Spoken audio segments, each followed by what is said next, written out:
Chapter 3927, Chapter 1001. Divine Blood's Might, Chapter 1001. Divine Blood's Might, that's it. Umbra Talon raised an eyebrow when he saw Juggernaut leaving after giving Shi Feng a reminder. Then he turned to Shi Feng and whispered jokingly, "It seems none of these people think highly of you, Guild Leader Black Flame." Zero Wing was a guild that commanded 2 sixth-floor experts.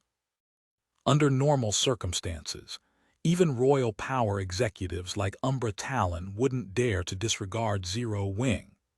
The powers based in the human race's greater god's domain should treat Zero Wing with even more respect, considering that there were only a handful of sixth-floor experts in the human race's greater god's domain. While Juggernaut's strength might rival that of primordial gods, he was still a fifth-floor expert. If he faced any sixth-floor expert with similar equipment standards, he would suffer a miserable defeat. Zero Wing also had access to Divine Blood, a potion that could briefly let a sixth-floor expert of Phoenix Rain's caliber gain a primordial god's basic attributes. Isn't this better? This will save us from becoming a thorn in the various powers' eyes during the raid, Shi Feng said nonchalantly. The forces the various powers committed to the Undying Mother raid far exceeded his expectations.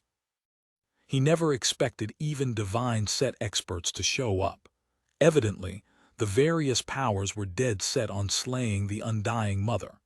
The current Zero Wing might be able to face an apex or royal power one-on-one, but it would be doomed in a fight against multiple apex and royal powers.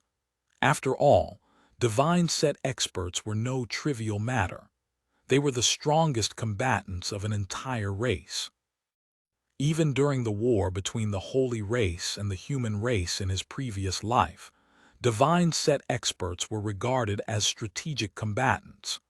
If a divine set expert were to face a taboo boss alone, they could confront it without fear.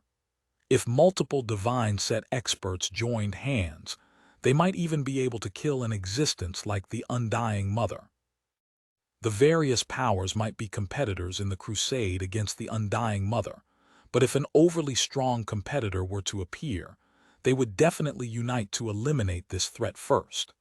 Hence, the various powers ignoring Zero Wing was great news for Zero Wing. As Shi Feng and Umbra Talon chatted, experts from the Holy Race and the Crystallian Race arrived at the center of the battlefield, one after another. 6 alien royal powers had come for the Undying Mother. On the Holy Race's side were the Thunder Empire, the Sun Dynasty, Evil Nature, and Sovereign Mark. On the Crystallian Race's side were 9th Street and 5 Heavenly Staves. These 6 royal powers brought over 20,000 level 240+ elite experts. Additionally, a level 245 player equipped with a divine set led each of these 6 royal powers' forces. These army commanders' presence was not much weaker than Juggernaut's. Besides the 6 alien royal powers, the 7 Luminaries Alliance, the Eternal Chamber of Commerce, and Demon's Gate also had a divine set expert commanding their forces. As soon as the 6 alien royal powers arrived, the divine set experts of these apex and royal powers tacitly took on the role of distracting the Undying Mother's amorphous hands. At the same time, their forces focused on damaging the appendages. 9 divine set experts, several dozen level 245 experts fully equipped with divine artifacts, and tens of thousands of level 240+ elite experts fought against the Undying Mother. Each amorphous hand had about 100 level 240+ Tier 6 elite experts attacking it. Although these experts could only dish out a pitiful several million DPS, together they still dealt several hundred million DPS.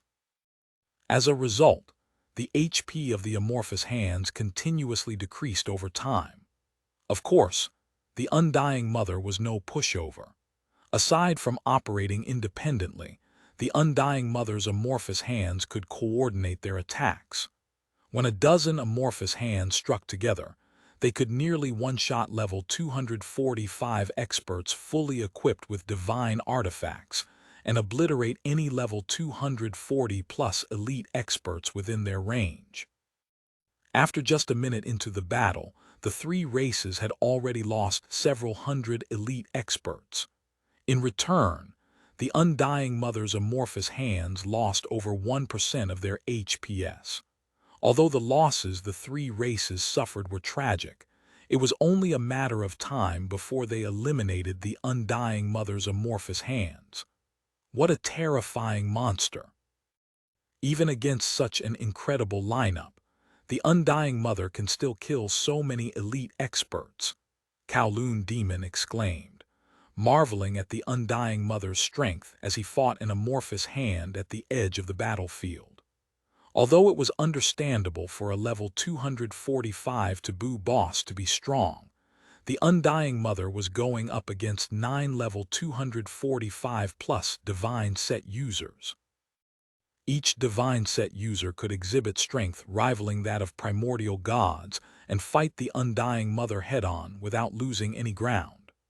Honestly, Kowloon Demon had not expected these level 245-plus Divine Set users to be so strong. After seeing their performance, he felt that, even as a 6th-floor expert equipped with a level 245 taboo legendary equipment set, escape would be his only option if he faced one of them in a one-on-one fight. If he were to fight two or more simultaneously, he would face certain death. Yet, despite fighting 9 level 245-plus Divine Set users, the Undying Mother still had the leeway to thin the numbers of the players attacking it. Kowloon Demon dared not imagine the result if Dragon's Crown, Silver Will, and Zero Wing were the only ones to face the Undying Mother. The Undying Mother is indeed stronger than rumored. If not for the various powers reaching a tacit agreement after multiple open and secret struggles, we might not get to see the Undying Mother's death today, Shi Feng said, secretly celebrating as he watched the three races. Powers work together to raid the Undying Mother. The Undying Mother's strength exceeded his expectations. It wasn't an exaggeration to say that killing the 14th-ranked taboo boss with just the forces of a single power was impossible. The Undying Mother could exhibit strength rivaling that of primordial gods when it attacked with a dozen of its amorphous hands. Although it couldn't replicate such combination attacks with all its amorphous hands, it could still simultaneously execute about a dozen such combination attacks. This was equivalent to fighting a dozen monsters that rivaled primordial gods. No power in existence could defeat such an opponent alone. Only thanks to the joint effort and sacrifices of the 6 alien royal powers and 3 human apex powers could they steadily reduce the HP of the Undying Mother's 1,000-plus amorphous hands. Otherwise, the Undying Mother would be invincible. After attacking for over 20 minutes while disregarding their casualties, the three races' powers finally reduced the amorphous hands' HP to 20%. It was at this moment that the Undying Mother finally felt the threat of death. Before anyone could react, the Undying Mother's amorphous hands rapidly merged, each merger resulting in a stronger amorphous hand. At the same time, the Undying Mother's main body, the monster with a giant mouth, shrank in size. Its life aura also weakened considerably. Not good, the Undying Mother's getting desperate. Juggernaut's expression changed at the sight of the amorphous hands merging. Everyone split up. In less than 2 seconds, only 32 of the Undying Mother's amorphous hands remained on the battlefield. These amorphous hands were no longer translucent, having taken on a dark gray hue. Their presence alone caused the surrounding space to shatter and mend itself repeatedly, as if unable to withstand their existence. Before anyone could act on Juggernaut's command, one of these dark gray amorphous hands lashed out at the 7 Luminaries Alliance's army. "I won't let you." Juggernaut roared and swung his war axe, the the weapon transforming into a streak of light that struck the oncoming amorphous hand. This attack was a fusion between one of his self-developed advanced gold combat techniques, Splitting Heaven, and the profound skill of his Weeping Earth set, Earth Shatterer. Earth Shatterer could provide an unrestricted 300% increase to his strength. When paired with Splitting Heaven, it led to the creation of his strongest attack. Boom! When the light dissipated, although Juggernaut was forced several steps back, he ultimately stopped the amorphous hand's attack. However, by this time, the other 31 amorphous hands had already risen into the air, ready to smash down on the players before them. This scene struck despair into the hearts of players in the battlefield. "Rain, do it!" When Shi Feng saw this scene, he promptly commanded Phoenix Rain to attack the Undying Mother with all her might. In response, Phoenix Rain drank the bottle of divine blood in her hand without hesitation. The moment she drank it, everyone present, including the Undying Mother, froze and turned to her. A primordial god. Chapter 39-28, Chapter 1002, Kills secured. Chapter 1002, Kills secured. What a strong life aura. Shi Feng was shocked as he looked at Phoenix Rain. Starting from Tier 3, a player's life aura would become obvious. Although the strength of a player's life aura didn't directly correlate with their strength in combat, it could accurately represent their life rating. Normally, the higher a player's tier, the higher their life rating would become. Upon reaching Tier 6, a player's life aura would feel like a flowing lake in the perception of others, making it very difficult to conceal. Only after reaching the domain realm could players barely hide their life aura from others. In Phoenix Rain's case, her life aura had reached a point where it wasn't only mentally perceivable by others but also visible to the naked eye. Compared to the life aura of other Tier 6 players, the difference was like night and day. They couldn't even be compared on the same scale. If someone were to say Phoenix Rain was a primordial god, nobody would doubt it. While the players on the battlefield remained frozen, the Undying Mother quickly resumed its attack. The 31 amorphous hands in the air stacked on top of one another to form a miniature planet with a radius of over 100,000 yards, blotting out the sun. Then, the Undying Mother swung the miniature planet down upon the crater.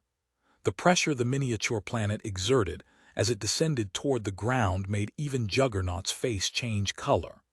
A multifold pseudo-Tier 7 spell.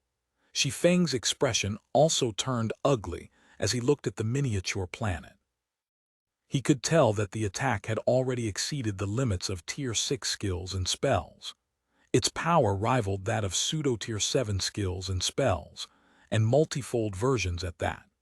With this attack, the Undying Mother could likely trade a few blows with a primordial god of the same level. As the miniature planet plunged from the sky, and everyone felt the approach of death, Phoenix Rain suddenly raised her staff and created an enormous magic circle underfoot. The magic circle covered a radius of 10,000 yards, and it rampantly sucked the mana from its surroundings and warped the space in the affected areas. An instant later, a bright red flame with purple-gold electric arcs materialized above the magic array. The fist-sized flame was like a black hole, devouring everything in its vicinity.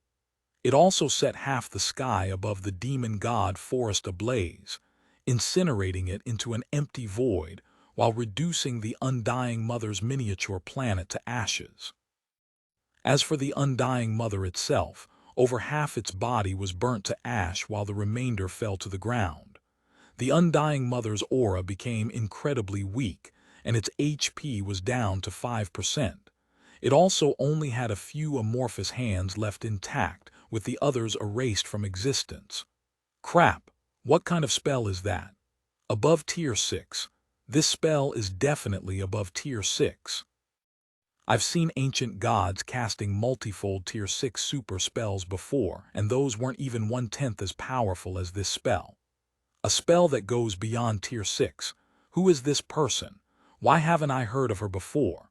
Everyone was stunned by the effects of Phoenix Rain's spell. Unfortunately, although Phoenix Rain didn't conceal her appearance, those without a sufficiently high-ranking observation skill couldn't see her information, as she had an advanced black cloak equipped. Phoenix Rain, why is she here? Aqua Rose muttered in shock as she stared at Phoenix Rain. Aqua, do you know her? Forlorn Chime asked, looking at Aqua Rose in surprise. Phoenix Rain's achievement of heavily injuring the Undying Mother in one move was unbelievable. She was an existence that the various powers would desperately try to befriend. Forlorn Chime had difficulty imagining that her disciple would be acquainted with such an existence. More or less, Aqua Rose answered awkwardly. Although Aqua Rose didn't have an observation skill that could see through the concealment effects of an advanced black cloak, she had met Phoenix Rain more than once back in their home god's domain. She had even clashed with Phoenix Rain in the S-League. Hence, she remembered Phoenix Rain, who was the Dragon Phoenix Pavilion's great pavilion master at the time, very clearly. Back then, they could even be considered enemies in God's domain. Even apex powers will try to befriend an existence like her. Since you know her, you should use this relationship to your advantage. It might help you reach greater heights in the future, so don't waste it, Forlorn Chime advised when she saw Aqua Rose being somewhat secretive about her relationship with Phoenix Rain. When Seven Melody heard her aunt's words, she couldn't help but get excited and thought about getting Aqua Rose to introduce her to Phoenix Rain. If she could similarly become acquainted with Phoenix Rain, she would no longer have to worry about offending experts from Apex powers in the future. Just as Aqua Rose was about to explain that Phoenix Rain likely belonged to Zero Wing, multiple shouts suddenly echoed across the battlefield.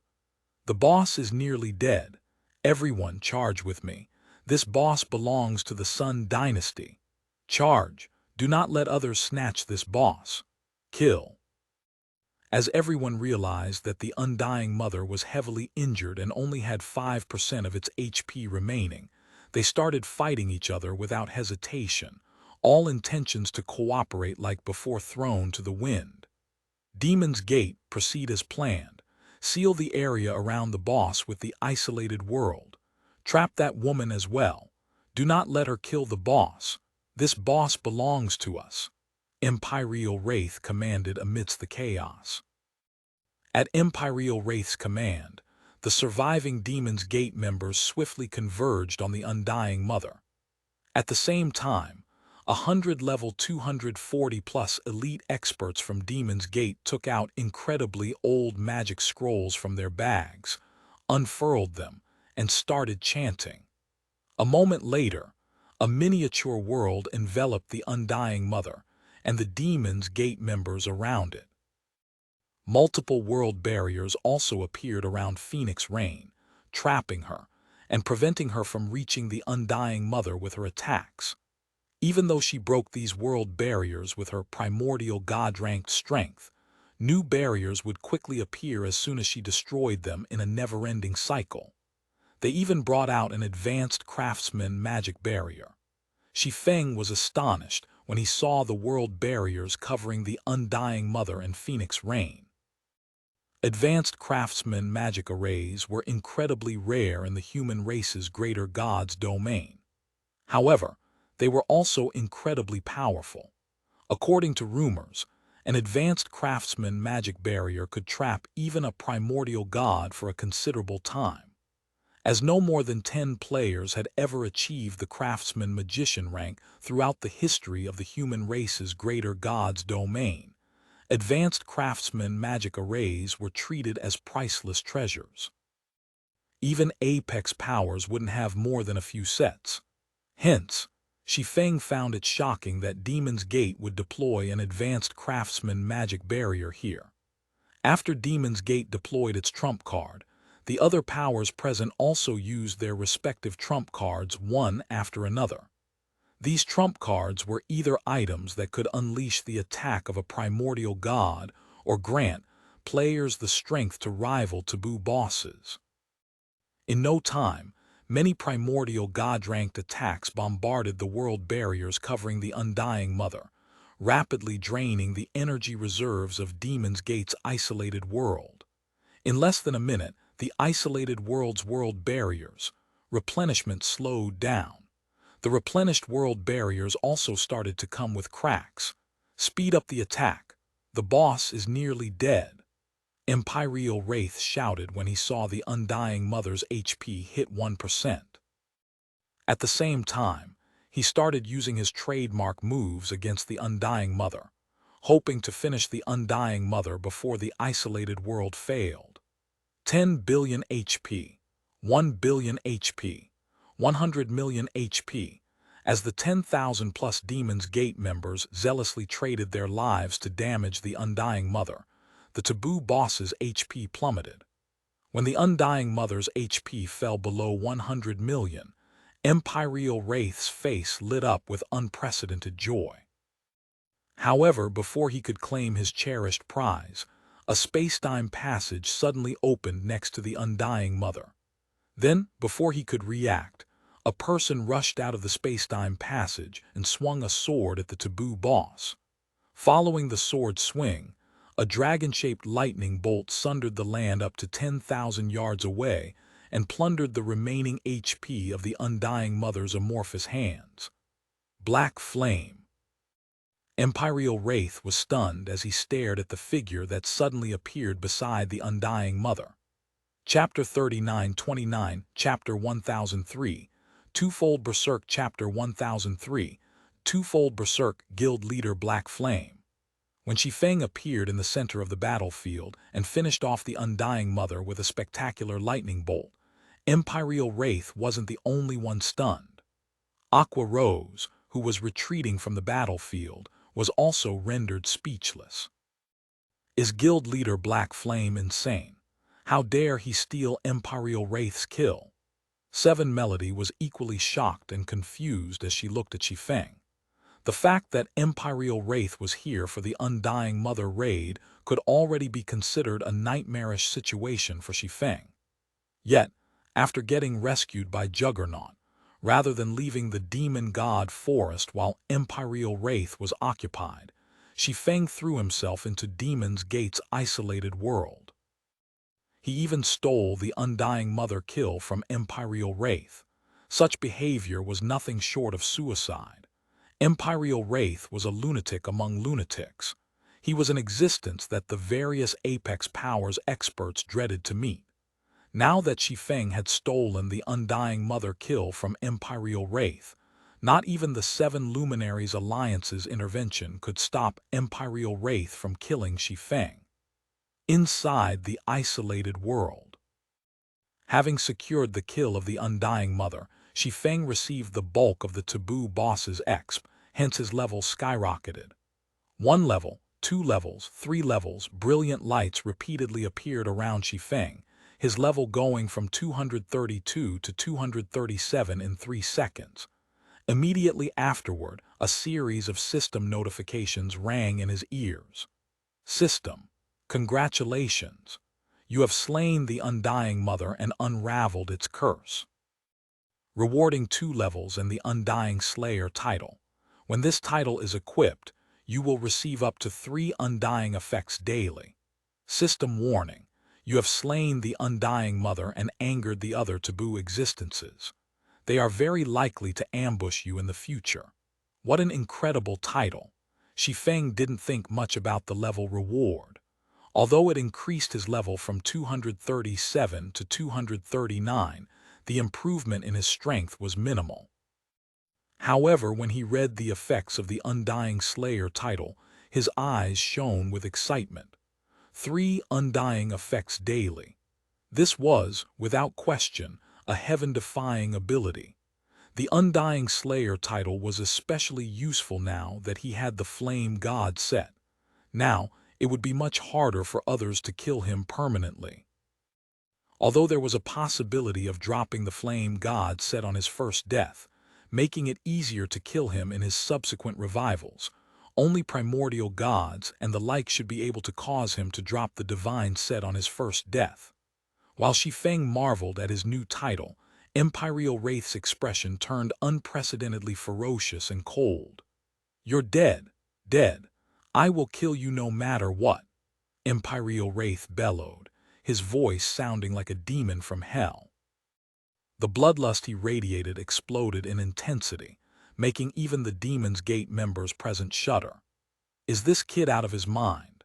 He even dares to steal from Imperial Wraith. Or does he think Imperial Wraith won't dare to touch him? Juggernaut got a headache when he saw the situation in the isolated world. Imperial Wraith was a problematic lunatic whom even Juggernaut would normally try to avoid. His chances of defeating Imperial Wraith in a fair fight were only 50%. If not for Verdant Rainbow viewing Shi Feng highly and putting her hopes on Shi Feng securing a seat in the Seven Luminaries Alliance's Senate, he would never have helped Shi Feng in the first place. But now, Juggernaut couldn't save Shi Feng, even if he wanted to. Unless the players outside could break Demon's Gate's isolated world, nobody could help Shi Feng. Get soul annihilated. As Imperial Wraith's voice echoed in the isolated world, his scythe transformed into a space-shredding storm that swept toward Shi Feng. The storm was no weaker than Juggernaut's all-out attack. The extreme evil set pseudo-tier 7 profound skill, Shi Feng muttered as he stared at the oncoming storm. Although the storm wasn't as powerful as the Undying Mother's miniature planet attack, it still wasn't something Tier 6 players could resist head-on. "You know quite a lot," Imperial Wraith said, surprised that Shi Feng could identify his attack. "But it's too late for regrets now. Even if you have the strength to kill Tarnished Wind, you will still die today, and your guild members as well. I'll make sure to kill every single one of them." As the storm was about to sweep over Shi Feng, he retrieved and drank a bottle of divine blood. Immediately, his life rating skyrocketed, and his boundless life aura spread across the isolated world. "You have a lot of treasures."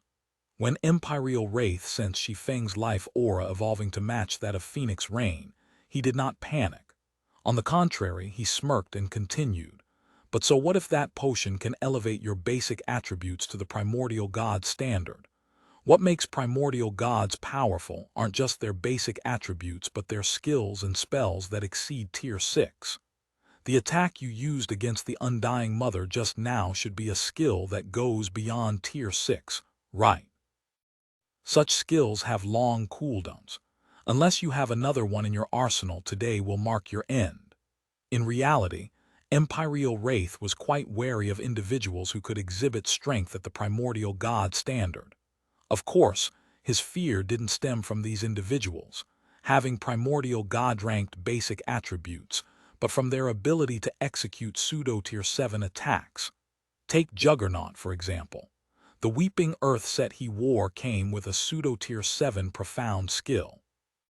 If he were to use the skill with his basic attributes, Imperial Wraith would not be able to block it without using a skill of a similar tier, and only death would await Imperial Wraith. This was also why Imperial Wraith hadn't dared to take action against Juggernaut previously. Pseudo-tier 7 profound skills typically had cooldowns of 1 day or more. If he had expended his extreme evil set's pseudo-tier 7 profound skill, he'd have had no way to defend against the pseudo-tier 7 profound skills of the other divine set users. However, now that the isolated world protected him, Imperial Wraith no longer had to conserve his pseudo-tier 7 profound skill against Shi Feng. Once he eliminated Shi Feng, he simply needed to wait for the Undying Mother's loot to spawn, secure it, and leave with the escape measure he prepared beforehand. With the original gap in our basic attributes, a one-fold berserk is indeed not enough to let me block your pseudo-tier 7 profound skill, Shi Feng said, calmly drawing the shadow incinerator as he stared at the oncoming storm. "But what if I undergo a two-fold berserk?" After saying so, Shi Feng activated the Abyssal Eyes Tier 7 skill, Abyssal Will. Immediately, his defense increased by 500%, his strength by 400%, his agility by 300%, his physique by 300%, his endurance by 400%, and his concentration by 1 rank. Then, he swung the shadow incinerator and drew a black moon before him. Goddess-ranked mana technique, Dark Moon. Chapter 39:30 Chapter 1004. Shocking the Crowd Chapter 1004. Shocking the crowd as the sword light resembling the night sky cut through the storm covering the interior of the isolated world. It clashed with countless wind blades, the collisions shattering the space inside the barrier. Impossible. After getting knocked back over 100 yards in midair, Imperial Wraith stared in disbelief at the trembling scythe in his hands. Had Shi Feng's attack simply neutralized his pseudo-Tier 7 profound skill Deathstorm, Imperial Wraith might have been surprised, but he wouldn't have found it incomprehensible.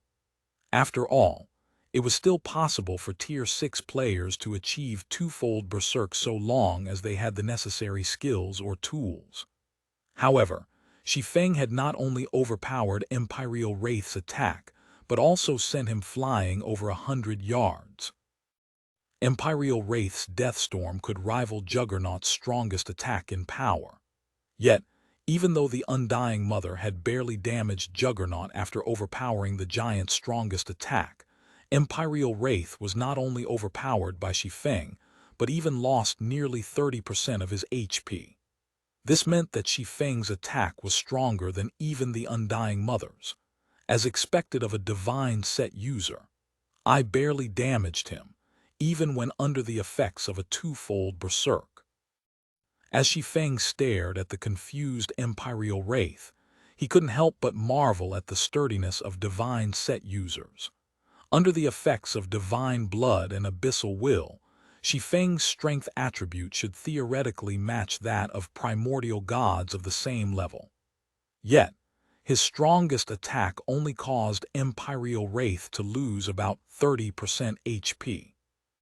This proved that, even without being one of the 6 great divine sets, the average divine set was superior to individual pieces of divine artifacts. Tier 6 players equipped with a divine set were already qualified to fight primordial gods of the same level. A moment after Shi Feng and Imperial Wraith traded blows, the Undying Mother's corpse began to fade from existence while emitting a colorful radiance. When the corpse was gone, 17 light spheres resembling miniature stars appeared in its place. The instant these light spheres appeared, the density of the eternal energy inside the isolated world skyrocketed, causing Shi Feng and Imperial Wraith to dismiss any thoughts of continuing their fight. The boss's loot has appeared. Quick, grab it. It was unknown who was the first to shout inside the isolated world. However, as soon as the Demon's Gate members in the barrier were alerted to the Undying Mother's loot, over 100 Demon's Gate members lunged at the loot with bloodshot eyes. They didn't even wait for Imperial Wraith's command before taking action. A taboo boss's loot. This was the first time a taboo boss had been killed in the human race's greater god's domain. Moreover, it was even the Undying Mother, which ranked 14th among the 22 taboos. It went without saying that its loot would be amazing. Seeing this, Shi Feng dared not waste any more time with Imperial Wraith. However, just as he was about to go for the loot, Imperial Wraith suddenly manifested 100 doppelgangers and attacked him from all sides, forcing him to turn his attention away from the loot. Scram! Without hesitation, Shi Feng drew the Winter of Eternal Night and, together with the Shadow Incinerator, executed Sword's Orbit, sending Imperial Wraith's doppelgangers flying and turning the area 1,000 yards around him into a dead zone. However, before Shi Feng could go for the Undying Mother's loot, Imperial Wraith's doppelgangers obstructed him once more. "You might be strong, but I won't let you get to the loot so easily," Imperial Wraith said. After realizing that Shi Feng outclassed him in basic attributes, Imperial Wraith no longer tried to fight Shi Feng head-on, opting to distract Shi Feng as the other Demon's Gate members went for the loot. However, when the 100-plus Demon's Gate members moved within 100 yards of the loot, multiple large tiers suddenly appeared across the isolated world's world barriers. Demon's Gate bastards, do you think you're worthy of the taboo boss's loot? All of you die. The taboo boss's loot is mine. Many voices came through the cracks. Following these voices, experts from the Holy Race's 4 royal powers, the Crystallian Race's 2 royal powers, the 7 Luminaries Alliance, and the Eternal Chamber of Commerce appeared inside the isolated world one after another.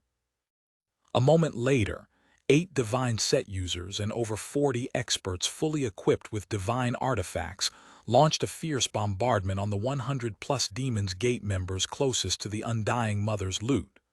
Boom, boom, boom. Several thousand yards around the Undying Mother turned into a dark void in the blink of an eye. No player could be seen in this dark void, only the 17 light spheres. Damn it. Imperial Wraith's eyes turned bloodshot when he saw the 100-plus Demon's Gate members getting soul annihilated. Every one of these 100-plus Demon's Gate members was a chosen one.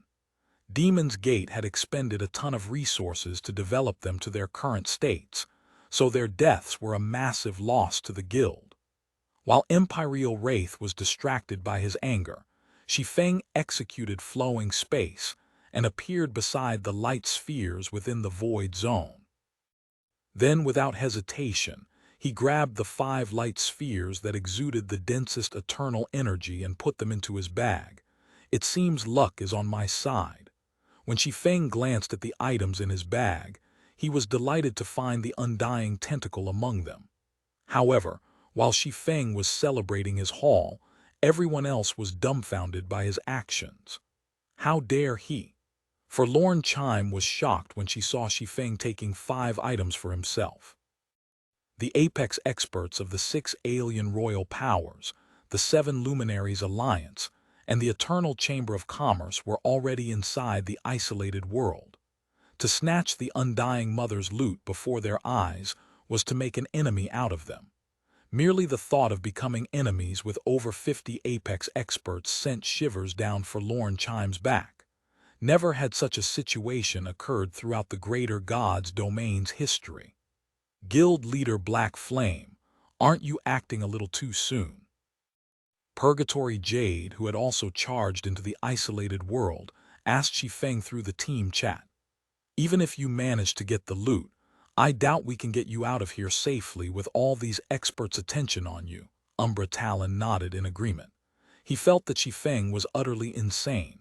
Although he was confident their team could take on any of the royal powers present, that was only if they had to deal with one royal power.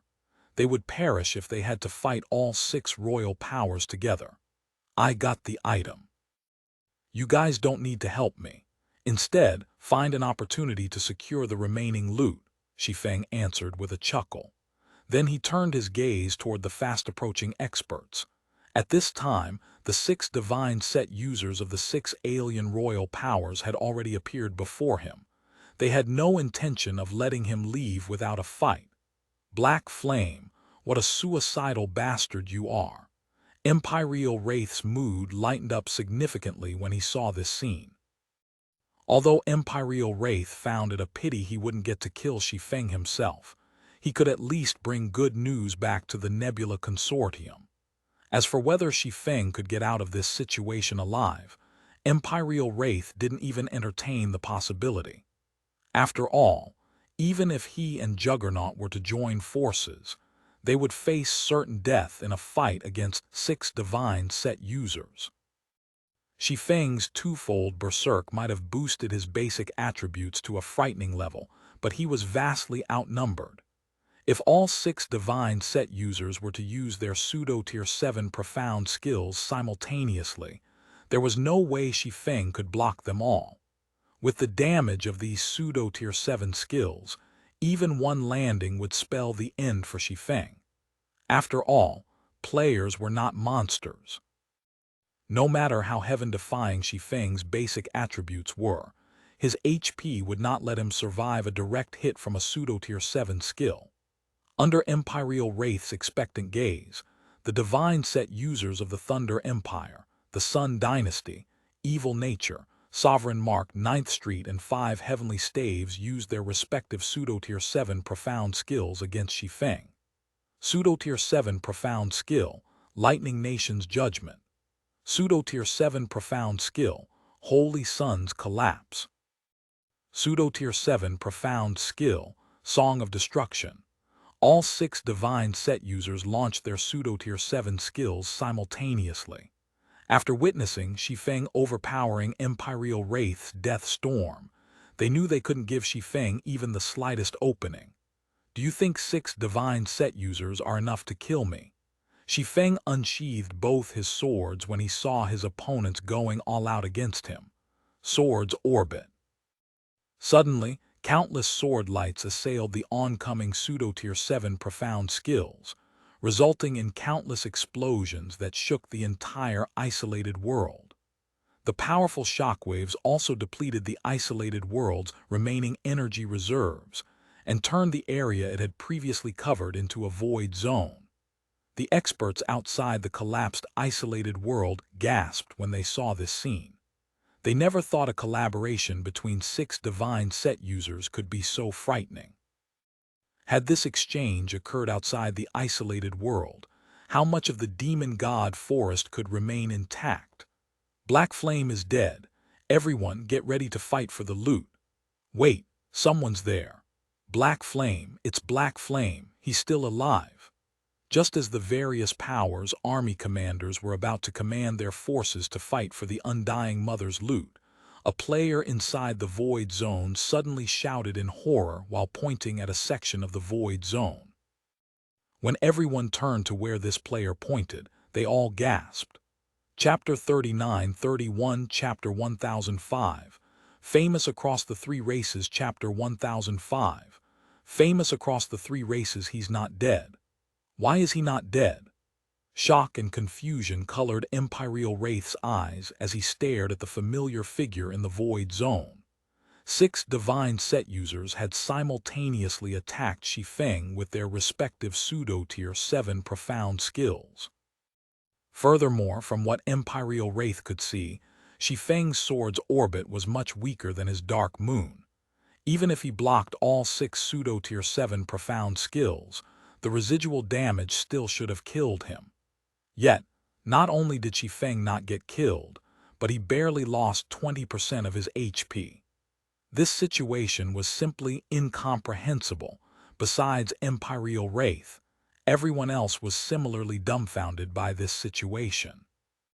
This was especially so for the 6 divine set users who attacked Shi Feng.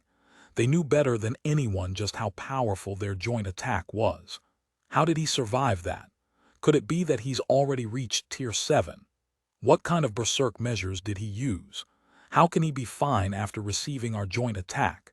Is he really a player? The divine set users of the 6 alien royal powers stared at Shi Feng as if he were a monster. Their pseudo-tier 7 profound skills were the most destructive attacks in their repertoires. They had even tacitly matched the timing of their attacks to prevent Shi Feng from seizing an opening. Hence, they never expected such a result. Regardless of everyone's surprise, Shi Feng nonchalantly patted the dust off his body. Then, he executed Flowing Space, appeared before the 6 divine set users, and attacked them with Sword's Orbit. Abyssal Will was a bona fide tier 7 skill. It didn't simply enhance his basic attributes, but also HP and defense. The 500% increase in defense had propelled his defense to a height that only a tier 6 tank equipped with one of the 6 great divine sets could match. Furthermore, this tier 6 tank had to have a pseudo-tier 7 defensive skill activated. With such defense, he could likely survive the 6 pseudo-tier 7 profound skills, even if he received them without blocking.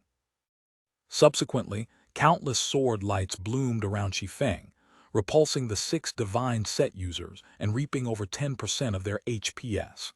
The spectating players gasped when they saw this scene. He forced back 6 divine set users in a single move. Is Black Flame really a player? Divine set users were undoubtedly the strongest players among the 3 races. They also served as a power's foundation. Even royal powers likely wouldn't have more than 10 divine set users under their command. Yet, Shi Feng could face 6 divine set users simultaneously and put up a good fight. This was the first time most of the experts present had witnessed such a situation. After repulsing the 6 divine set users with Sword's Orbit, Shi Feng glanced at the 40-plus experts fully equipped with divine artifacts around him. When these experts met Shi Feng's gaze, any thoughts they had of attacking him instantly vanished. Their bodies even froze in fear. While they might be fully equipped with divine artifacts, their basic attributes were a far cry from those of divine set users. If Shi Feng's Sword's Orbit hit them, they wouldn't just lose 10% HP but would likely get one-shotted. It's about time I left. When Shi Feng saw that the experts fully equipped with divine artifacts dared not approach him, he executed flowing space and exited the battlefield. After just a few flashes, he was already out of everyone's sight, his speed much faster than even Tier 6 legendary flying mounts. What? He's gone just like that. The players outside the Void Zone were stunned when they saw Shi Feng disappearing like a lightning bolt. Why did those royal powers let guild leader Black Flame leave so easily? 7 Melody muttered, staring at the 6 alien royal powers experts in confusion.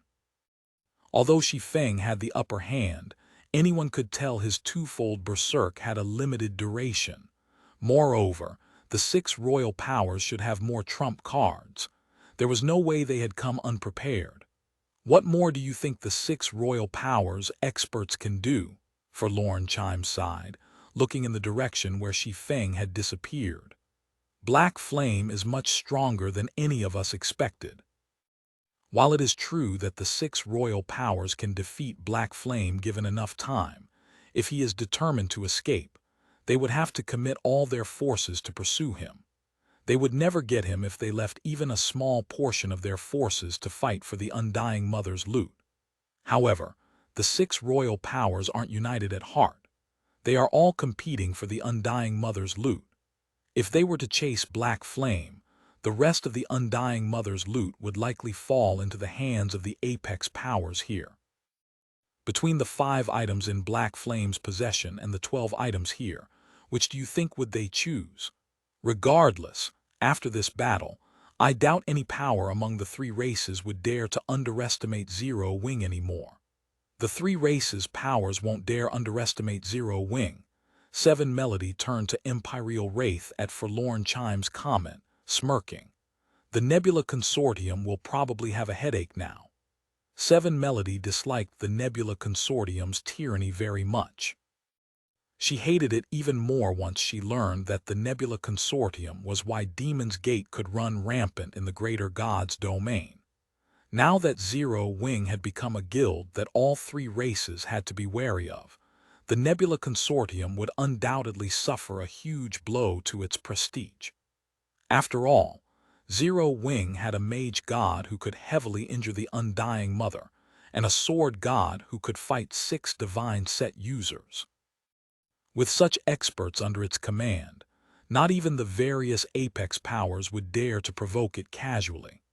Following Shi Feng's departure, a chaotic brawl ensued among the 3 races' powers as they fought over the Undying Mother's remaining loot.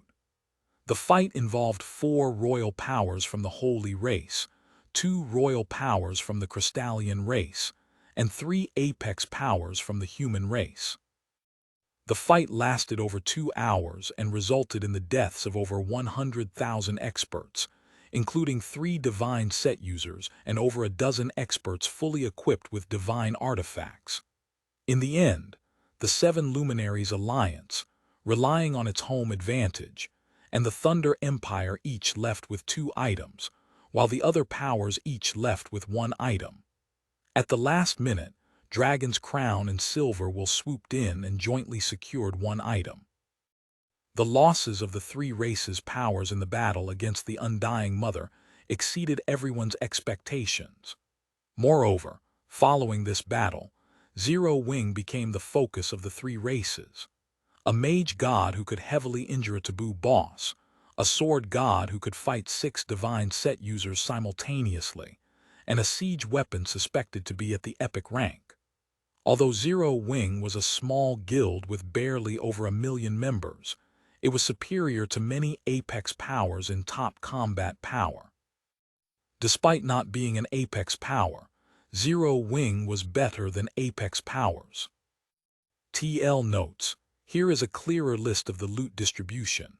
Zero Wing, 5 items 7 Luminaries Alliance, 2 items Thunder Empire, 2 items Sun Dynasty, 1 item Sovereign Mark, 1 item Evil Nature, 1 item 9th Street, 1 item 5 Heavenly Staves, 1 item Demon's Gate, 1 item Eternal Chamber of Commerce, 1 item Dragon's Crown plus Silver Will, 1 item Chapter 3932, Chapter 1006, Super Ancient Design Chapter 1006, Super Ancient Design Eternal Realm, Primordial Civilization City, Zero Wing's Residence.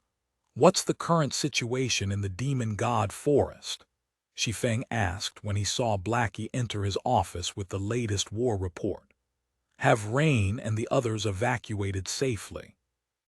Shortly after Shi Feng exited the battlefield, he had the misfortune of getting hunted by a level 245 ancient demon god because of his ties with Kalisha. As a result, he spent the next 2 hours fleeing for his life in the demon god forest. If not for the 7 Luminaries Codex's Chapter of Space and his extra bottles of divine blood, he would never have been able to shake off the ancient demon god's pursuit. However, while he might have safely escaped the demon god forest, he didn't know if he could say the same for the rest of his team. For all he knew, the various powers might have directed their anger at Phoenix Rain and the other Zero Wing members after his departure. They've evacuated successfully and are on their way back, Blackie said excitedly. According to the offline report I received, many pseudo-Apex Powers teams approached them to congratulate Zero Wing. These pseudo-Apex Powers want to establish trade relations with Zero Wing and have offered to sell some of their shops in the Eternal Realms NPC cities to us at a 50% discount. In return, all they ask is we give their members a 10% discount when using the Tower of the Abyss. Here is the list of shops they are willing to sell. This many? Shi Feng was surprised when he saw the list Blackie passed to him. Are you sure they're not joking? The list indicated 6 pseudo-Apex Powers were willing to partner with Zero Wing, each offering to sell over 30 shops across 7 to 10 NPC cities. Moreover, these shops were all situated near prime locations or streets with high foot traffic. If a pseudo-Apex Power were to buy all these shops, its economic power would soar to the next level. If Zero Wing could obtain all these shops, its daily income and area of influence would skyrocket, making purchasing various materials and recruiting new members much easier. Its development speed would also increase significantly. Yet, all the 6 pseudo-Apex Powers asked in return was a 10% discount for the Tower of the Abyss. No matter how Shi Feng looked at it, this was a huge loss for them. After all, the Tower of the Abyss's entry fee was so exorbitant that their normal and elite members wouldn't be able to afford it even with a 10% discount. Only their core members and chosen ones would have the financial resources to afford the fee. With so few players taking advantage of this discount, the 6 pseudo-Apex Powers wouldn't save much money from it. I thought the same initially, Blackie said, chuckling. But I later received a very important piece of news, and I'm guessing it is because of this news that those pseudo-Apex Powers are willing to make such a favorable offer. What news? Shi Feng asked curiously. It's just a rumor for now, so I can't be sure, Blackie said before pausing for a moment. It seems that the Seven Luminaries Alliance is suggesting to give you, Guild Leader and Phoenix Reign seats in the Senate. If that's true, Zero Wing will have 2 Grand Elders in the Seven Luminaries Alliance, giving us a considerable voice in the Alliance. No wonder. Shi Feng was enlightened after hearing this. The 12 Grand Elder positions in the Seven Luminaries Alliance's Senate were highly prized. Although they didn't give players the authority to participate in and manage the Seven Luminaries Alliance's internal affairs, they granted players the authority to dictate who to appoint as the Alliance's guild leader and vice-guild leaders. Hence, those vying for these positions would do their best to win over the Alliance's Grand Elders.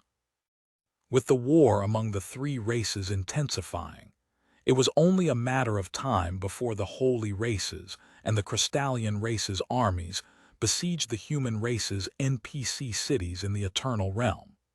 However, as only the human race's various apex powers could truly resist the full might of these alien armies, only NPC cities with close ties to these apex powers would have a real chance of survival. The 6 pseudo-apex powers had to be aware of this and hence had decided to obtain the Seven Luminaries Alliance's protection. To obtain this protection, they would naturally be willing to sacrifice some of their profits in their NPC cities. Guild Leader, should we buy these shops? Blackie asked worriedly. With our current strength, we can barely afford to defend 2 or 3 NPC cities. But if we want to buy even more shops across more cities, we would have to start relying on the Seven Luminaries Alliance. If it was only defending 2 or 3 NPC cities, Zero Wing could tackle the task by itself. After all, the guild already had many level 240+ experts under its command. Once the guild had enough level 245 taboo legendary equipment to equip all these experts, it could easily produce several legions that rivaled the various apex powers' elite expert legions in strength. However, if Zero Wing wanted to protect more NPC cities, it would have to use the Seven Luminaries Alliance's strength, which would mean owing the Alliance a favor, an incredibly huge favor. Of course, why wouldn't we buy them? Shi Feng said without hesitation. But their shops span across 7 to 10 cities. Where would we find so many experts to defend all these cities? Blackie said with a wry smile. Are we really going to ask the Seven Luminaries Alliance for help? We might lack experts right now, but that is a problem we can fix. Also, how can the guild have more experts if we don't expand our development? Shi Feng said, casually waving his hand. Since those powers are willing to sell their shops, we'll take everything they offer. The current Zero Wing was indeed short of experts. However, as Zero Wing's stockpile of divine blood grew and the Tower of the Abyss's effects became more apparent to the public, Zero Wing could surely grow to rival royal powers. Now that there was a chance to purchase so many shops across so many NPC cities, he'd be a fool not to take it. After all, the presence these shops offered could already rival that of a pseudo-apex power. I understand. I'll contact them right away, Blackie said. After hearing Shi Feng's confident response, he realized that this was indeed an excellent opportunity for Zero Wing to expand its area of influence. He immediately left Shi Feng's office to contact the 6 pseudo-apex powers, representatives. After Blackie left, Shi Feng activated his office's magic barrier and carefully retrieved the 5 items he snatched from the Undying Mother's loot. The 5 items were a glass bottle holding pitch-black liquid, an amorphous tentacle, a pitch-black taboo nucleus, a tattered scroll, and a parchment fragment. The glass bottle holding pitch-black liquid was the mutant's blood that Dragon's Crown and Silver Will needed, while the amorphous tentacle was the undying tentacle he needed to complete Enos's quest. As for the tattered scroll and the parchment fragment, He couldn't glean any information from them without performing a detailed appraisal due to their damaged states. This is superancient design. Shi Feng was dumbfounded when he finished appraising the tattered scroll. Chapter 39-33, Chapter 1007, Enos's Reward. Chapter 1007, Enos's Reward. Light of Dawn, Great Grandmaster Engineering Design, can be used to construct the superancient magic bomb, Light of Dawn. It can be detonated to deal pseudo-tier 7 destruction damage to a radius of 1,000 yards. Pseudo-tier 7 destruction damage. Is this the strength of a superancient civilization? Shi Feng was at a loss for words when he finished reading Light of Dawn's description. Heaven-defying. It was absolutely heaven-defying. This was likely the first superancient design to have appeared in a player's hands in the human race's greater god's domain. Like epic siege weapons, the method of producing superancient technology was long lost in the greater god's domain. Even high craftsmen, forgers, and engineers could not replicate or repair it. It wasn't an exaggeration to say that the Light of Dawn design was worth several times more than the combined value of everything else the Undying Mother dropped. Light of Dawn's ability to exhibit power at the pseudo-tier 7 standard was something Shi Feng had never seen on a magic bomb in his previous life.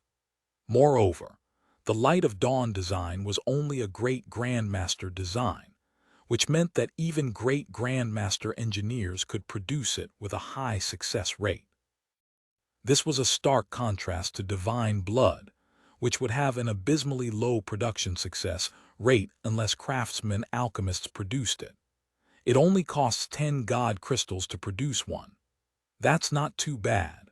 Shi Feng's eyes lit up when he saw the primary materials needed to produce Light of Dawn.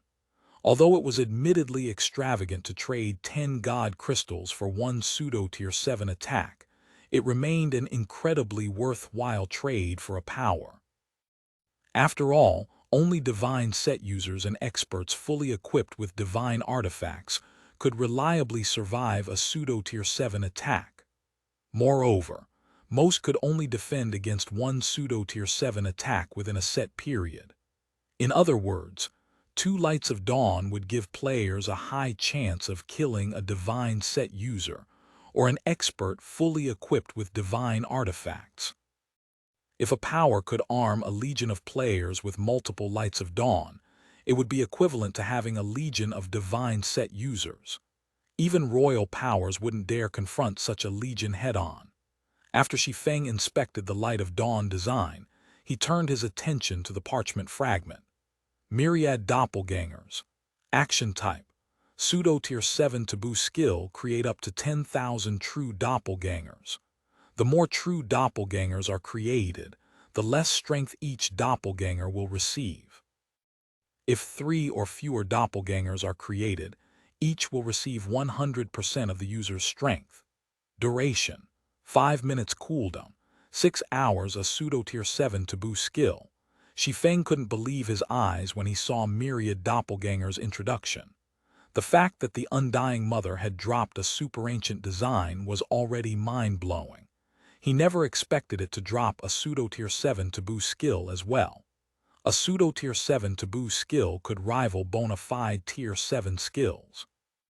Apart from relying on weapons and equipment that came with tier 7 skills, players could only access tier 7 skills by learning them after reaching tier 7. As Myriad Doppelgangers was a pseudo-tier 7 skill, it could be learned by tier 6 players. Additionally, it was a doppelganger skill with true doppelgangers, which meant that the player would never die so long as even one doppelganger remained alive. Myriad Doppelgangers also allowed its user to create up to 10,000 true doppelgangers.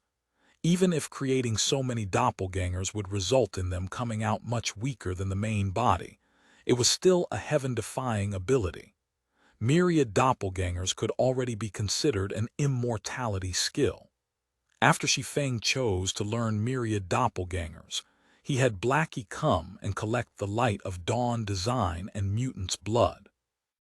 He tasked Blackie with assigning trustworthy great grandmaster engineers to secretly produce Lights of Dawn. As for the mutant's blood, it was to be handed to Purgatory Jade and Umbra Talon to complete their transaction. Once Shi Feng was done giving Blackie instructions, he took out the Abyss Workshop certification and teleported to the Abyss Workshop, not daring to delay turning in the undying tentacle even a moment longer. The ascension to Tier 7 was a feat no player from the human race, the Crystallian race, and the Holy Race had ever accomplished, so it went without saying the Tier 7 promotion was impossibly difficult. Considering that Enos had stated she could have the difficulty of crossing that threshold, Shi Feng regarded her quest as top priority. Not to mention, Enos's quest was a mythical world main storyline quest with a time limit. Normally, the sooner players completed such quests, the greater the rewards. Players would receive only the minimum guaranteed reward if these quests were turned in at the last minute. Hence, Shi Feng did not intend to delay turning in Enos's quest. Void Sea, Abyss Workshop. Much had changed in the Abyss Workshop since Shi Feng last visited. Originally, the shipyard was only 100 yards long and wide. Now, it was 1,000 yards long and wide.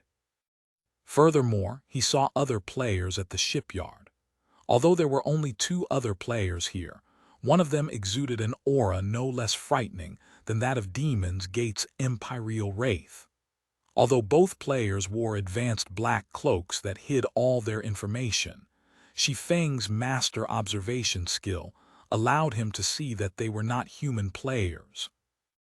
One of these players was a tall Crystallian woman, while the other was a woman with long ears and aquamarine eyes, looking very much like the ancient elves that had long since disappeared from the greater god's domain.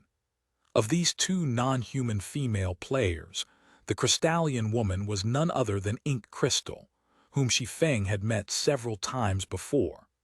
As for the woman who resembled an ancient elf, she was entirely unfamiliar.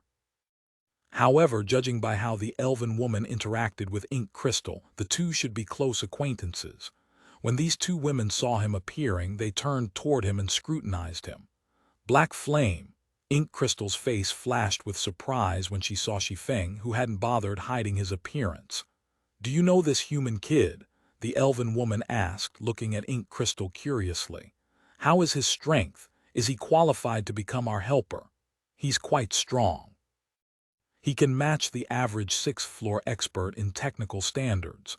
However, I'm afraid he is still somewhat lacking to be our helper," Ink Crystal said, shaking her head. "Only the average 6th floor expert." At Ink Crystal's answer, the elven woman sighed. "What a pity. The average 6th floor expert won't be of any use to us. It seems we'll have to seek out that genius from the Holy Race to fight for that promotion opportunity." After this brief exchange, Ink Crystal and the elven woman turned into streaks of light and disappeared from the Abyss Workshop, leaving Shi Feng by himself outside the shipyard. Even the average 6th floor expert is useless to them. Shi Feng couldn't help but doubt his ears when he overheard the conversation between Ink Crystal and the elven woman. Although the 2 didn't speak loudly, he still heard them clearly. 6th floor experts, even those who barely reached the standard, were considered the uppermost existences among the Holy Race and the human race in his previous life. Yet, Ink Crystal and the elven woman spoke as if such 6th floor experts were insignificant existences who couldn't even qualify to participate in the promotion opportunity they spoke of. Shortly after the 2 left, a pleasant female voice came from the shipyard. "You sure act fast. You completed my commission before even those 2 little fellows. It seems you're not a disgrace to Old Abyss after all." Following this voice, Enos, a female elf with long silver hair, stepped out of the shipyard while yawning. "Since you've completed my commission, I will give you an opportunity to cross that threshold as promised," Enos said. With a wave of her hand, The undying tentacle in Shi Feng's bag appeared in her palm. Then she raised her other hand and presented a fruit that oozed near-liquid eternal energy to Shi Feng. This is the abyssal fruit. It can greatly increase your chances of crossing that threshold. However, this fruit can only be stored for 3 days once it leaves my hand, so you'd best search for a promotion land quickly. But considering that you've completed my commission so quickly, I can do you a favor and send you to a place near one of Old Abyss's promotion lands right now. However, I cannot guarantee whether you can return from there alive. I'm very busy, so you only have 1 minute to consider. As Enos finished speaking, system notifications entered Shi Feng's ears. Chapter 39-34 Chapter 1008 Primordial Abyssal Gods Promotion Land Chapter 1008 Primordial Abyssal Gods Promotion Land System. Congratulations! You have completed the first phase of the Mythical World main storyline quest, the Past World. Rewarding 1 abyssal fruit, eternal object. System. Congratulations! You have completed the first phase of the Mythical World main storyline quest, the Past World, with an S-rank rating, rewarding the coordinates to one of the Primordial Abyssal Gods promotion lands. System warning. System warning. System warning. You will be teleported to an area where the Primordial Abyssal Gods promotion land is located. If you fail to advance to Tier 7, you will not be able to return. Please choose carefully. A Tier 7 promotion land left behind by the Primordial Abyssal God. Shi Feng hesitated when he saw the system warning. Quite a few 6th floor experts had appeared among the human race and the holy race in his previous life. Some of these 6th floor experts were fully equipped with divine artifacts, and some were even equipped with one of the 6 great divine sets. Yet, he had never heard of any player reaching Tier 7. This showed just how challenging the Tier 7 promotion was. The quality of the promotion land was of utmost importance for the Tier 7 promotion. The higher the quality of a promotion land, the more likely players were to reach Tier 7. The Primordial Abyssal God was undoubtedly one of the strongest primordial gods to have appeared in the Greater God's domain. Of course, if it was true that the Goddess of Space and the God Slayer had evolved into primordial gods, they would also be incredibly strong among primordial gods. After all, the two could already fight primordial gods while they were mere gods. Now that Enos was offering to send him to one of the Primordial Abyssal Gods promotion lands, Shi Feng felt that he would regret it for the rest of his life should he miss this opportunity. After all, he doubted he could find another opportunity like this in the future. The only problem was the risks that came with this opportunity. If he failed to advance to Tier 7, his account would be as good as crippled. You have 30 seconds left, Enos said impatiently as she toyed with the undying tentacle in her hand. She sounded like she couldn't wait to begin working on the new material she had just received. After much deliberation, Shi Feng asked, "Lady Enos, may I redeem some items before I leave for that promotion land?" Shi Feng wasn't confident in advancing to Tier 7, even if he still had a bottle of divine blood and the Flame God set. Enos also didn't seem like she would give him time to prepare. If he were to challenge his Tier 7 promotion in his current state, there was a strong possibility of failure. However, if he could redeem some items from Enos, his chances of success would undoubtedly increase. "I will let you redeem up to 3 items, Enos said, nodding. "But let me preface this by saying you're not allowed to redeem war weapons such as the God of the North Sea." "That is fine." Shi Feng chuckled at Enos's words. Although Enos was likely trying to avoid letting him cheat his way through his promotion, Shi Feng honestly never considered redeeming the God of the North Sea, a legendary flying ship.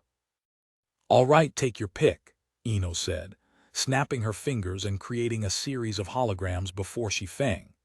"Advanced Epic Combat Puppet, original price, 120 million units of 7 luminaries crystal current price, 40 million units of 7 luminaries crystal 4 gods potion, high craftsman potion. When consumed, the 4 gods potion grants a permanent improvement to concentration. Each player can consume up to 3 bottles in their lifetime.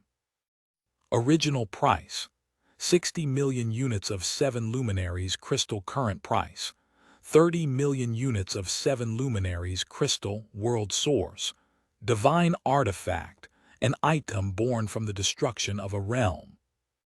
Original price: 50 million units of 7 luminaries crystal current price, 35 million units of 7 luminaries crystal frost flame ocean, divine artifact, longsword. Original price: 300 million units of 7 luminaries crystal current price, 100 million units of 7 luminaries crystal origin world tree seed, godly relic. Original price: 2 billion units of 7 luminaries crystal current price, 1 billion units of 7 luminaries crystal. Shi Feng's breath instantly grew heavy when he saw the items displayed before him.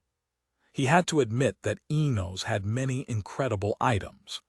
He even suspected that Enos knew he was carrying 1.2 billion units of 7 luminaries crystal on him, which was something he had Blackie prepare before he came to the Abyss workshop.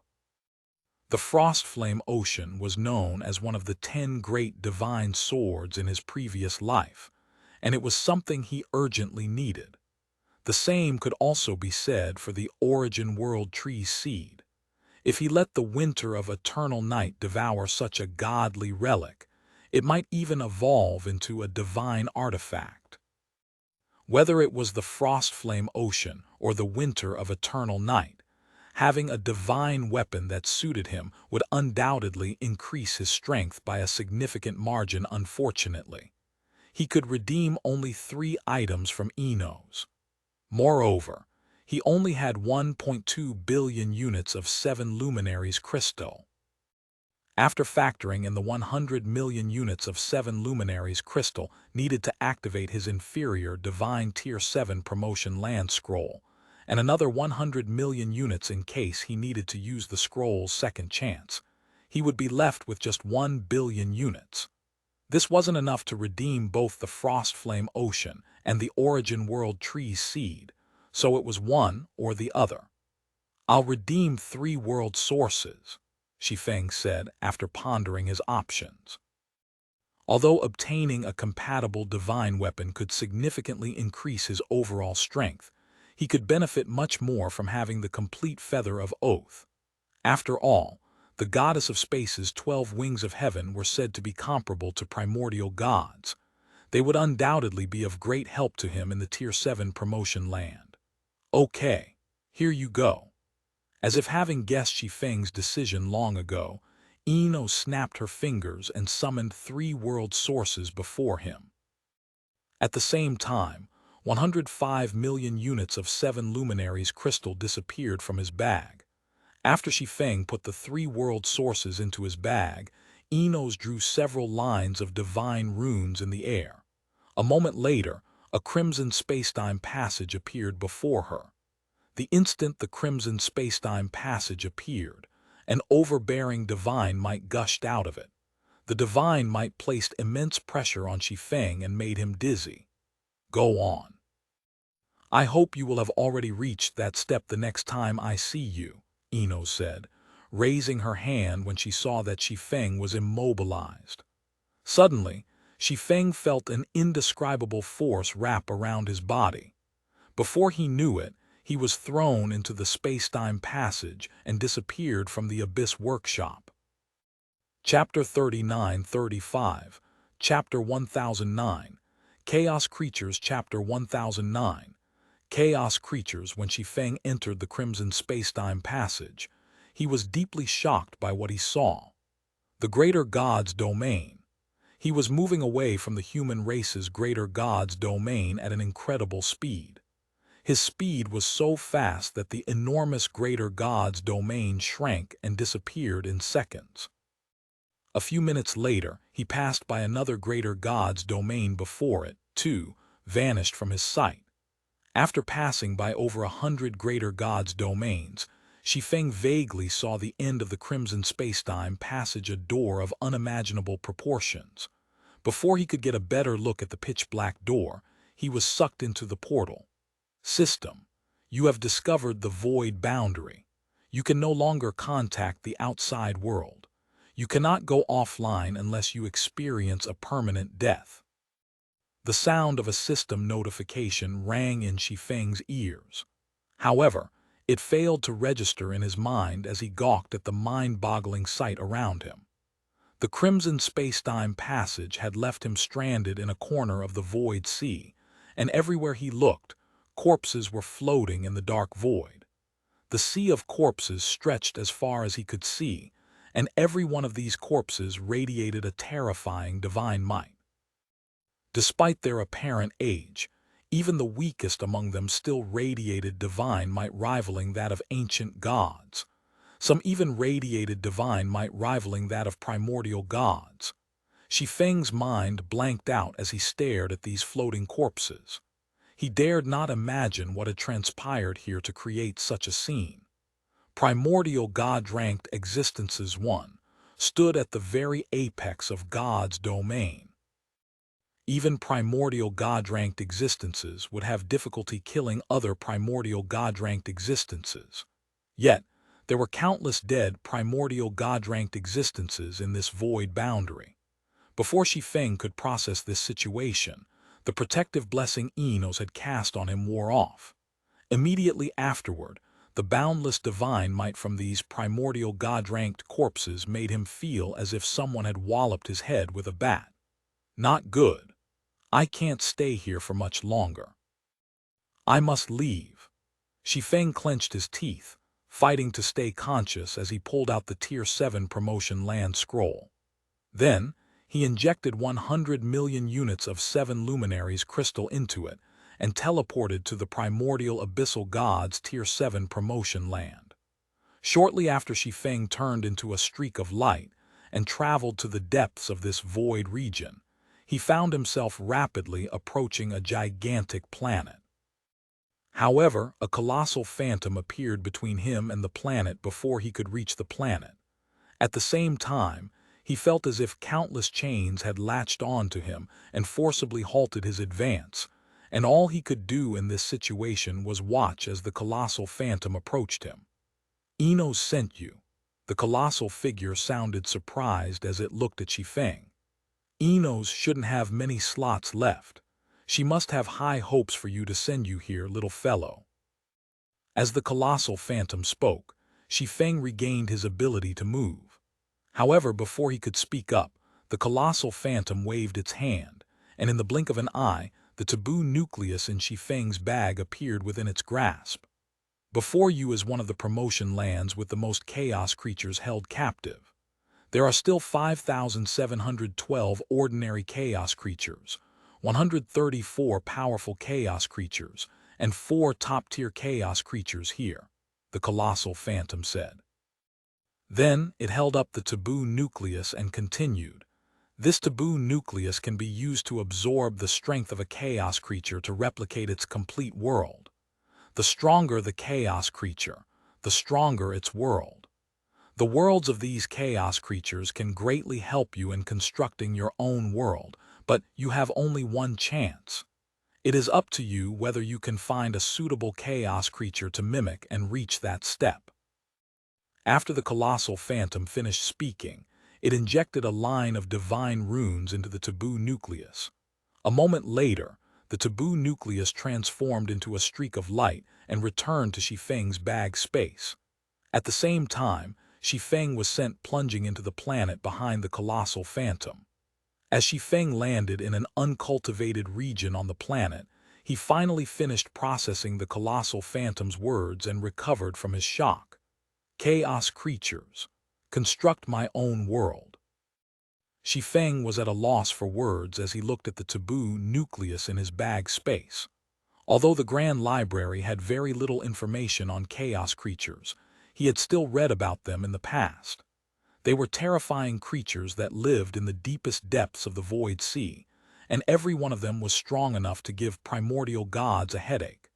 But now, this promotion land required him to steal the strength of a chaos creature. This was akin to stroking the whiskers of a tiger. However, what surprised Shi Feng even more was that, to advance to Tier 7, players were required to construct their own worlds. This was simply demanding the impossible. Although players could perform law projection through the mastery of world laws, the illusory world created during this process could only be considered a type of domain. It was nowhere close to being a true world. A true world would be akin to one of the many worlds found in God's domain, composed of a complete set of functioning world laws.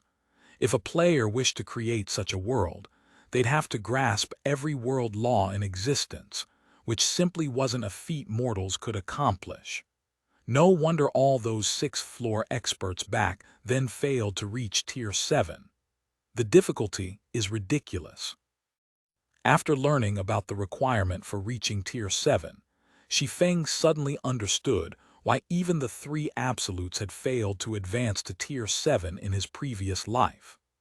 In the human race's greater God's domain, most chosen ones nurtured by the various powers would need to undergo many challenges just to master one world law.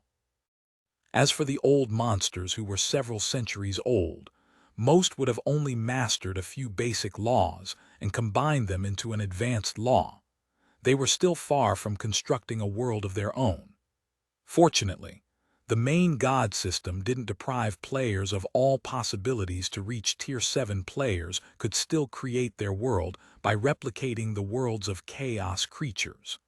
It would be similar to copying a magic array, only thousands of times more complicated. Even so, this was still a chance for players to advance to Tier 7, and it was infinitely easier than creating a world from scratch. The only problem was finding a compatible world. After all, while actual functioning worlds had complete sets of world laws, the composition of world laws wasn't necessarily the same for every world. For example, some miniature worlds could have world laws skewed toward a particular element, causing them to be icy cold or scorching hot all year round. If players could find a world with world laws skewed toward those they were proficient in, they would undoubtedly have an easier time replicating it. Thankfully, there are over 5,000 chaos creatures in this promotion land. I wasn't given a time limit either. Otherwise, I really would have no chance. When Shi Feng recalled the colossal phantom mentioning how many chaos creatures resided in this promotion land, he couldn't help but celebrate his decision to accept Enos's offer. Had he chosen other promotion lands, he would undoubtedly have far fewer chaos creatures to choose from. Even if he were to use up his inferior Divine Tier 7 promotion land scrolls 2 attempts, he doubted he could find a promotion land as good as this one. While Shi Feng pondered how to find a chaos creature, the land under him suddenly shook. Before he could react, a two-headed crocodile over 1,000 meters long emerged from the ground near him, exuding an aura that was much stronger than even that of the Undying Mother. Level 254, Superior Divine. Shi Feng gasped when he used an observation skill on the giant beast. Chaos Crocodile, Chaos Creature, Superior Divine, Level 254 HP. TL Notes: 1 Primordial God-ranked existences. These don't necessarily refer to the primordial gods of the human race. They can also be the primordial God-ranked existences of other races, such as the Holy Race's Holy Ancestors Chapter 3936, Chapter 1010, Complete Feather of Oath Chapter 1010, Complete Feather of Oath. Did it sense me? Shi Feng immediately felt a great deal of pressure when he saw the Chaos Crocodile looking about. Level 254. He had never seen or heard of such a level in any of his lives. Past level 200, monsters would gain a significant increase in basic attributes with each level up. A level 254 monster, even if it was only an ordinary Tier 6 divine monster, would have basic attributes rivaling that of the level 245 Undying Mother. Needless to say, a level 254 superior divine-ranked chaos creature would have much higher basic attributes. Before Shi Feng could turn around to leave, the chaos crocodile let out a deafening roar. Immediately afterward, a surge of world power descended upon him, sending him stumbling. What a powerful suppression! Even with miniature abyssal world active, my basic attributes still got suppressed by 20%. Is this a true world suppressive effect? Shi Feng was astonished when he saw the drop in his basic attributes. After his concentration and mana had reached the pseudo-tier 7 standard, his primordial god-ranked law projection could let him come out with a small advantage, even against the Undying Mother's unique law domain. Yet, despite being at Tier 6 like the Undying Mother, the Chaos Crocodile could overwhelm his miniature abyssal world and suppress his basic attributes by 20%. He dared not imagine how an advanced law projection would fare against the Chaos Crocodile's world. Upon realizing the disparity in strength, Shi Feng summoned several hundred true doppelgangers using myriad doppelgangers and fled in all directions without hesitation. Even if he used his last bottle of divine blood, he dared not say he could beat the level 254 Chaos Crocodile in basic attributes. Moreover, that was assuming his basic attributes weren't suppressed by 20%. With his basic attributes suppressed, he'd be asking for an early death if he tried to fight the Chaos Crocodile head-on. All he could do in this situation was run away. However, the moment Shi Feng's true doppelgangers turned to flee, the Chaos Crocodile also took action. All the Chaos Crocodile did was raise and lower one of its mountainous claws.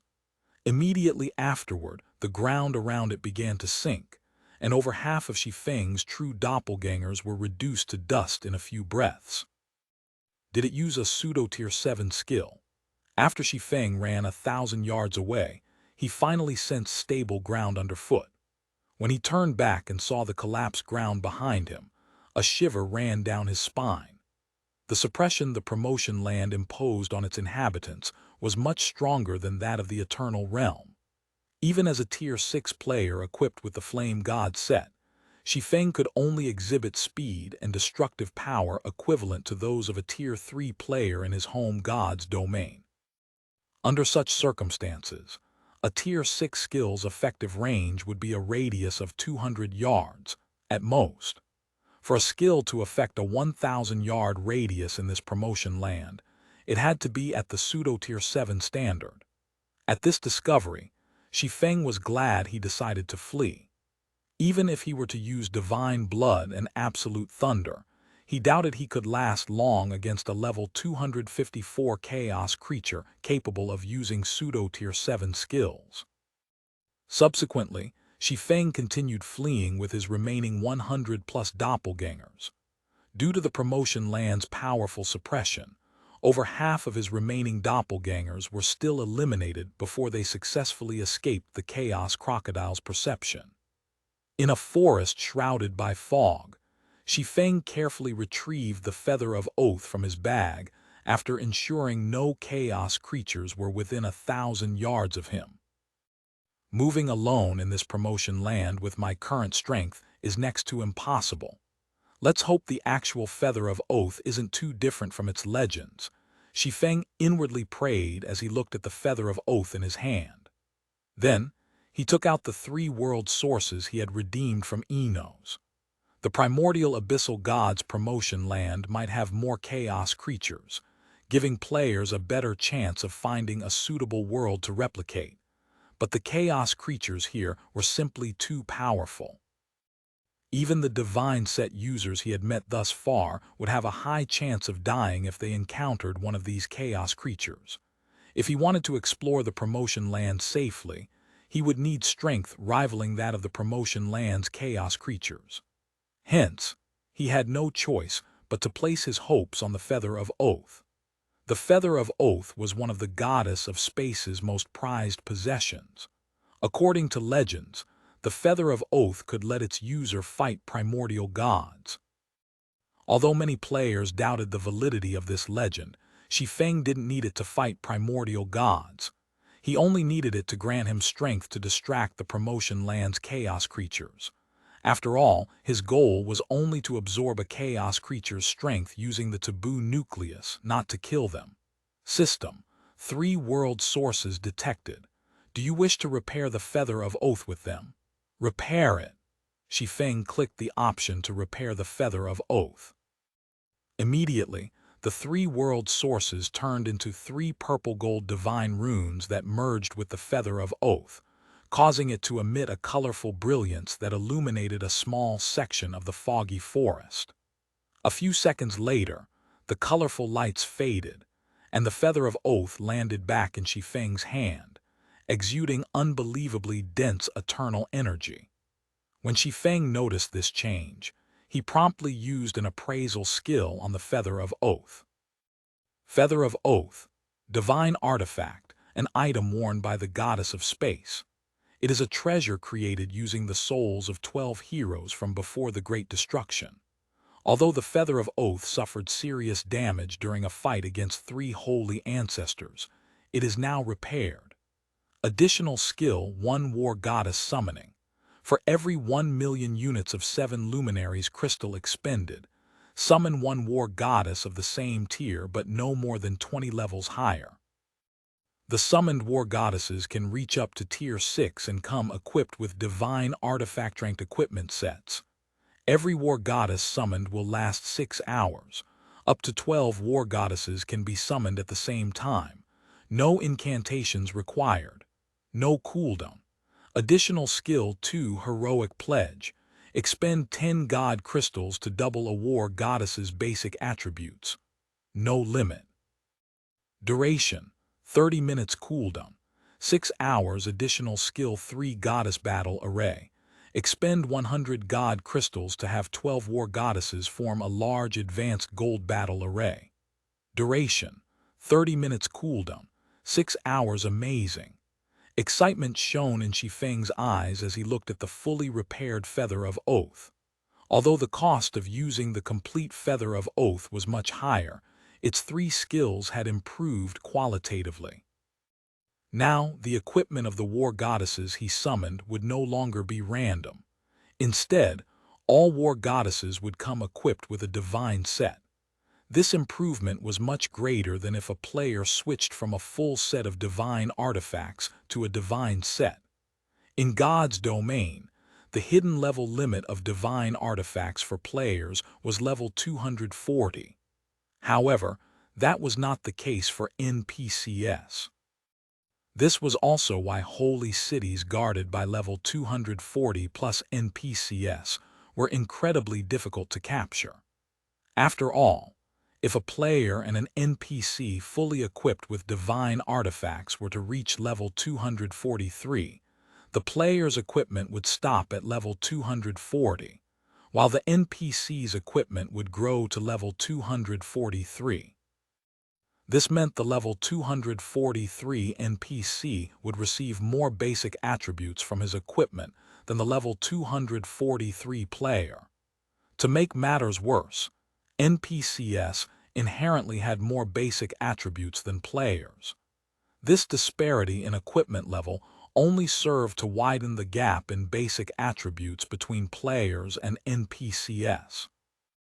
Now that he was level 239, he could summon level 259 war goddesses, and he could summon up to 12 at a time. If he were to encounter the Chaos Crocodile again, he felt that he might even be able to kill it, let alone keep it pinned. Chapter 39-37 Chapter 10-11 Advanced World Chapter 10-11 Advanced World Promotion Land, Northern Plain, Awu. A powerful howl echoed across the Northern Plain's outskirts. The howl came from a giant wolf over 1,500 meters tall as it glared vigilantly at the woman approaching it with a greatsword in hand. The giant wolf's vigilance increased with each step this greatsword-wielding woman took. When this woman came within 100 yards of it, the giant wolf lunged forward and bit down on the figure. In response, the woman raised her greatsword to meet the attack. Boom! After a brief collision between the giant wolf's fangs and the woman's greatsword, the giant wolf was forced 3 steps back, while the woman regained her footing after taking only 1 step back. Immediately afterward, she lunged at the giant wolf, her greatsword poised for attack. After several dozen exchanges between the two, the giant wolf let out a frustrated howl before turning around and fleeing the northern plain, abandoning its fight with the greatsword-wielding woman. This promotion land is absurdly massive. It's almost as large as the average god's domain. I didn't think it would take a day of travel just to reach the promotion land's core area. Hopefully, there is a powerful chaos creature whose world suits me, Shi Feng thought, glancing at the fleeing chaos frostwolf before quickly shifting his focus to a distant mountain range. After repairing the Feather of Oath, Shi Feng felt that completing his Tier 7 promotion with just an ordinary chaos creature's world would be a waste. Hence, he decided to aim for the powerful chaos creatures residing in the promotion land's core area. According to the colossal phantom, the stronger the chaos creature, the stronger their world would be. Going by this logic, when players were advancing to Tier 7, the stronger the world they created for themselves, the stronger they would be at Tier 7. With the level 259 war goddesses being able to easily suppress ordinary chaos creatures, Shi Feng would have a much easier time completing his Tier 7 promotion if he only targeted ordinary chaos creatures. But in that case, should he encounter other Tier 7 players in the future, he wouldn't have any obvious advantages over them. On the other hand, if he were to replicate a powerful chaos creature's world, he would be able to manipulate a lot more world power. This would give him an advantage over the average Tier 7 player. Not to mention, he had already constructed the miniature abyssal world. Thanks to it, he could fight mortal gods despite not being a mortal god himself. It would be a shame if he couldn't maintain such an advantage once he reached Tier 7. Moreover, now that he had a chance to create a stronger world, he naturally had to try it. As for the 4 top-tier chaos creatures, Shi Feng dared not set his sights on them. According to the Grand Library's records, the average chaos creature already had the strength to give primordial gods a headache, while powerful chaos creatures were as strong as the average primordial god. As for top-tier chaos creatures, the average primordial god would flee for their lives as soon as they encountered one. Even with the Feather of Oath, Shi Feng doubted a Tier 6 player like himself could last long enough to steal a top-tier chaos creature's strength and replicate its world. If not for this promotion land belonging to the primordial abyssal god, it might only hold some powerful chaos creatures. Some promotion lands might not even have powerful chaos creatures, offering players only ordinary ones. After traveling across the promotion land for the past day, Shi Feng realized that his time here was limited. Due to the presence of many chaos creatures, chaos energy filled the entire promotion land. This chaos energy continuously eroded the energy of players, and how long a player could survive in this promotion land depended entirely on their divine body. The stronger a player's divine body, the denser their mana would be, and the longer they could resist the erosion of chaos energy. At the current rate his mana was being eroded, Shi Feng estimated that players with a gold divine body could only last a day here, while players with an epic divine body could last 2 days, and players with a legendary divine body could last 3 days. Shi Feng should have no trouble lasting a week with his legendary-ranked superior divine body. This was also why he dared to challenge the core area's powerful chaos creatures. Although the core area was massive, 6 days should be enough for him to find a powerful chaos creature that suited him. About 20 minutes after Shi Feng and the great sword-wielding war goddess started making their way toward the mountain range, a series of roars came from the mountain range. The roars sounded different, apparently coming from different chaos creatures. Moreover, these roars were so powerful that they flattened the peaks of the mountains at the edge of the mountain range. What's going on? What rank of monsters are fighting here? Shi Feng stared at the flattened mountaintops, stunned.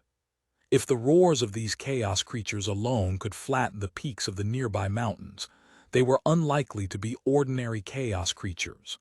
Before Shi Feng could recover from his shock, 15 chaos creatures rushed out of the mountain range, their massive frames over 2,000 meters in height, devastating the land and mountains they crossed. After making their exit, these 15 chaos creatures turned around to glare at a five-headed dragon standing at the edge of the mountain range. The five-headed dragon was covered in pitch-black scales and had black electric arcs flowing all over its body. 2 of its heads were missing, torn from its body along with the necks connecting them.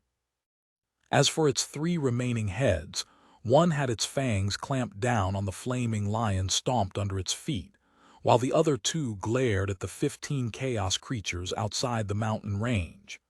Initially, the 15 chaos creatures still desired to continue their fight with the five-headed dragon. However, they all froze in place when they sensed their basic attributes decreasing gradually. Is this an advanced world? Shi Feng focused on the five-headed dragon after he saw the decreasing basic attributes of the other chaos creatures. A powerful chaos creature that has grasped an advanced world. Five-headed chaos dragon. Chaos creature. Superior divine level 258 HP. In the primordial abyssal gods promotion land, ordinary chaos creatures had their strength suppressed to a point where they could only maintain a height of 1,000 to 2,000 meters. Seeing as the 15 chaos creatures surrounding the five-headed chaos dragon were over 2,000 meters tall, they should all be powerful chaos creatures. Yet, the five-headed chaos dragon had suppressed the basic attributes of these powerful chaos creatures with its world power alone. Besides an advanced world's world power, Shi Feng couldn't think of any other possibility to explain this situation. However, under normal circumstances, only top-tier chaos creatures should be able to grasp an advanced world. As the five-headed chaos dragon's size did not exceed that of the 15 chaos creatures around it by much, it obviously still fell under the category of powerful chaos creatures. Yet, it had already grasped an advanced world. This was simply unbelievable. While Shi Feng marveled at the five-headed chaos dragon's advanced world, the 15 chaos creatures realized they were no match for their adversary. Despite their reluctance, they ultimately decided to flee and abandon their territory. Could this be my chance? As Shi Feng looked at the injured five-headed chaos dragon and the fleeing powerful chaos creatures, hesitancy flashed in his eyes. A moment later, he gritted his teeth and summoned 11 more war goddesses, saying, "To hell with it. Attack." Advanced worlds were normally exclusive to top-tier chaos creatures. Before this encounter, he never dared to consider replicating an advanced world. But now, the injured five-headed chaos dragon presented him with this opportunity. Although the five-headed chaos dragon's advanced world likely allowed it to exhibit strength greater than that of the average powerful chaos creature, he should still have a chance of success with the complete Feather of Oath. Chapter 39-38, Chapter 10-12. War Goddesses vs. Five-Headed Chaos Dragon. Chapter 10-12. War Goddesses vs. Five-Headed Chaos Dragon. At Shi Feng's command, the 12-level 259 war goddesses dashed across the grassy plain, charging the five-headed chaos dragon. Roar! Almost as soon as the war goddesses moved, the level 258 five-headed chaos dragon sensed them from over 10,000 yards away, and one of its heads let out a powerful roar. The roar caused the flow of time in the area to stagnate. Whether it was the flowers and grass dancing with the wind or the falling gravel, everything within a several thousand-yard radius froze in place. Immediately afterward, a pitch-black lightning bolt streaked toward Shi Feng. Shi Feng felt death descending upon him at this scene. He activated Heroic Pledge almost instinctively, doubling the basic attributes of the shield-wielding war goddess leading the charge. The shield-wielding war goddess in question also understood that the five-headed chaos dragon's attack was not to be trifled with. Without hesitation, she planted her golden shield into the ground, erecting 9 world barriers between her and the lightning bolt. Pseudo-Tier 7 Profound Skill, World's Protection. This was the profound skill of the shield-wielding war goddess's divine set. It was also the strongest defensive skill in her arsenal. Boom! The instant the pitch-black lightning bolt made contact with the world barriers, 6 of them vaporized, while the remaining 3 world barriers cracked and shattered one after another. The pitch-black lightning bolt only disappeared after colliding with the golden shield, forcing the shield-wielding war goddess back several steps and reaping over 10% of her HP. How strong? Is this the strength brought about by an advanced world's enhancement? Shi Feng was shocked to see the shield-wielding war goddess lose over 10% HP. Under the effects of Heroic Pledge, the shield-wielding war goddess's basic attributes could rival those of primordial gods of the same level. Nonetheless, she lost so much HP despite using a pseudo-Tier 7 profound skill. A war goddess's HP was several dozen times higher than that of players of the same level. An attack that could cause a war goddess to lose even 10% HP would be enough to kill a player of the same level several times over. The average powerful chaos creature definitely couldn't exhibit such power, even with a pseudo-Tier 7 skill.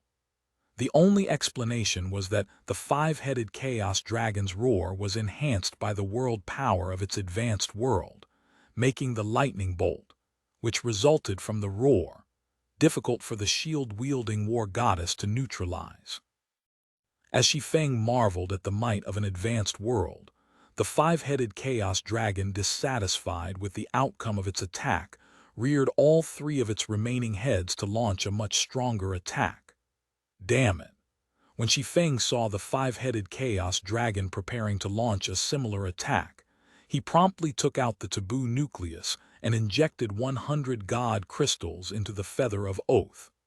Don't even think you can kill me off so easily.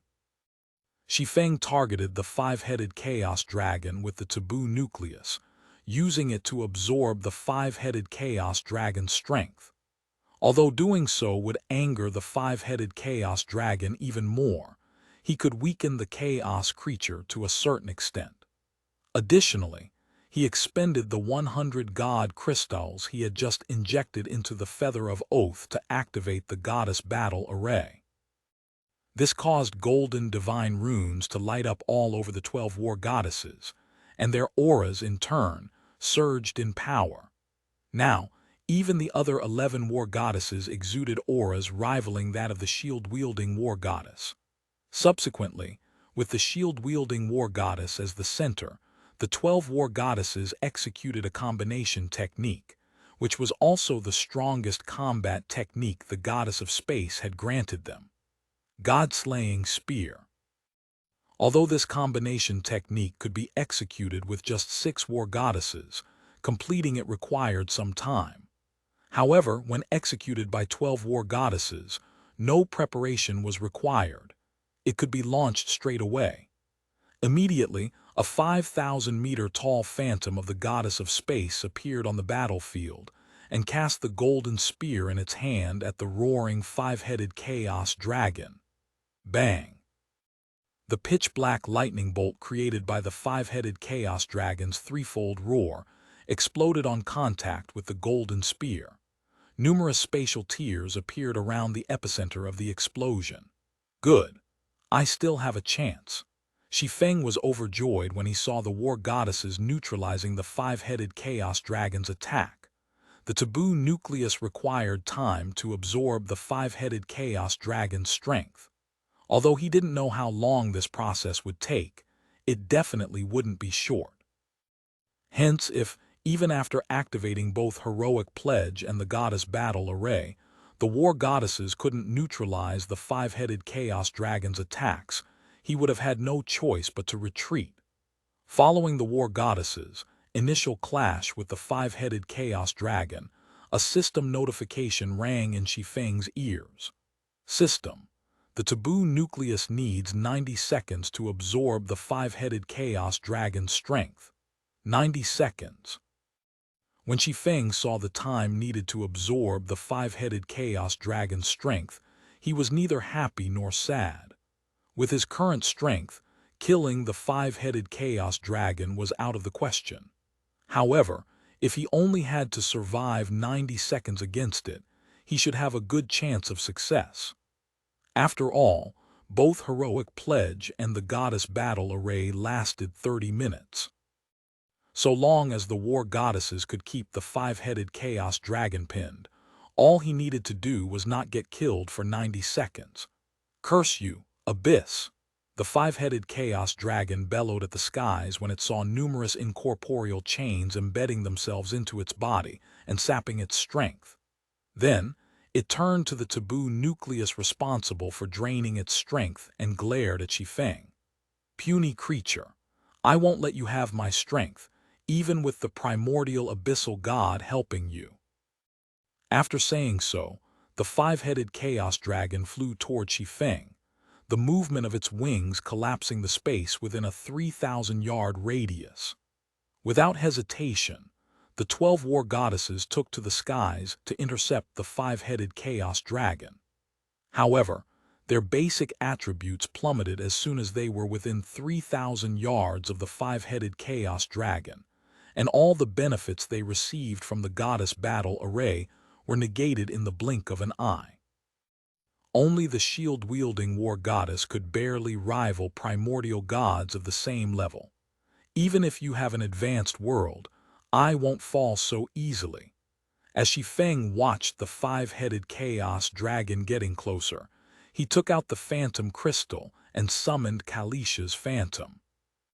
Chapter 3939, Chapter 1013, Tier 7 Concentration. Chapter 1013, Tier 7 Concentration. TL Notes.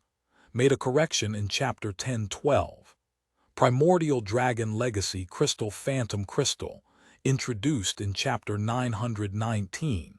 I've also made a change in Chapter 919. Changed Illusion Doppelganger to Phantom Doppelganger. As Shi Feng crushed Kalisha's Phantom Crystal, a Phantom Doppelganger 10,000 meters in height descended upon the northern plain. 10,000 meters. Shi Feng couldn't believe his eyes when he saw Kalisha's towering phantom. The suppression the primordial abyssal god's promotion land exerted on its inhabitants was the strongest Shi Feng had ever seen. Even powerful chaos creatures that could challenge primordial gods of the same level had their heights reduced to under 3,000 meters. Although the size of NPCs and monsters didn't fully correlate with their strength, it could indicate their energy standards. A 10,000-meter tall phantom. If speaking purely in mana standards, Kalisha's Phantom was much stronger than even the 12 War Goddesses when enhanced by Heroic Pledge and the Goddess Battle Array. This situation was simply unbelievable.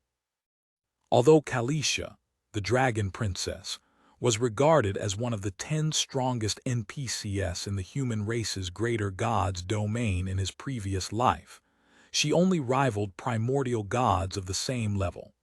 Not to mention, while he might have helped Kalisha recover her strength in this life, her phantom should only hold a small portion of her strength. The phantom shouldn't be anywhere close to matching Kalisha herself.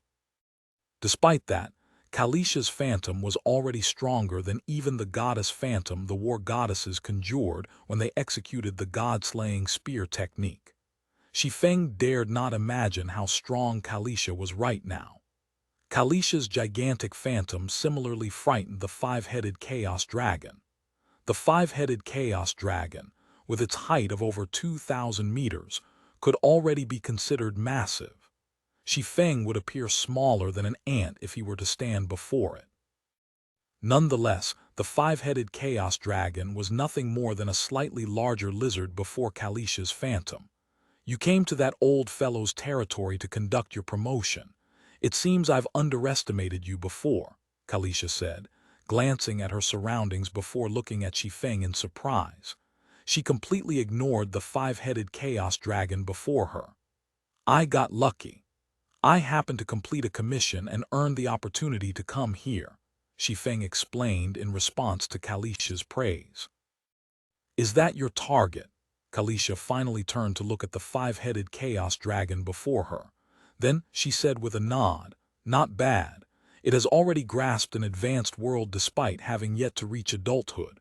At this rate, it might be able to crown itself as a king among chaos creatures once it reaches adulthood. Can you stop it from attacking me for 90 seconds? Shi Feng asked worriedly when he heard Kalisha's evaluation of the five-headed Chaos Dragon. A king among chaos creatures. This was a top existence among chaos creatures. Even the primordial abyssal god should have difficulty dealing with such an opponent. Seeing as Kalisha had given the five-headed Chaos Dragon such a high evaluation, it likely hadn't revealed its true strength thus far. 90 seconds. Kalisha glanced at the five-headed Chaos Dragon that was opening its three mouths once more. Without hesitation, she answered, that won't be difficult. After saying so, Kalisha's phantom raised its hand and erased all light within a 10,000-yard radius. At the same time, the five-headed Chaos Dragon's basic attributes plummeted to just 70% of their original values in the blink of an eye. Immediately afterward, the phantom lowered its hand, creating a dark ripple that neutralized the three pitch-black lightning bolts the five-headed Chaos Dragon's roars created. Meanwhile, the 12 war goddesses seemed to have been freed from their restraints as they recovered their basic attributes. Because of this shift in circumstances, the war goddesses' basic attributes exceeded that of the five-headed Chaos Dragon by a slight margin. Now, even without the intervention of Kalisha's phantom, the 12 war goddesses could keep the five-headed Chaos Dragon from Shi Feng. Subsequently, time passed rapidly as the taboo nucleus absorbed the five-headed Chaos Dragon's strength. 80 seconds. 60 seconds, 30 seconds. Even as the taboo nucleus absorbed the last vestiges of its strength, the five-headed Chaos Dragon never managed to touch Shi Feng. Despite its frustration, the five-headed Chaos Dragon ultimately transformed into light particles and disappeared from the promotion land. System, congratulations. Your taboo nucleus has absorbed the five-headed Chaos Dragon's strength. Do you wish to receive the five-headed Chaos Dragon's world structure? System, you have 10 minutes to decide. Once you accept the world structure, you will have one natural day to replicate it before it automatically disappears. The higher the fusion rate, the more world power you can access after you complete your promotion. System, if you cannot finish replicating it in one natural day, or if your fusion rate fails to reach 70%, you will fail your promotion, and you will not be able to receive the power of a taboo nucleus again for 1 year. A fusion rate of 70%. Shi Feng smiled wryly as he read the system notifications. No wonder nobody from the three races ever managed to reach Tier 7. This requirement is simply ridiculous. Shi Feng was pleasantly surprised when he saw he was given a 1-day time limit to replicate the five-headed Chaos Dragon's advanced world. However, when he saw the requirement of a 70% fusion rate, he felt like someone had just poured a bucket of cold water over him. The process of constructing an unfamiliar world using unfamiliar world laws was already a huge undertaking in itself. However, the Tier 7 promotion required him to replicate the five-headed Chaos Dragon's advanced world and ensure its compatibility. In other words, he'd have to make modifications to the replicated advanced world. This was a fatal requirement for someone who couldn't even construct a world of his own. After all, he could modify a world from countless aspects. How was he supposed to know which modifications, or combination of modifications, would make the advanced world more compatible with him? Shi Feng got a headache when he thought up to this point, and he hesitated over whether to accept the world structure of the five-headed Chaos Dragon's advanced world. How lucky of you to obtain something as good as the abyssal fruit. When Kalisha saw Shi Feng's indecision, a look of vexation appeared on her phantom. With the abyssal fruit, your chances of making that step are drastically higher than others, so stop hesitating and wasting time. The abyssal fruit.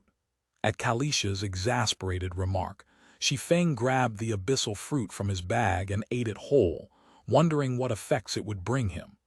Although he had previously inspected the abyssal fruit, its introduction only stated that it was an abyssal relic and nothing else. Hence, he had left it sitting in his bag. Now that the taboo nucleus had finished absorbing the five-headed Chaos Dragon's strength, it was the right time to use the abyssal fruit. 3 seconds after Shi Feng consumed the abyssal fruit, he sensed immense power welling up within his body and condensing in the depths of his mind. Then, it augmented his concentration at a frightening rate. 10 seconds later, Shi Feng felt he had broken through some kind of restraint. Originally, his perception only extended 1,000 yards away. Now, he could perceive everything within a 100,000-yard radius. Tier 7 concentration. Shi Feng was shocked by this sudden transformation. Out of all attributes in God's domain, concentration was the most difficult to raise. Even after reaching Tier 6, many players' concentration would still be stuck at the Tier 5 standard. Most Tier 6 players would have to undergo a long development period before their concentration could advance from Tier 5 to Tier 6. This showed just how difficult it was to develop one's concentration. Although Shi Feng's concentration was previously at the pseudo-Tier 7 standard, it had still been a far cry from the Tier 7 standard. He had even considered slowly developing his concentration to the Tier 7 standard after completing his Tier 7 promotion. But now, the abyssal fruit had propelled his concentration to the Tier 7 standard. Chapter 39-40 Chapter 10-14 96% fusion rate Chapter 10-14 96% fusion rate system. Congratulations! Your concentration has reached the Tier 7 standard. Rewarding level +1 and 100 free legacy skill points. Following the system notification, a purple-gold light enveloped Shi Feng as his level increased from 239 to 240. However, this supposedly monumental achievement did not draw Shi Feng's attention, as he focused entirely on his mental state. Are these the benefits of having Tier 7 concentration? Shi Feng had difficulty believing the changes brought about by the improvement of his concentration. His perception range increasing from 1,000 yards to 100,000 yards in the primordial abyssal gods promotion land was only the tip of the iceberg. Compared to the improvements to his control over mana, the improvement to his perception was insignificant. With a flick of his wrist, Shi Feng controlled the mana within a 100,000-yard radius as if it were an extension of himself, creating 7 mana vortices in the blink of an eye.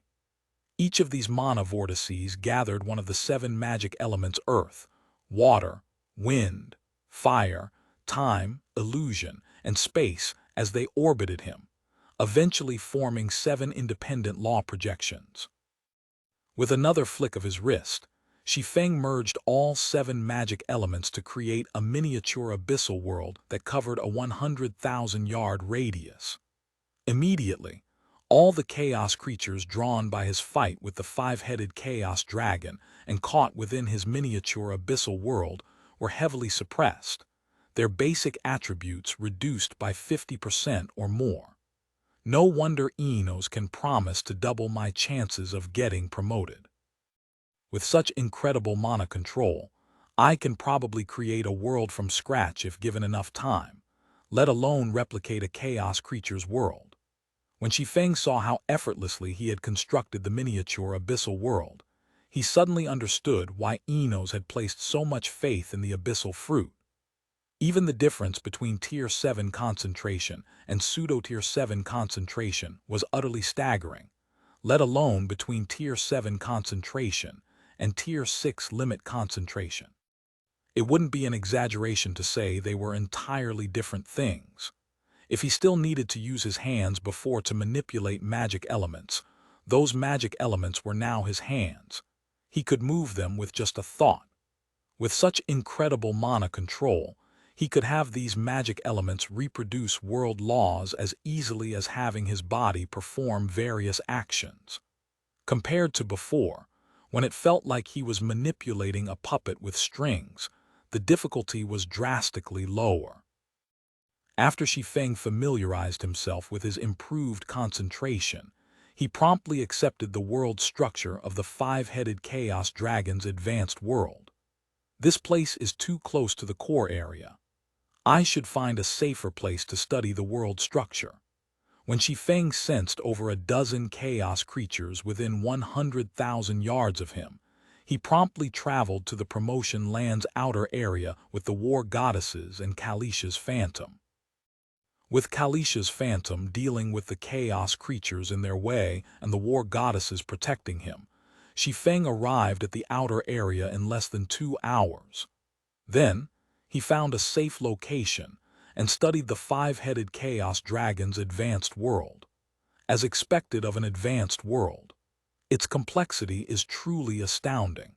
If my concentration hadn't reached the Tier 7 standard, I might not be able to replicate even 30% of it in a year.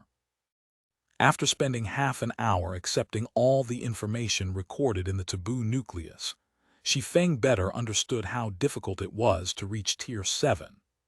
Although he had known that constructing a world would be difficult, only after seeing the world structure of the five-headed Chaos Dragon's advanced world did he understand why he had never heard of any player from the human race's greater gods' domain successfully advancing to Tier 7.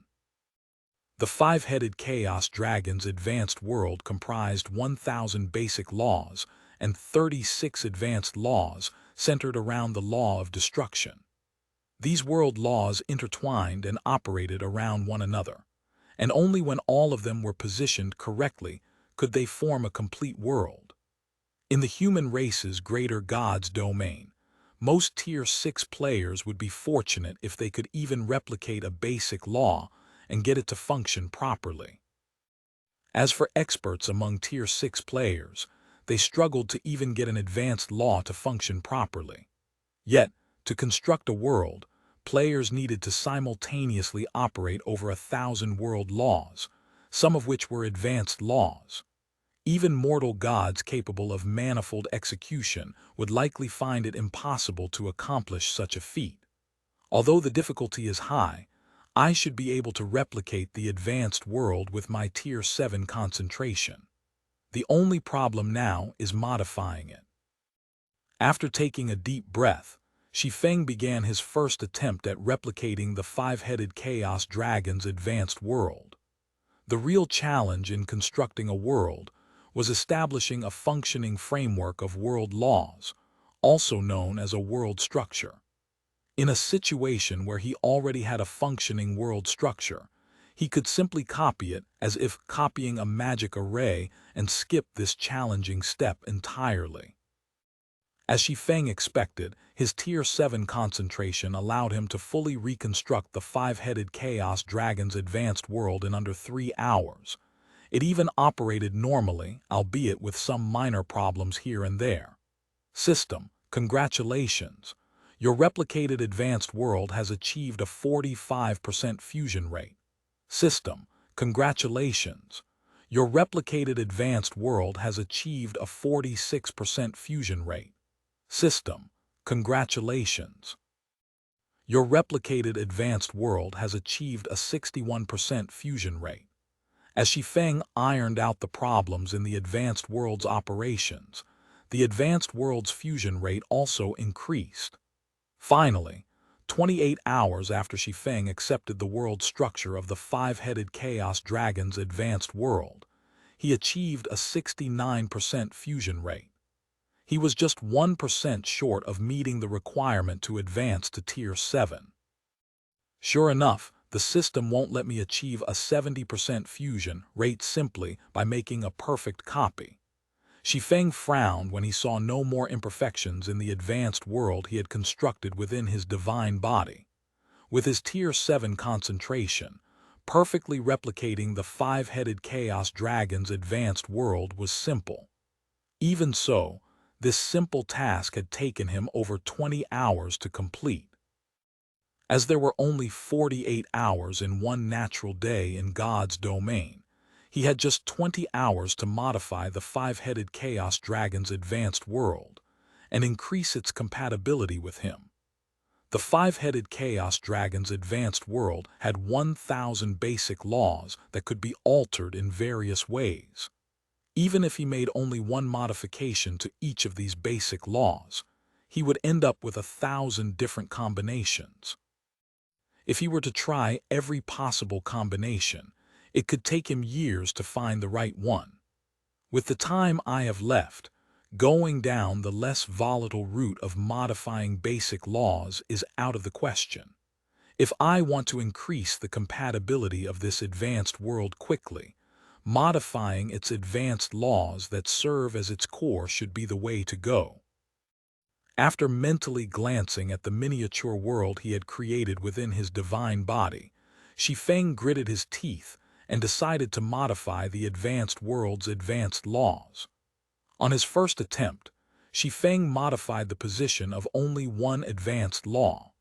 Nonetheless, the change had destabilized the world structure so much that the advanced world collapsed on the spot. However, after his first failed attempt, Shi Feng quickly reconstructed the advanced world and modified a different advanced law, having no intentions of stopping. Unfortunately, his second attempt still failed.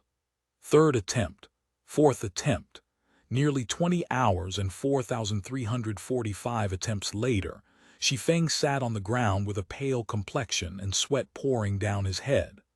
Of the thousands of attempts I've tried, only 2 didn't fail catastrophically.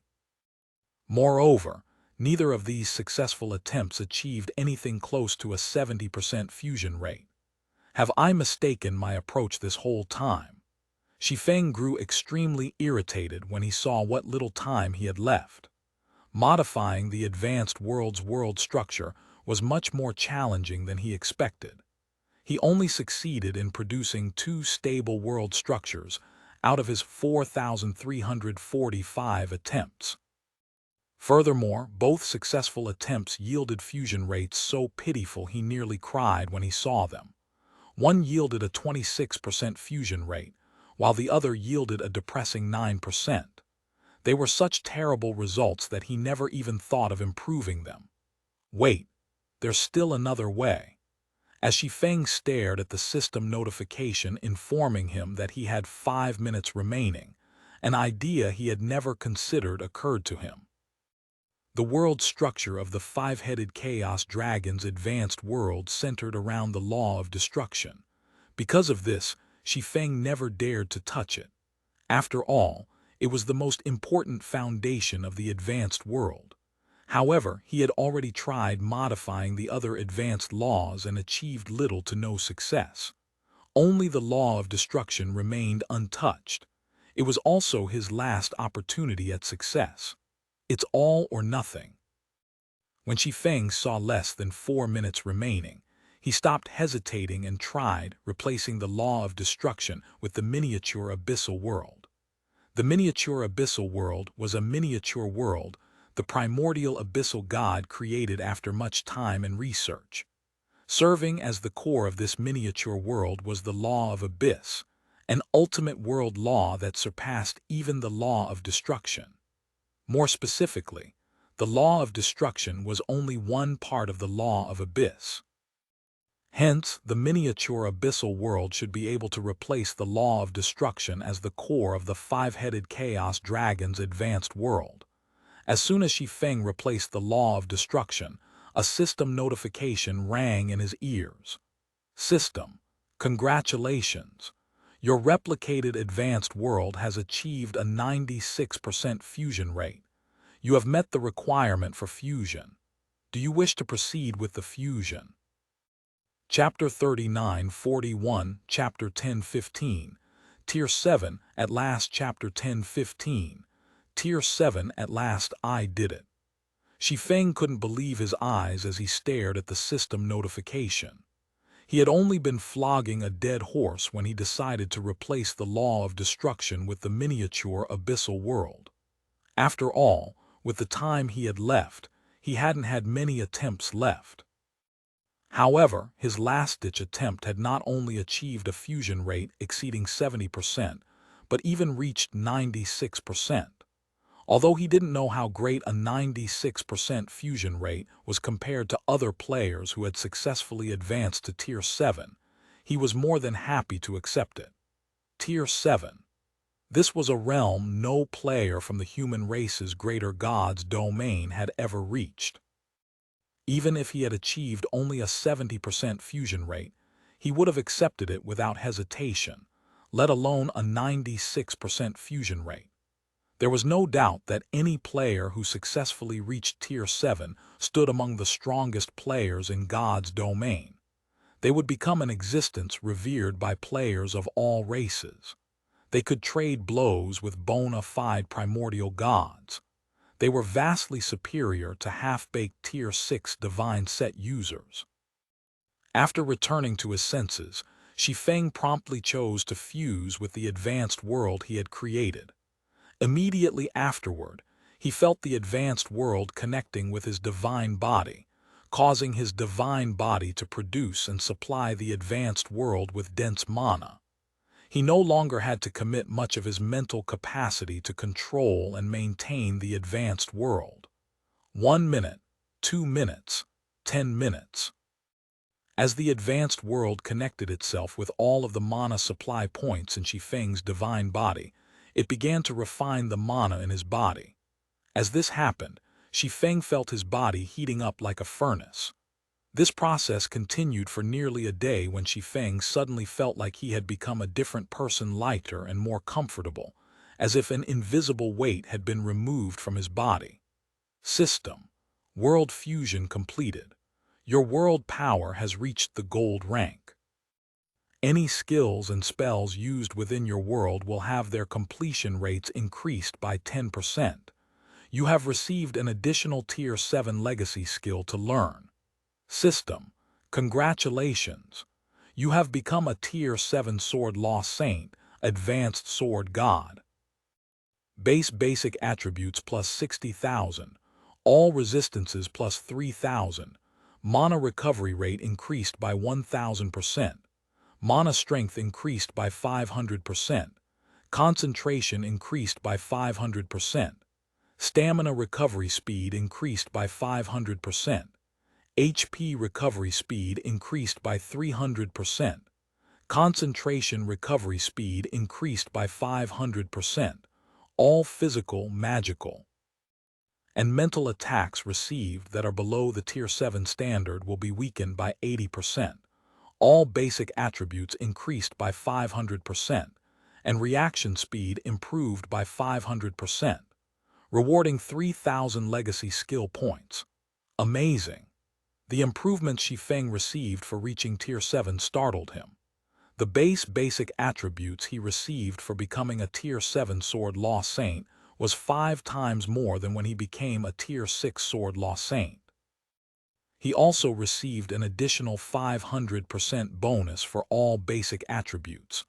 Once he factored in the bonuses from his equipment, he'd have higher basic attributes than when he had fought Imperial Wraith with the assistance of divine blood and abyssal will. He had truly become a humanoid boss. However, what surprised him the most wasn't the increase in his basic attributes, but rather the 500% increase in his reaction speed. With his current reaction speed, even mortal gods would have difficulty keeping up with his attacks. Although their eyes might be able to keep up with his speed, it'd be meaningless if their bodies couldn't keep up. With my current strength, I can probably beat those taboo bosses, even without any techniques or skills, Shi Feng thought, astonished when he sensed the surrounding space trembling because of his movements. The primordial abyssal god's promotion land was extraordinarily stable. It also exerted an unimaginable suppression on its inhabitants. Even Tier 6 players could only exhibit strength at the Tier 2 or Tier 3 standard here. However, this suppression seemingly disappeared after he became a Tier 7 advanced sword god. The promotion land space now felt like paper to him, shreddable with just a little force. After Shi Feng familiarized himself with his newfound strength, he pulled up the list of Tier 7 legacy skills he could learn, curious to see what achieving gold-ranked world power qualified him for. Heavenly Sword requires Sword Tier 7 Peak Legacy Skill. Conjure a heavenly sword using world power to perform a frontal AI attack carrying up to 1000% of your strength. Cooldown, 10 minutes learning condition. 1500 legacy skill points lightless. Requires Sword Tier 7 Peak Legacy Skill. Rapidly execute 9 slashes. Attack speed of each slash can be increased up to 1000%. Cooldown, 1 minute learning condition. 1500 legacy skill points. Eternal Sword. Requires Sword Tier 7 Apex Legacy Spell. Super large-scale destruction spell. Conjure a world sword using all your world power to perform a large-scale annihilation attack. Cooldown, 1 natural day learning condition. 2000 legacy skill points. Even the cheapest one costs 1500 legacy skill points. The cost of learning Tier 7 legacy skills flabbergasted Shi Feng. The Tier 7 legacy skills he was offered were undeniably powerful. Even the weakest was a Tier 7 peak legacy skill, significantly better than the profound skills of divine artifacts. It exhibited much greater power and had a much shorter cooldown. However, it cost 1500 to 2000 legacy skill points to learn just one of these Tier 7 legacy skills. It was many times more than what he had to pay to learn his Tier 6 legacy skills. If not for his promotion reward, which included 3000 legacy skill points, he wouldn't have been able to afford even one Tier 7 legacy skill with his existing legacy skill points. I only have 3910 legacy skill points, so I can only pick 2 to learn. After deliberating on it, Shi Feng learned Lightless and Eternal Sword. Lightless had a short cooldown, making it highly effective in extended battles. As for Eternal Sword, although it had a long cooldown, it was an incredible AI spell. So long as he didn't encounter existences on par with the human race's 10 great NPCs, he could use Lightless and Eternal Sword as powerful deterrents in the war among the 3 races. Just when Shi Feng finished learning the legacy skills and was thinking about how to return, he suddenly realized an old man with an indistinct face was standing before him. The old man was only the size of a normal human. However, Shi Feng choked when he sensed the old man's aura. He felt as if he was standing before a powerful chaos creature when he was still at Tier 6. How many years has it been? I never thought a young fellow like you would succeed. You even grasped an advanced world, the old man said. Although his appearance was indistinct, the joy in his voice was apparent. Out of the hundreds who have succeeded in the past, you are the second to have made such an accomplishment after the young fellow named Space. Since you have already advanced to Tier 7, it is time you returned. If the opportunity arises, I hope we can meet in person. As the old man finished speaking, he drew a divine rune in the air. Before Shi Feng could open his mouth, The divine rune transformed into a crimson spacetime passage that engulfed and took him away from the promotion land. TL notes: made a change in chapters 264, 475, 651. These are the chapters where Shi Feng advances to Tier 4, Tier 5, and Tier 6, respectively. All basic attributes plus value change to basic attributes plus value. For clarity, Chapter 3942, Chapter 1016, New Overlord, Chapter 1016, New Overlord, Eternal Realm, Primordial Civilization City. Shi Feng appeared in the teleportation tower in a flash of light, a massive headache assaulting him as he stepped out of the teleportation array. Why is the trip back so much rougher? If my concentration hadn't reached Tier 7, I would probably have fainted by now, Shi Feng thought to himself as he looked at the fading crimson spacetime passage behind him with lingering fear. From the moment the old man sent Shi Feng into the spacetime passage until he exited, he felt as if someone had repeatedly hacked at his soul with a blade. The excruciating experience would have been unbearable for the average person. Shi Feng even suspected that he might have suffered soul annihilation had he undergone this experience when he was still at Tier 6, and he would never have reached the primordial abyssal gods promotion land. However, Shi Feng soon forgot about his headache when he stepped out of the teleportation tower and saw the street before him. More specifically, his attention was drawn to the many shops, high-end hotels, restaurants, bars, etc. that lined the sides of the street. They were all advanced constructions that had dozens of floors. Additionally, he saw many high-ranking caravans and high-level players traversing the street. Most of these players were level 230 or above, including quite a few level 240 experts. There were also mysterious iron flying ships sailing everywhere over the city. He even spotted 1,000-meter-long flying ships from time to time. This situation dumbfounded him. The current primordial civilization city looked nothing like a recently established guild city. It looked more prosperous than even the holy cities outside the eternal realm. How long was I away? Shi Feng couldn't help but wonder if he had returned to the wrong world when he saw the wares of the various shops. Many shops lining the street sold level 240 plus taboo legendary weapons and equipment. Some even sold level 250 taboo legendary equipment. This was not a sight he would dare to dream of before he left to challenge his Tier 7 promotion. Before his departure, Dragon's Crown had only recently gained the ability to farm level 245 taboo legendary equipment. It was still far from fully equipping its members with such equipment, let alone selling to outsiders. The shops before him were not situated in the city's central area. They were only near the teleportation tower, an area that was barely a prime location of the city. Even so, over 20 shops sold level 240 plus taboo legendary weapons and equipment. Some even sold level 250 taboo legendary equipment, an item he had never seen before. This wasn't a transformation that could occur in just 2 or 3 days.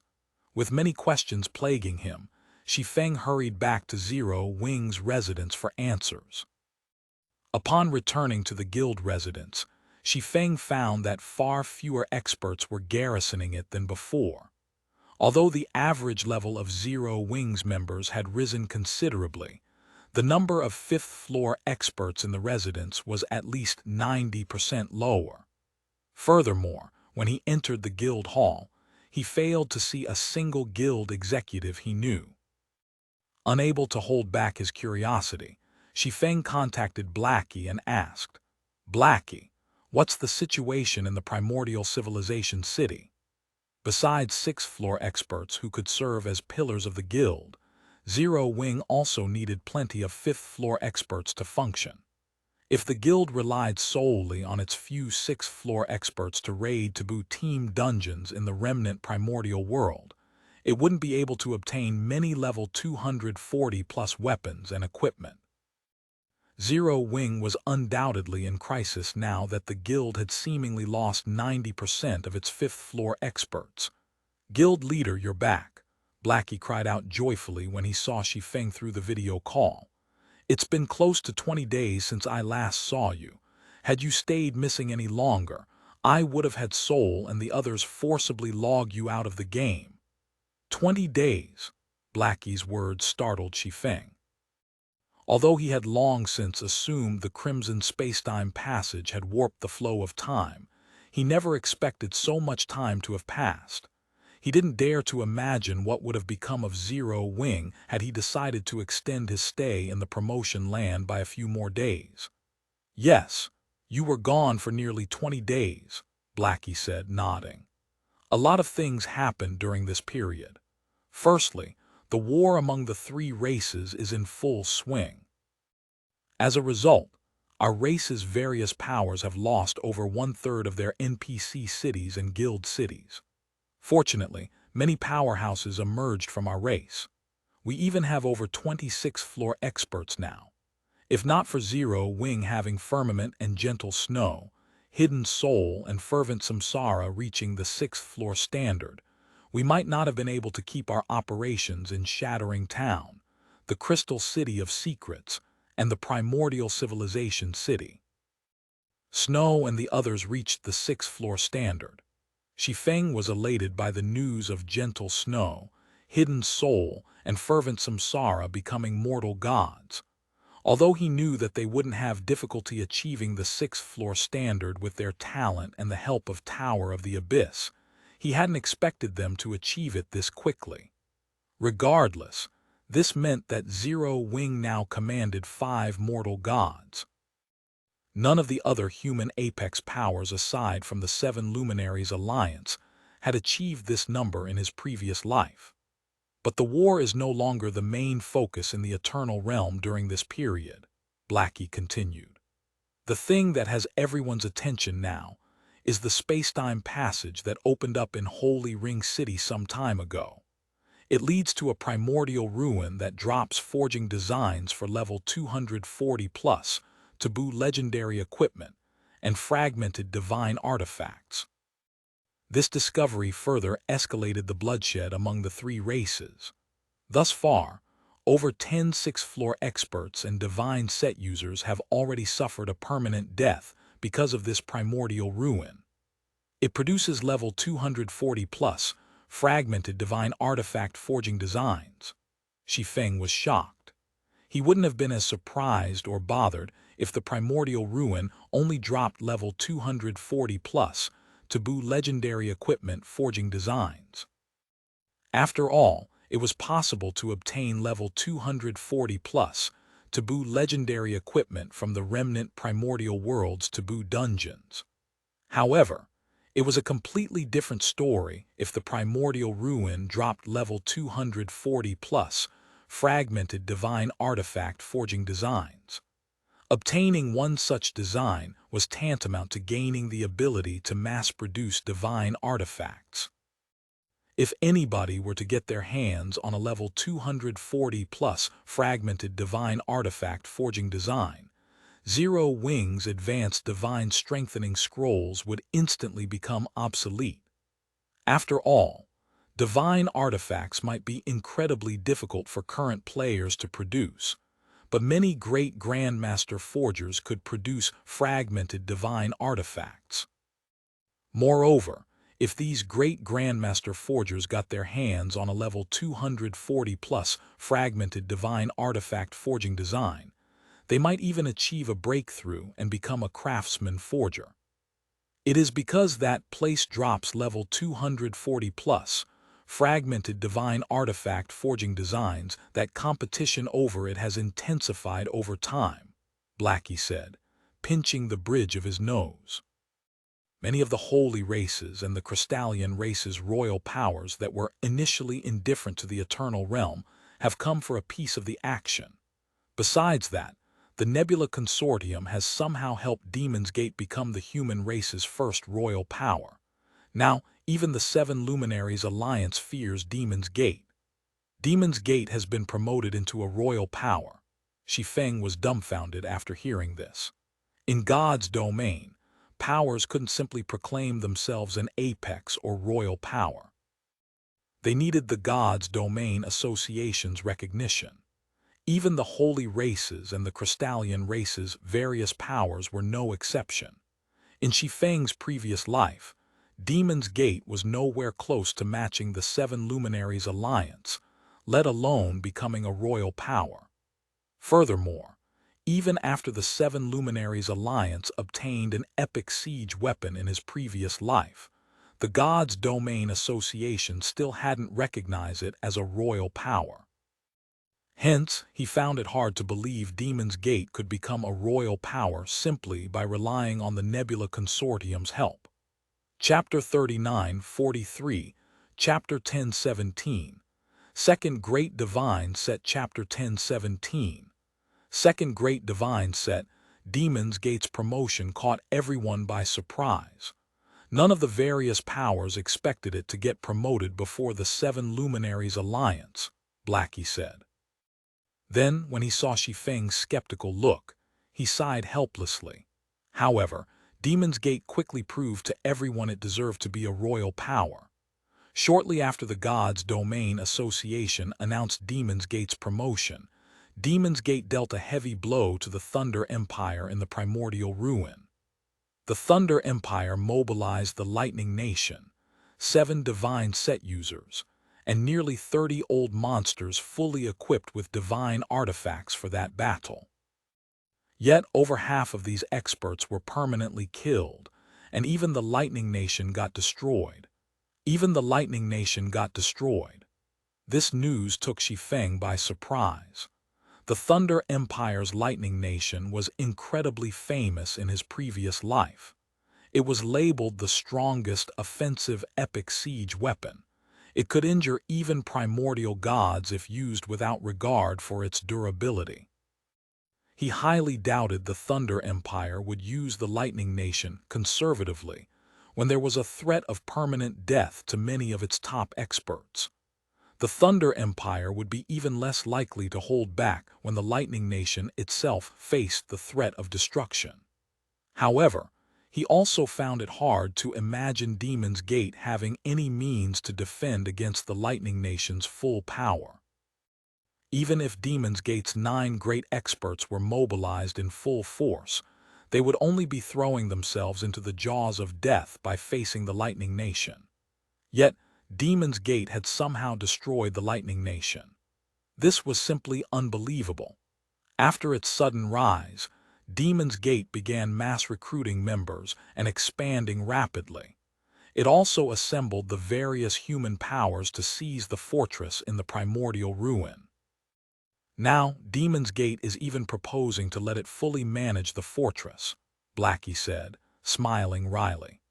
The reason Demon's Gate gave is that the Holy Race and the Crystalline Race are going to besiege the fortress tomorrow. At that time, they will undoubtedly do everything they can to seize control of the fortress, but Demon's Gate is confident it can lead the human race to victory, so it wants full management rights over the fortress in return. Nobody wants to leave their fate in Demon's Gate's hands, so the various human powers have mobilized most of their elite experts to fight in the upcoming battle. So that's why there are so few experts and guild executives in the guild residence. Realization dawned on Shi Feng at Blackie's explanation. In God's domain, fortresses found in certain special locations usually had authority keys that determined who got to control them. If Demon's Gate was allowed to gain 51% of the authority tokens for the Primordial Ruins fortress, it might as well have full management rights over the fortress. By now, it was obvious the Primordial Ruins fortress concerned the various powers' future development. In such a situation, the various powers had to go all out in reinforcing it, whether to defend the fortress from the Holy Race and the Crystalline Race, or prevent Demon's Gate from gaining full control. Naturally, Zero Wing was no exception. Guild leader, since you're back, you should hurry to the fortress, Blackie said excitedly. Rain and snow are needed to protect Shattering Town and the Crystal City of Secrets, whereas firmament is required to protect the primordial civilization city. Soul, Samsara, and Frost are the only sixth-floor experts we currently have at the fortress, and they're honestly not enough to protect our interests. If you join them, we should have a better chance at preventing Demon's Gate from taking over the fortress. Okay, I'll head there now. Shi Feng nodded without hesitation. Zero Wing and Demon's Gate were currently mortal enemies. Although all human powers needed to stand united against the Holy Race and the Crystallian Race, Zero Wing would definitely have a hard time if Demon's Gate gained full control over the Primordial Ruins fortress. After disconnecting the call, Shi Feng used a guild transfer scroll to teleport to Shattering Town. Holy Ring City, Primordial Ruin, Twilight Fortress. The Twilight Fortress was a super-large fortress that could accommodate up to 3 million players. The fortress was brightly lit, and its relatively narrow streets were crowded with players. A 100-meter-tall battle arena the size of multiple stadiums stood in the central area of the fortress. The battle arena was lively throughout the day and even more so at night. Many of the various human powers experts and chosen ones would gather there to train or spectate matches. On the battle arena's top floor, even Samsara can't last 3 moves against him. Hidden Soul's expression turned grim when she saw the young man wrapped in bandages inside the ring defeat fervent Samsara in 3 moves. Where did Demon's Gate find these people? The girl before could match me, while this person's strength is even more monstrous. Only Rain stands a chance against him. Elise kept telling me Zero Wing is strong and has many experts, but I find it hard to believe, the bandaged young man scoffed, glancing at fervent Samsara who had just been resurrected outside the ring. I heard your guild leader is quite strong. How about you call him to fight me? I'll fight him with just one hand. I'll even consider it his victory if he can damage me. How about it? Damn it, I'm going up next. I refuse to believe I can't land a hit on him. Hidden Soul seethed. Don't be impulsive, Red Frost said, holding Hidden Soul back. That young man is provoking you. Demon's Gate is trying to reduce our levels before the battle over the fortress. Don't get tricked. The top floor ring was unlike the other rings in the battle arena. Players killed in the ring might not lose any weapons or equipment, but they would lose a level as a penalty. Are we supposed to just let him talk down to us then? Hidden Soul gnashed her teeth. Recently, as Demon's Gate's reputation and influence grew, and it annexed many pseudo-apex powers, it suddenly challenged Zero Wing to a fight in the battle arena. Additionally, Demon's Gate stated it would need only 3 members to defeat everyone from Zero Wing, regardless of how many members Zero Wing sent to take the challenge. Once this challenge became public, Zero Wing had no choice but to accept it to protect its reputation. However, the experts Demon's Gate sent were unbelievably strong. Zero Wing and Demon's Gate had fought 2 matches thus far, and Zero Wing had lost both. Moreover, Demon's Gate had yet to send out Elise, its strongest chosen one. I managed to identify the equipment he is using, Red Frost said helplessly.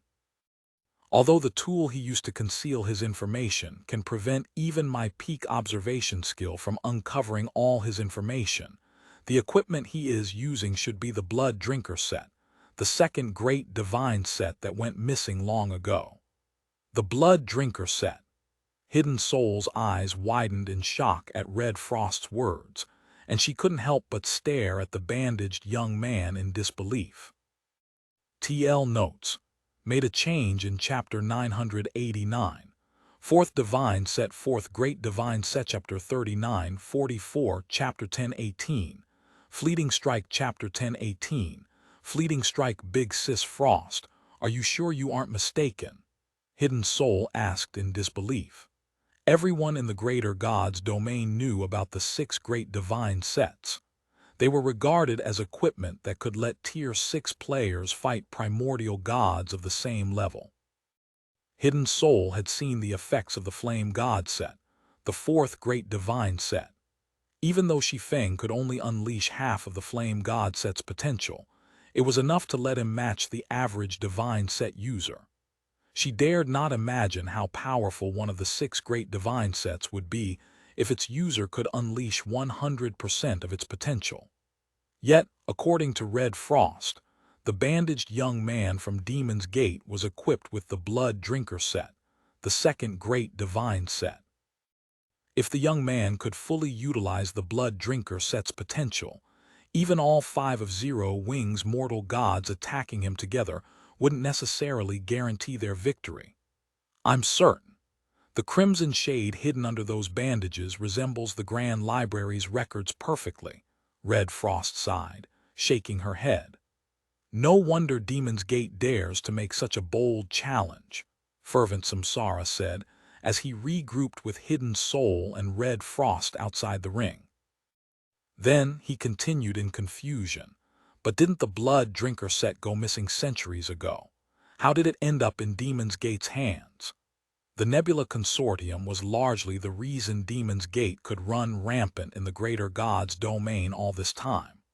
Although Imperial Wraith with his extreme evil set was powerful, he wouldn't have been enough to deter the various Apex powers from persecuting Demon's Gate. Many pseudo-Apex powers even dared to openly oppose Demon's Gate. However, had it been known that Demon's Gate possessed the second great divine set, even the 7 Luminaries Alliance would have feared it, let alone a bunch of pseudo-Apex powers. What should we do now? Hidden Soul asked anxiously. Judging by that person's movements, he reached the 6th floor standard long ago, and he's level 243. With him equipped with the Blood Drinker set, even the Holy Race and the Crystallian Race would only have a few players capable of dealing with him. As for the human race, while Hidden Soul and the others were feeling helpless against the bandaged young man, a deep and familiar voice suddenly echoed across the top-floor arena. "Since you insist, I will be your opponent." At these words, everyone in the arena turned to where the voice came from and saw a cloaked swordsman walking toward the ring from the entrance. Black Flame. He's Black Flame. He's still alive. Didn't he get hunted and killed by the Holy Races and the Crystallian Race's royal powers in the Demon God Forest? He must have survived their pursuit, but why would he expose himself here? Is he not afraid those royal powers might come after him again? Many of the various powers experts were surprised to see Shi Feng. Shi Feng's fame had skyrocketed since the battle in the Demon God Forest. Not only did he steal the Undying Mother's loot from several royal powers, but he had even repulsed multiple divine set users before escaping. After this battle, Shi Feng soared to 2nd place on the Divine Glory list. Although he had quickly fallen to 11th place due to the many geniuses produced by the war among the 3 races, it was still a rank that most chosen ones could only dream of achieving. "You've finally shown yourself. I thought you would remain in hiding for fear of getting targeted by the several anomalies that recently appeared among the Holy Race and Crystallian Race," Lunar River from King's Paradise said, her lips curving into a smile as she watched Shi Feng walking into the ring. She was seated in the VIP stand, drawn here by the confrontation between Zero Wing and Demon's Gate. Her temperament and equipment standard had drastically changed compared to when she participated in Everlasting City's competition. She now gave off the feeling of an unsheathed sword, intimidating those around her. This young man from Demon's Gate is far from ordinary. Can you last more than a few moves against him? Vice Guild Leader, is that young man from Demon's Gate really that strong? Asked Shoyun, who was also wearing a black cloak to hide her information. Guild Leader Black Flame can rival 6th floor experts in combat standards. He even repulsed multiple divine set users last time. Even if that young man is equipped with the second great divine set, I doubt Guild Leader Black Flame would lose in just a few moves, right? You aren't aware of the full situation, so it's normal for you to have such thoughts, Lunar River said. After glancing at the bandaged young man on the ring, she continued, "If all that person has is the second great divine set, he naturally wouldn't be able to defeat Black Flame in a few moves. However, that person isn't some no-name expert. He's not." At Lunar River's words, Shoyun couldn't help but look at the bandaged young man in confusion. But this person only debuted during the battle between Demon's Gate and the Thunder Empire. Before that, there was never any information about him in Demon's Gate. Of course, there isn't any information on him in our greater God's domain, Lunar River said nonchalantly. But he is very famous in the 100-race battlefield. He is the 100-race ranking list's 421st ranked soul hunter. In the current Eternal Realm, only those anomalies from the Holy Race and the Crystallian Race are superior to him in overall strength. As for everyone else, if we compare solely in combat standards, Ink Crystal might be able to match him. Shoyun gaped at Lunar River's evaluation, staring at the bandaged young man in disbelief. Ink Crystal was known by all in the current Eternal Realm. She was publicly acknowledged as the Crystallian Race's #1 chosen one. Although it had been a while since anyone last saw her, she had never fallen out of the Eternal Chosen One ranking list's top 10. She was not an existence brand new 6th floor experts could hope to match. In addition to Lunar River and Shoyun, many other spectators in the VIP stands focused on the bandaged young man. Elder Marshal, is it impossible for guild leader Black Flame to win? Verdant Rainbow asked the white-haired old man beside her in confusion. If that young man didn't have the second great divine set, guild leader Black Flame might have had a chance. But now, impossible. You can't even put them in the same league, Elder Marshal said firmly, stroking his beard. Nebula is extremely invested this time. Be it Black Flame or Zero Wing, I suggest you advise them not to stick their heads out during this period. Verdant Rainbow sighed helplessly at Elder Marshal's words. Originally, after witnessing Shi Feng's performance in the Demon God Forest, she thought Zero Wing could suppress Demon's Gate and trade blows with the Nebula Consortium. However, she was recently granted access to information she had never been privy to, which made her realize that their world had far more secrets than she had imagined. Inside the ring, Shi Feng stood facing the bandaged young man.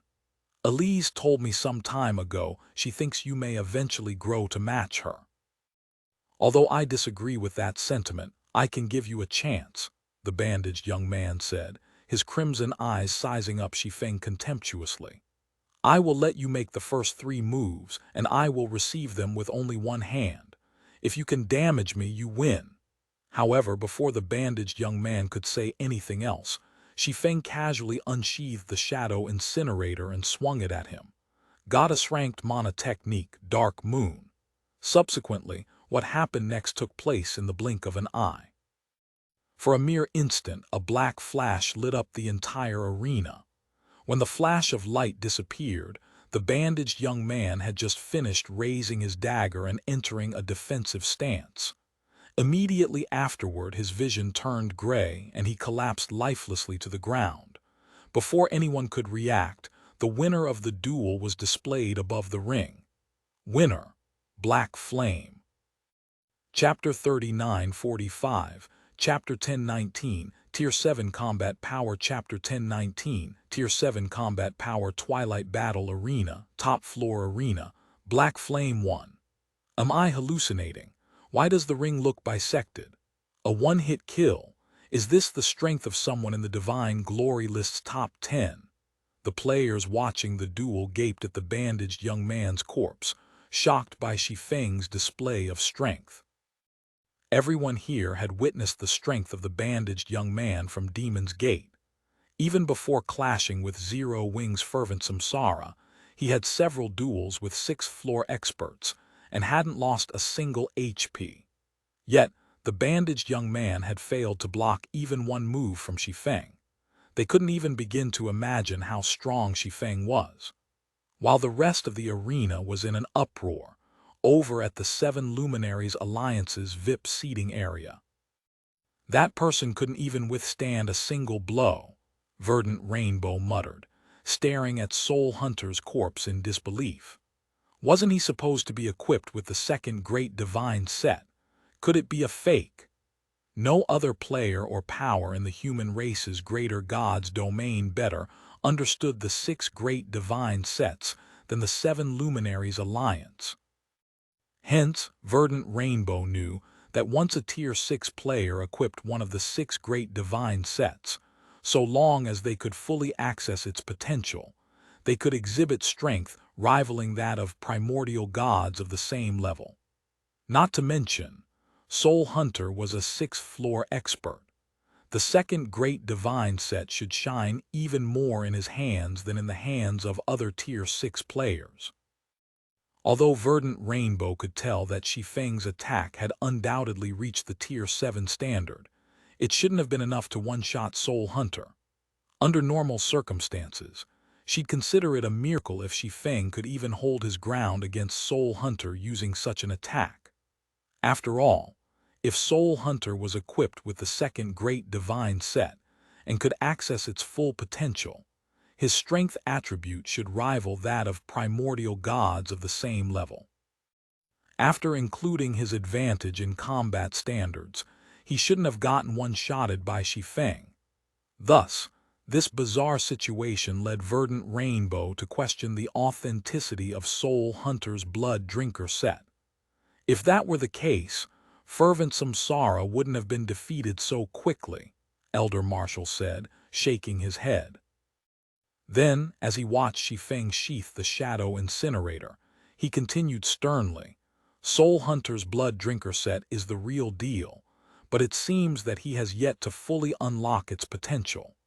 Nevertheless, his basic attributes should still be slightly superior to those of the average Divine Set user. The fact that he still got one-shotted must mean Black Flame is a bona fide Tier 7 combatant 1. A bona fide Tier 7 combatant. At Elder Marshall's firm assessment, Verdant Rainbow couldn't help but focus on Shi Feng, her fists clenched and her eyes wide with shock and envy. Quite a few Divine Set users could launch attacks rivaling those of primordial gods of the same level. Even so, they couldn't be considered Tier 7 combatants. This was because most could only launch one-off attacks that reached the primordial god standard. To be considered a Tier 7 combatant, players had to be able to fight primordial gods of the same level in a direct confrontation. It wasn't enough to just be able to launch one-off attacks that reached the primordial god standard. Currently, only a handful of individuals across the 3 races could be considered a Tier 7 combatant. Hence, Verdant Rainbow's reaction to Shi Feng's achievement was only natural.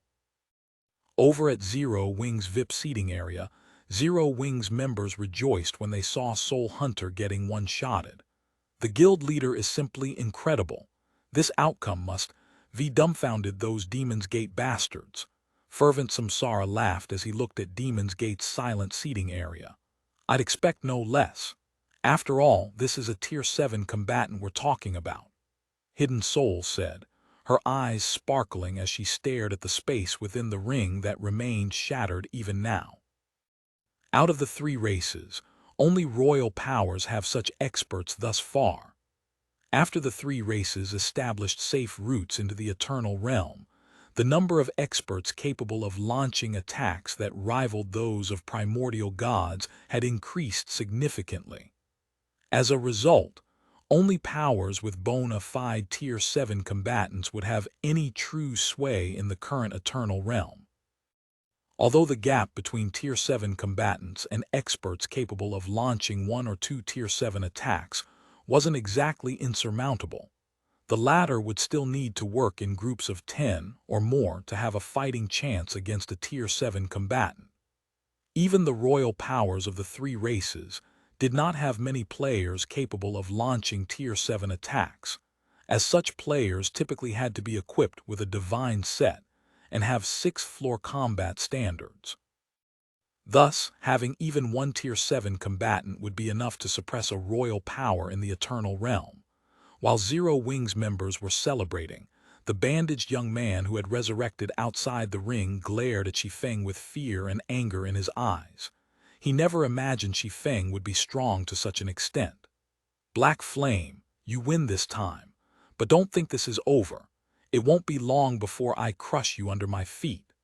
Soul Hunter barked before swiftly exiting the arena. After Soul Hunter left, Hidden Soul, Blackie, and the others approached Shi Feng.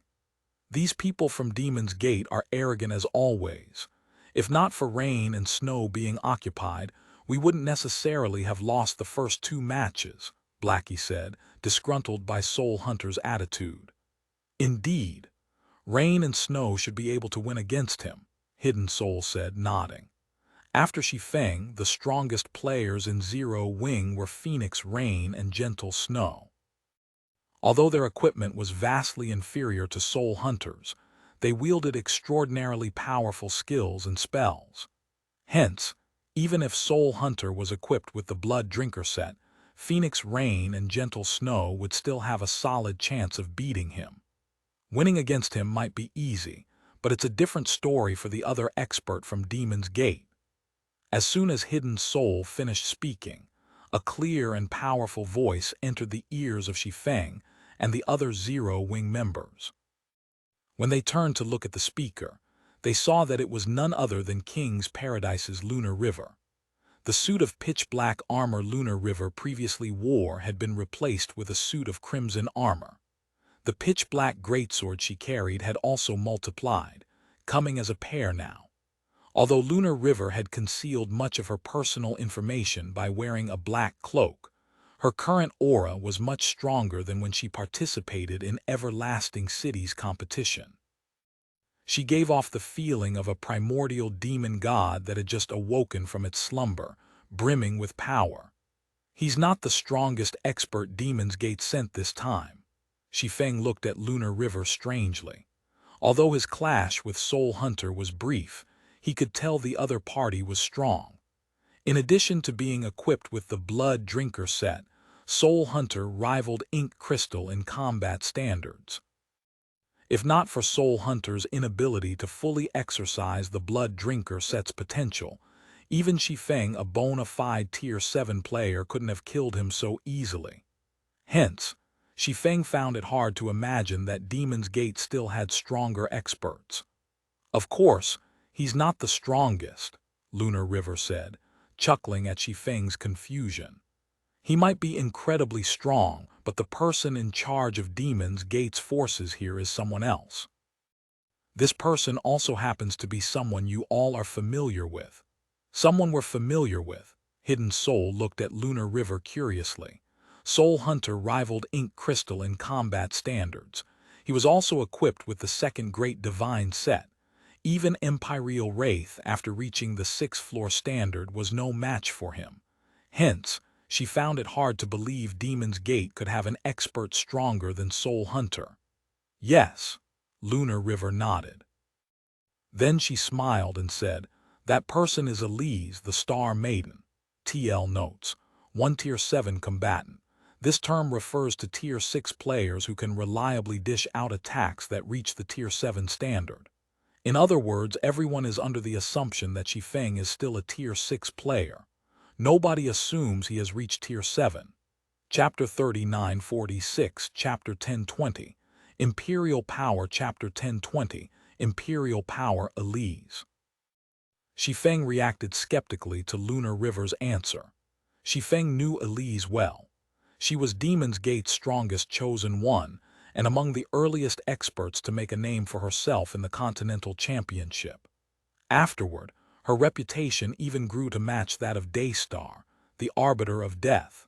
At the rate she grew, she could even reach the same height as the 3 Absolutes in his previous life. Nonetheless, Shi Feng found it hard to believe Elise could be stronger than Soul Hunter. Setting aside the difference in combat standards, Soul Hunter would leave Elise in the dust in equipment standards alone. After all, the Blood Drinker set not only provided more basic attributes than the Flame God set, but also didn't have as stringent of a use condition. Even though Soul Hunter had yet to unlock the Blood Drinker set's full potential, it still provided him with more basic attributes than the average Divine set. If Elise wanted to surpass Soul Hunter in basic attributes, she'd have to obtain either the fully unlocked version of one of the 4 lower-ranked Great Divine sets or the legendary first Great Divine set Aurora. The Aurora set. Even in Shi Feng's previous life, little information was available on the Aurora set. It was last seen over a millennium ago, and players' chances of finding it were almost nil. As for the 4 lower-ranked Great Divine sets, Zero Wing currently possessed the Flame God set and still had functioning pieces of the Eternal set, so neither of these 2 Great Divine sets could be in Elise's possession.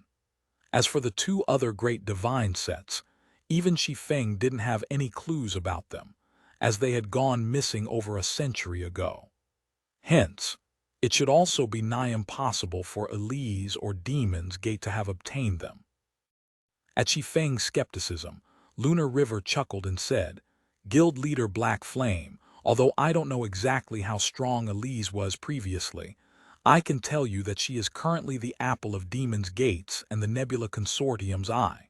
Even Soul Hunter has chosen to be her follower." Soul Hunter is her follower. Lunar River's words shocked Shi Feng.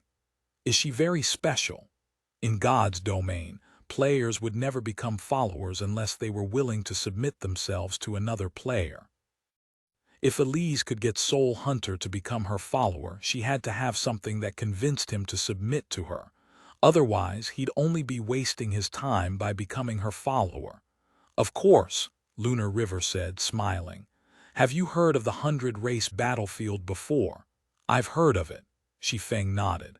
"It resembles the Crucible of the Ancients and is a good place to obtain promotion land scrolls." Indeed. However, promotion land scrolls aren't the only things the 100-race battlefield has to offer, Lunar River said.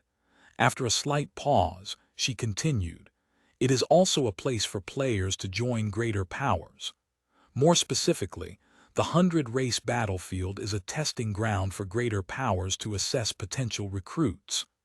Guild leader Black Flame, I'm sure you know that becoming a royal power isn't the finish line for a power, right? It's just that the strongest powers among the human race, the Crystallian race, and the Holy race are royal powers. Beyond royal powers are imperial powers 1, and powers that seek to reach that standard must command at least 2 Tier 7 players. However, despite the vastness of God's domain, few players have ever advanced to Tier 7. Because of this, there might not be even a single imperial power out of several dozen greater God's domains. Fortunately, the 100-race battlefield we've landed in has multiple imperial powers. If Tier 6 players like ourselves could join one of these imperial powers, we would have a much better chance of advancing to Tier 7. Are you saying Elise passed the test of an imperial power?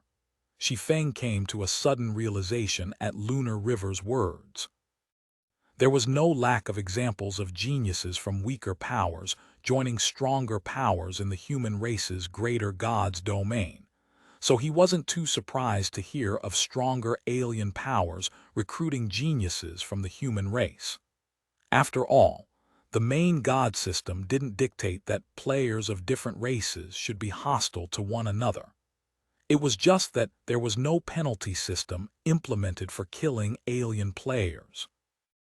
No, Elise didn't take any Imperial Powers test but rather got approached by one, Lunar River said, envy flashing in her eyes. Elise is now a core member of said Imperial Power. This is also why Demon's Gate could develop so rapidly, and the Nebula Consortium would provide its full support to Demon's Gate. Her situation is similar to the Fist Emperor you offended. Fist Emperor is also a member of an imperial power. Shi Feng suddenly understood why Jun Tianquo would say that Fist Emperor had a background so powerful not even the holy race's royal powers dared to provoke him. It turned out that Fist Emperor hailed from an imperial power. Moreover, he likely wasn't just a normal member of said imperial power.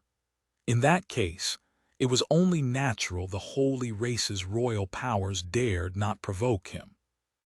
On the contrary, powers capable of sending players to the 100-race battlefield would do their best to fawn over him, so their members could have an easier time there. After recovering from his surprise, Shi Feng looked at Lunar River and asked, "Miss Lunar, I doubt you told me all this just to chat with me, right?" He and Lunar River were acquaintances at best. Information on the 100-race battlefield was incredibly precious. Even if she were to sell it for a high price, plenty of powers would buy it. He refused to believe she would give him this information for no reason.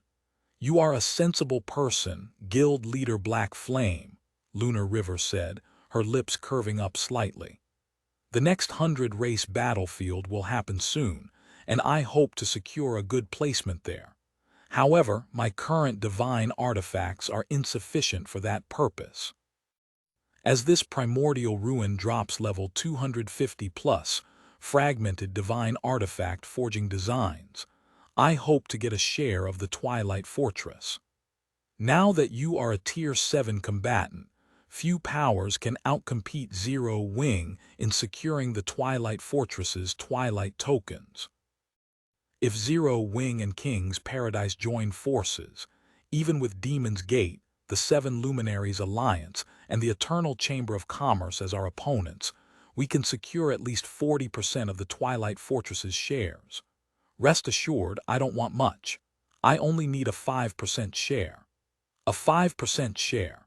Shi Feng scrutinized Lunar River for a moment. Then he nodded and said, "Zero Wing is fine with this arrangement, but I want full command over our forces." Although Lunar River had concealed much of her information, Shi Feng could tell she had reached the 6th floor standard. On top of that, she was also an over-limit expert. King's Paradise was no ordinary pseudo-apex power, either. The 10-level 245-plus experts fully equipped with divine artifacts standing behind her proved this. King's Paradise could already match some of the weaker human apex powers in equipment standards. Thus, it wasn't a loss for Zero Wing to partner with King's Paradise. "No problem," Lunar River agreed without hesitation.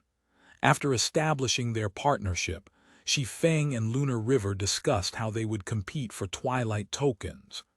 As their discussion took place, 3 hours quickly passed, and the first light struck the walls of the Twilight Fortress. Before the players in the Twilight Fortress could admire this first ray of sunshine, numerous black dots appeared on the horizon, eclipsing the sun and plunging the fortress into darkness once more. When the players saw this, they all gasped. "Enemy attack! Enemy attack! Everyone gather up! The holy race is attacking!" TL notes: 1 Imperial Power. The direct translation is beyond royal power rather than imperial power, but having characters repeatedly mention beyond royal power in conversation sounds awkward. Chapter 3947, Chapter 1021. 5 Absolutes. Chapter 1021. 5 Absolutes. The Holy Race's 10 Royal Powers. Shi Feng was shocked by the sight of the 10 legions approaching the Twilight Fortress. A gathering of the Holy Race's 10 royal powers. Never in his previous life had such an event occurred. Until the end of the war between the human race and the Holy Race, only 6 of the Holy Race's royal powers had participated. The remaining 4 royal powers never appeared, as if they didn't exist. But now, all 10 of the Holy Race's royal powers had shown up.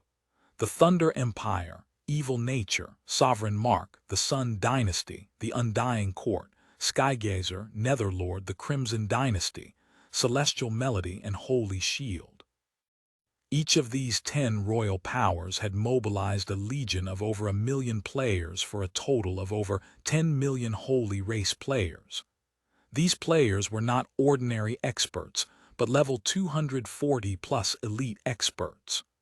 Moreover, Over 10% of these players were fully equipped with fragmented divine artifacts, and 5% had at least one divine artifact. Over 1 million elite experts and tens of thousands of fifth-floor experts equipped with at least one divine artifact. Is this the true strength of a royal power? Crap. The commanders and vice-commanders of these legions are simply monsters. All of them are equipped with divine sets. Does the holy race's greater god's domain have a higher drop rate for divine sets? A total of 106 divine set users and 745 experts fully equipped with divine artifacts. Did these royal powers mobilize everything in their treasuries? The hearts of the players in the Twilight Fortress skipped a beat as they stared at the approaching holy race army. They couldn't fathom how they were supposed to defend the Twilight Fortress against such an army. The human race's various powers had assembled over 3 million level 240+ experts in the Twilight Fortress to deal with the holy races and the Crystallian race's impending siege. The various pseudo-apex and apex powers had even mobilized most of their elite experts. Nonetheless, they had assembled only a little over 70,000 players fully equipped with fragmented divine artifacts, and about 10,000 fifth-floor experts with one or more divine artifacts. As for experts fully equipped with divine artifacts, they numbered 200. As for divine set users, there were only 17 such players in the Twilight Fortress, a pitiful number compared to how many the holy race's royal powers had mobilized. Seeing this situation, the experts of the human race's various powers had only one question. Could they even win? Although they had the defenders' advantage in this siege, the fortress's defensive magic array merely weakened the basic attributes of enemies within its range by 10%. The huge disparity in numbers was more than enough to offset this 10% suppression. As the players in the Twilight Fortress discussed their chances, 5 young men and women separated from the Holy Race army and hovered proudly above the Twilight Fortress. Despite their young age, the appearance of these 5 youths sent shivers down the spines of everyone in the fortress. Many were even in fear and trembling. The 5 absolute chosen ones. Is this the strength of the 5 absolute chosen ones? The players in the fortress despaired when they saw the 5 youths from the Holy Race, as expected of the Holy Race's strongest chosen ones. In addition to reaching the 6th floor standard, they all have reached the Tier 7 combatant standard, Shi Feng thought, marveling at the 5 youths in the sky. Shi Feng recognized 3 of these 5 youths, a tall young man with 4 arms, a 3-eyed young woman wielding a crimson flag, and a 3-eyed young man. The tall young man with 4 arms was Garuda, the Divine Fist. He was level 242 and equipped with the Thunder Empire's prided Lightning Beast set, one of the Holy Race's 9 great divine sets. Moreover, unlike Soul Hunter's Blood Drinker set, his Lightning Beast set already had its full potential unlocked. Even though he was merely hovering in place, a law projection comprising lightning and light formed naturally around him. The 3-eyed young woman wielding a crimson flag was Daystar, the Arbiter of Death. She was at an even higher level than Garuda, having reached level 244. She was equipped with the Death Wanderer set, also one of the Holy Race's 9 great divine sets. Departed souls wandered around her at all times, making her look like the Queen of the Dead. The 3-eyed young man was Fist Emperor. Although he was only level 243, he was equipped with the Skyquake set, another of the 9 great divine sets. With the Skyquake set, he exuded an indescribable sense of power. The space around him repeatedly cracked and mended itself, evidently having trouble withstanding this power. As for the remaining 2 youths, one was a 6-eyed, 4-armed young man, while the other was a tall, 4-armed young woman. Although Shi Feng did not recognize either, he was familiar with the Wrath set again, one of the 9 great divine sets the 6-eyed young man wore. As for the four-armed young woman, she was level 245 and wielded 2 sabers. Unlike her peers, she did not equip one of the 9 great divine sets. Even so, space-time fissures surrounded her constantly, so the divine set she wore was unlikely to be inferior to the 9 great divine sets. Above the Twilight Fortress. What a bunch of killjoys. Why did you all show up? How is the other side supposed to resist? Tyrant Claw, the 6-eyed, 4-armed young man equipped with the Wrath set, sighed and shook his head after glancing at the 4 youths beside him. You are free to step aside if you don't want to fight, Fist Emperor said, glancing at Tyrant Claw. Then he glared at Shi Feng, who stood inside the Twilight Fortress, and continued coldly, I came here for only one purpose this time. Black Flame's life is mine to claim. You all can do whatever you want with the others. There are hardly any noteworthy experts here. I heard that Black Flame is quite strong. If we let you have this prey, the others might not be enough to make up for our loss, Morning Echo, the tall, 4-armed young woman, said playfully. Morning Echo, don't push your luck, Fist Emperor scoffed, glancing at Morning Echo. According to the latest reports, the Star Maiden will show up. If you can kill her, that side might decide to promote you to an elite member. Leave the Star Maiden to me if you don't want this opportunity. What are you getting all worked up for? I was only joking. I can't be bothered to fight a person who's not even a top 20 eternal chosen one, Morning Echo said, grinning at Fist Emperor's reaction. Then, that settles it. You'll get Black Flame, but you're not allowed to touch the Star Maiden. Rest assured, I won't stoop so low as to compete with you all, Fist Emperor pridefully said when he saw all 4 of his peers looking at him for confirmation. When Fist Emperor finished speaking, a massive space-time rift suddenly opened above the Twilight Fortress, covering the entire fortress. When everyone turned toward the rift, they saw a lithe figure gracefully emerging from its depths. The mana within tens of thousands of yards thickened with each step this lithe figure took. By the time this lithe figure exited the rift, only mana remained within tens of thousands of yards around her. No other forms of energy existed inside or around the Twilight Fortress, as if a tsunami of pristine mana had swept through it. Silence enveloped the Twilight Fortress and its surroundings following the arrival of this lithe figure.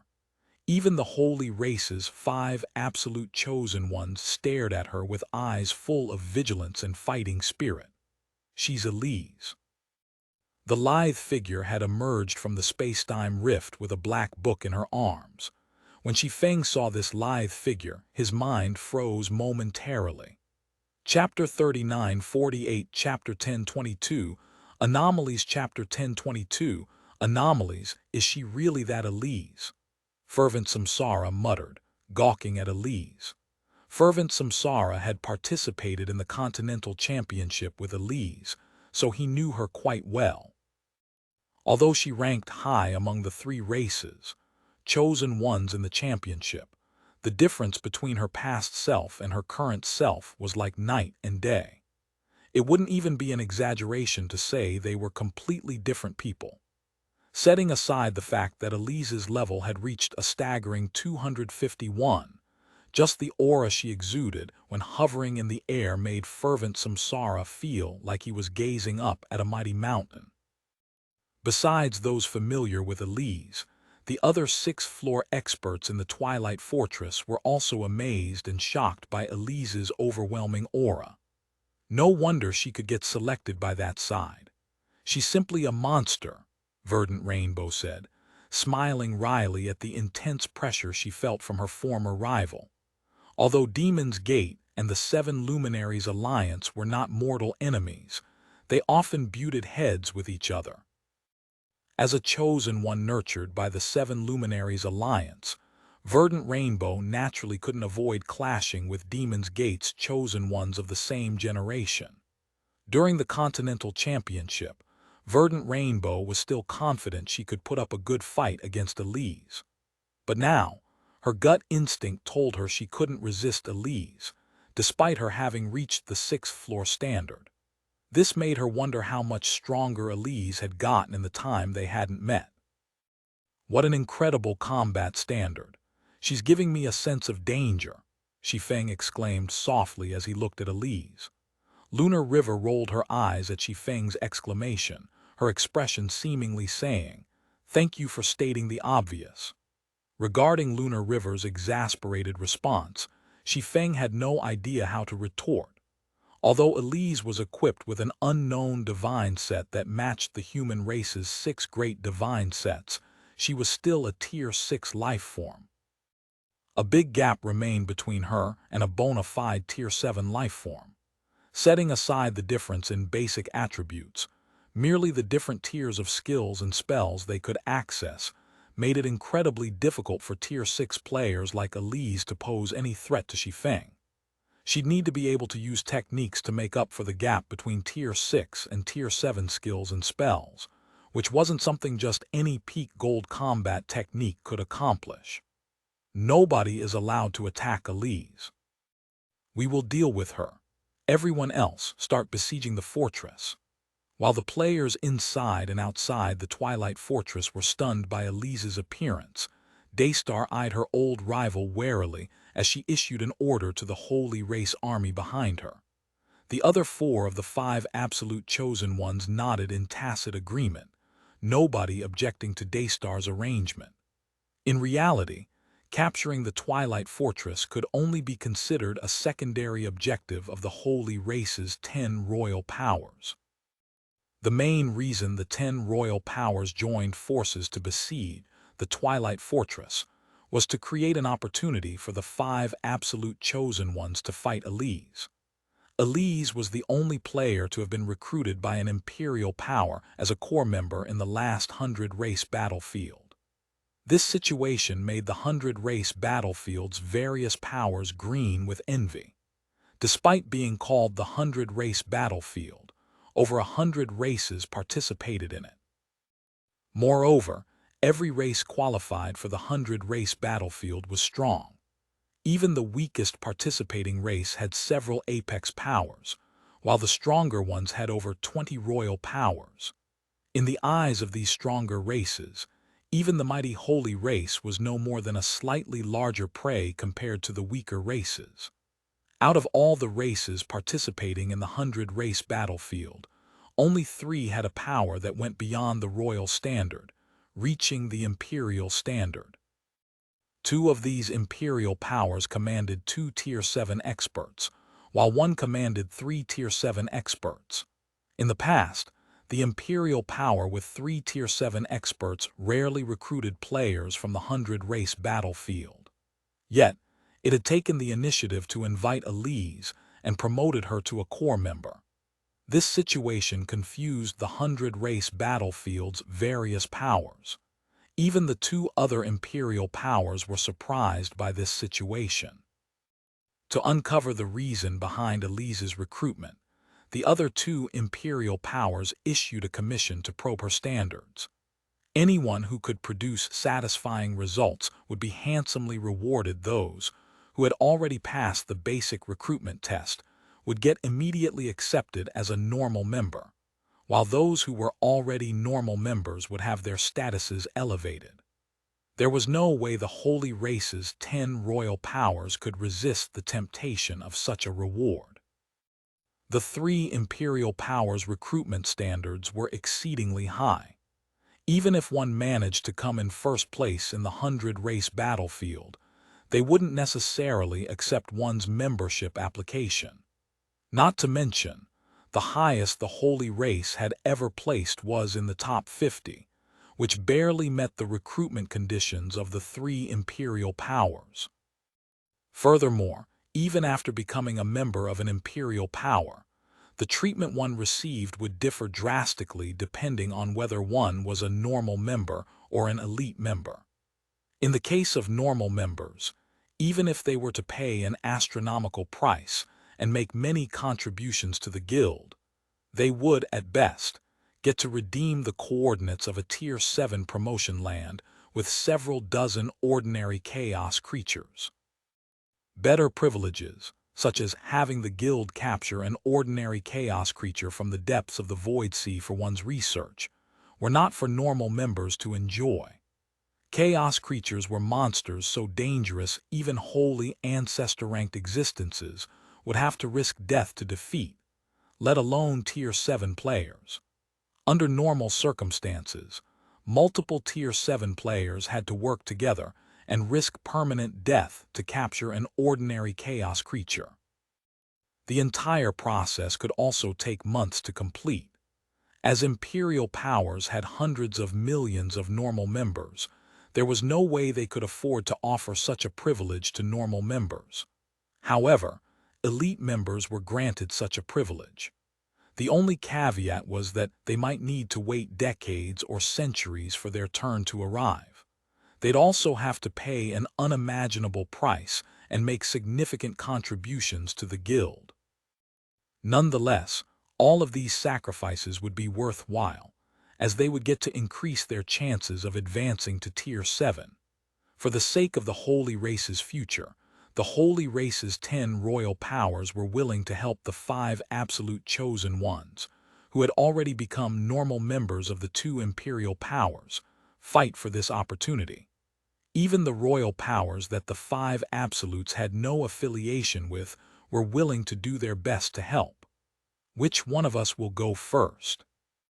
Tyrant Claw asked, glancing at Daystar, Garuda, and Morning Echo. I'll go first. She and I are old rivals, Garuda said, rubbing his fists as he looked at Elise with admiration, jealousy, frustration, and excitement.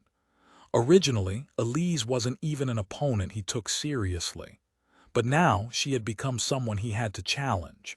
He had to admit that fate truly worked in twisted ways. TL Notes. Made a correction in Chapter 1006. Original. If not for the 7 Luminaries Codex's chapter of space and his extra bottles of divine blood, he would never have been able to shake off the ancient demon god's pursuit. Edited, if not for the chapter of space, which he had merged with the 7 Luminaries Codex, and his extra bottles of divine blood, he would never have been able to shake off the ancient demon god's pursuit. Chapter 3949, Chapter 1023. Third Stage, Chapter 1023. Third Stage, Elise, we meet again. As Garuda looked at Elise, he couldn't help but think back to the Continental Championship a few months ago and sighed inwardly. Garuda recognized Elise's talent. After all, despite not even entering the top 4 in the first Continental Championship, she had led her party into the top 4 during the second one. The rate of her improvement was much more impressive than that of the average chosen one. Nonetheless, Garuda didn't think his talent was worse than Elise's. He had even reached the 6th floor standard before she did. But now, their statuses were worlds apart. Garuda was unconvinced by this result. Now that his guild had issued a commission to probe Elise's standards, he could use this opportunity to prove that his talent wasn't any worse than hers. Make your move, Elise said indifferently. Okay, let me see how much you've improved, Garuda said, smiling. With his eyes burning with fighting spirit, he punched at Elise with all 4 of his fists. Suddenly, the sky above the Twilight Fortress seemingly fell as 100 phantom fists thousands of meters in size rained on Elise. The sight of these phantom fists sent shivers down the spines of the players in the fortress. Some even despaired. This was because the power of each phantom fist rivaled that of pseudo-tier 7 profound skills used by divine set users. Yet, Garuda had thrown 100 of such punches. This was already comparable to the fierce attack of a taboo boss. Just as the phantom fists were about to reach Elise, they merged, creating 6 phantom fists 10,000 meters in size. Naturally, the power each phantom fist carried became more devastating. Is Garuda insane? He's getting serious right off the bat. Tyrant Claw was surprised to see the 6 gigantic phantom fists. As someone who had frequently clashed with Garuda, Tyrant Claw knew this move well. The 6-fold 100 splitting fists, Hundred Splitting Fists was an original advanced gold holy art developed by Garuda. The threefold version of the technique already surpassed the average peak gold holy art in power, while the sixfold version was as strong as a fusion art that merged two peak gold holy arts. Incredible! The current Garuda is likely stronger than Ink Crystal when she fought in Everlasting City, Daystar said, marveling at the speed of Garuda's improvement. However, unlike the holy race's absolute chosen ones, Elise, the recipient of Garuda's sixfold hundred splitting fists, was unfazed. She simply opened the black book she held and began creating a series of magic arrays under her feet. Additionally, as soon as these magic arrays appeared, they quickly expanded to cover a radius of several thousand yards. Threefold, sixfold, ninefold. The magic arrays Elise created were for a pseudo-tier 7 spell. With each additional magic array she created, the surprise of the magical class players in the Twilight Fortress grew. Tier 6 players would be considered rare geniuses if they could speed cast a pseudo-tier 7 spell. As for speed casting multiple instances of a pseudo-tier 7 spell, even those capable of speed casting, just a twofold version would be marked as a chosen one.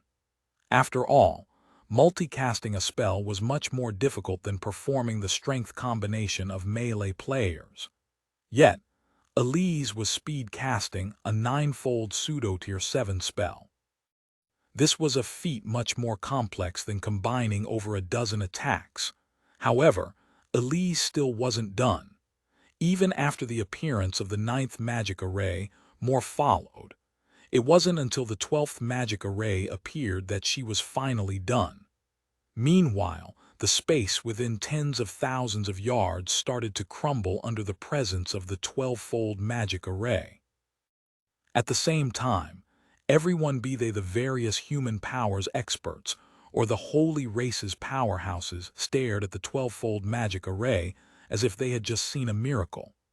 A 12-fold pseudo-tier 7 spell. How is this possible? Hidden Soul couldn't believe her eyes as she stared at the 12-fold magic array under Elise's feet. Most 6th floor experts would find it challenging to even conjure a 9-fold magic array for a tier 6 spell. The complexity of a pseudo-tier 7 spell was much greater than that of a tier 6 spell. To be able to cast 12 instances of a pseudo-tier 7 spell simultaneously was simply unbelievable. This was no longer a feat mere mortals should be capable of. Have you reached the 3rd stage already? Garuda was also stunned by this scene, thinking that the main god system was joking with him. Unfortunately, the 12-fold world-destroying spear gradually emerging from the 12-fold magic array proved that he wasn't hallucinating. The 6th floor standard's 3rd stage. One of the main factors that differentiated 6th floor experts from 5th floor experts was their ability to perform manifold execution. However, even after reaching the 6th floor standard, not everyone could perform manifold execution to the same level. At first glance, the implementation of manifold execution might seem like it only required one person to carry out multiple tasks simultaneously.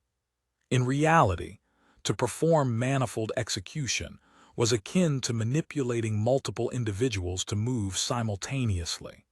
To put things into perspective, suppose that each 6th floor expert was in charge of a 100-man unit. Depending on the degree of mental control 6th floor experts could exert, some 6th floor experts could only get their subordinates to perform simple actions, some could get their subordinates to execute complex maneuvers, and some could get their subordinates to present a fluid synchronized dance, as if they were one body. This feat might appear simple to the casual eye, but to put it into practice was a completely different story. This was especially so for manifold execution's 3rd stage 100-as-1. Those capable of performing manifold execution to this stage could no longer be regarded as a mortal but a god. Garuda had never heard of anyone reaching this stage, even on the 100-race battlefield. However, Elise did not respond to Garuda's question. Maintaining her indifferent expression, she launched the manifested world-destroying spear at him. In the blink of an eye, the world-destroying spear dispersed the 6 phantom fists and tore through the fabric of space, creating a starry void that extended tens of thousands of yards into the sky. In the starry void, Garuda, who had transformed into a sacred lightning beast after using his lightning beast set's Tier 7 profound skill lightning transformation, suffered multiple fractures all over his 10,000-meter tall body. Additionally, despite having gained the HP of a Tier 7 monster of the same level, he still lost of his 10% HP from Elise's attack. Even though I've transformed into a Tier 7 life form, you managed to damage me to such an extent. You truly are a monster, Garuda said. When he saw the decrease in his HP bar, he couldn't help but revise his opinion of Elise. If he hadn't reacted quickly and activated lightning transformation in time, Elise's 12-fold world-destroying spear would have obliterated both his body and soul. But since you forced me to use my Tier 7 profound skill, this is the end of the line for you, Garuda said, executing 100 splitting fists at Elise once more. With the boost from the sacred lightning beast's Tier 7 life rating, Garuda no longer limited himself to executing only a 6-fold 100 splitting fists, and executed a 9-fold version instead. Immediately, 9 meteor-like phantom fists tens of thousands of meters in size rained down on Elise.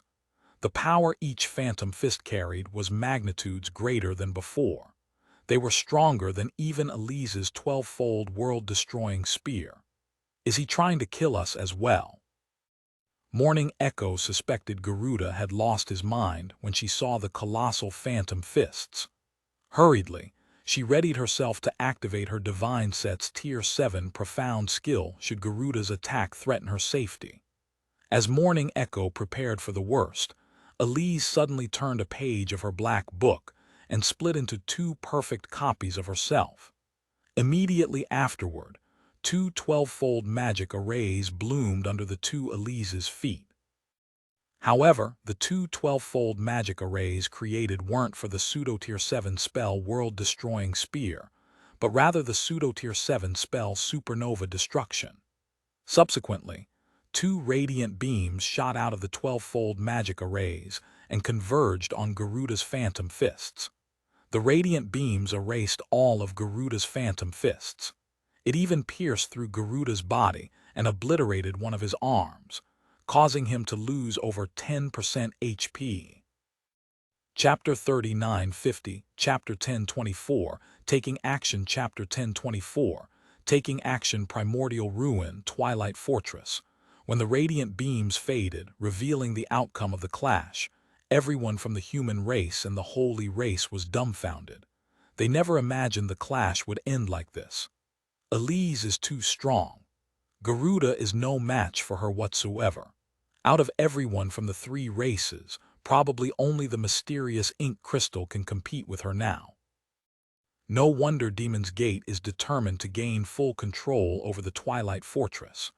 Elise alone is enough to defeat the experts from the various pseudo-apex powers and the 7 Luminaries Alliance. When I first heard that the Gods Domain Association promoted Demon's Gate to a royal power, I thought the association was bribed to do so. But now, it seems Demon's Gate's promotion is the real deal. With this, our race finally has its own royal power. Despite Demon's Gate's terrible reputation in the human race's greater God's domain, the experts in the Twilight Fortress grew ecstatic after witnessing Elise's strength. The various powers, chosen ones even looked at her with admiration. After the start of the war among the 3 races, the chosen ones of the 3 races would frequently clash. However, the human race's chosen ones had always been suppressed by the holy races and the Crystallian race's chosen ones. Even when it came to the Eternal Chosen One ranking list published by the Holy Race, Only a few human experts had made it into the top 30. Garuda's strength was clear for all to see. He ranked among the top 5 of the Eternal Chosen One ranking list. After activating lightning transformation and turning into a sacred lightning beast, the aura he exuded surpassed even that of taboo bosses. Yet, despite being an existence capable of fighting primordial gods, he still lost to Elise. This outcome became a huge motivation to the human experts present. "How strong!" Hidden Soul exclaimed as she stared at Elise's figure. "I doubt I can survive that attack, even using divine blood and activating my strongest life-saving skill." The third stage. Is this the might of someone at the 6th floor standard's third stage? Lunar River clenched her fists as she stared at Elise. Then she sighed. No wonder those existences would choose her. But with this, even if we defeat the Holy Race, the subsequent competition over the fortress will be difficult. The other 6th floor experts present also sighed at Lunar River's mutterings. No Tier 6 player could survive getting hit by 2 of Elise's 12-fold supernova destructions. If not for Garuda transforming into a sacred lightning beast and becoming a Tier 7 life form, he would have died on the spot. The third stage, is it? Shi Feng was also shocked by Elise's display of strength. He never imagined that reaching the 6th floor standard's third stage would enhance one's use of concentration to such an extent. Most 6th floor experts could not cast even one 12-fold supernova destruction. Yet, Elise had done so twice simultaneously. The power of her attack could already rival the all-out attack of the 5-headed Chaos Dragon. While Shi Feng marveled at Elise's performance, Daystar and the other absolute chosen ones looked at Elise solemnly. "Her strength is simply monstrous. No wonder those existences would choose her," Tyrant Claw said, his voice no longer as relaxed as before. "Indeed. Although I've long since guessed that Garuda wouldn't be able to kill her by himself, I never thought she would be this strong." Daystar nodded, her expression similarly turning serious. "It seems we have no choice but to act together. Although I'm not keen on this idea, I can tell it is our only choice," Morning Echo said, shrugging at Daystar's proposal. "Then, Garuda and I will be the vanguard while you guys try to find an opening," Tyrant Claw said, getting ready to join Garuda in tackling Elise. "Elise is indeed a good opponent," Fist Emperor said, fighting spirit burning in his eyes as he looked at Elise. However, he quickly turned his attention toward Shi Feng and continued, "But before we work together, I still have Black Flame to deal with." "Suit yourself," Morning Echo said, laughing at Fist Emperor's decision. "But can you do it quickly?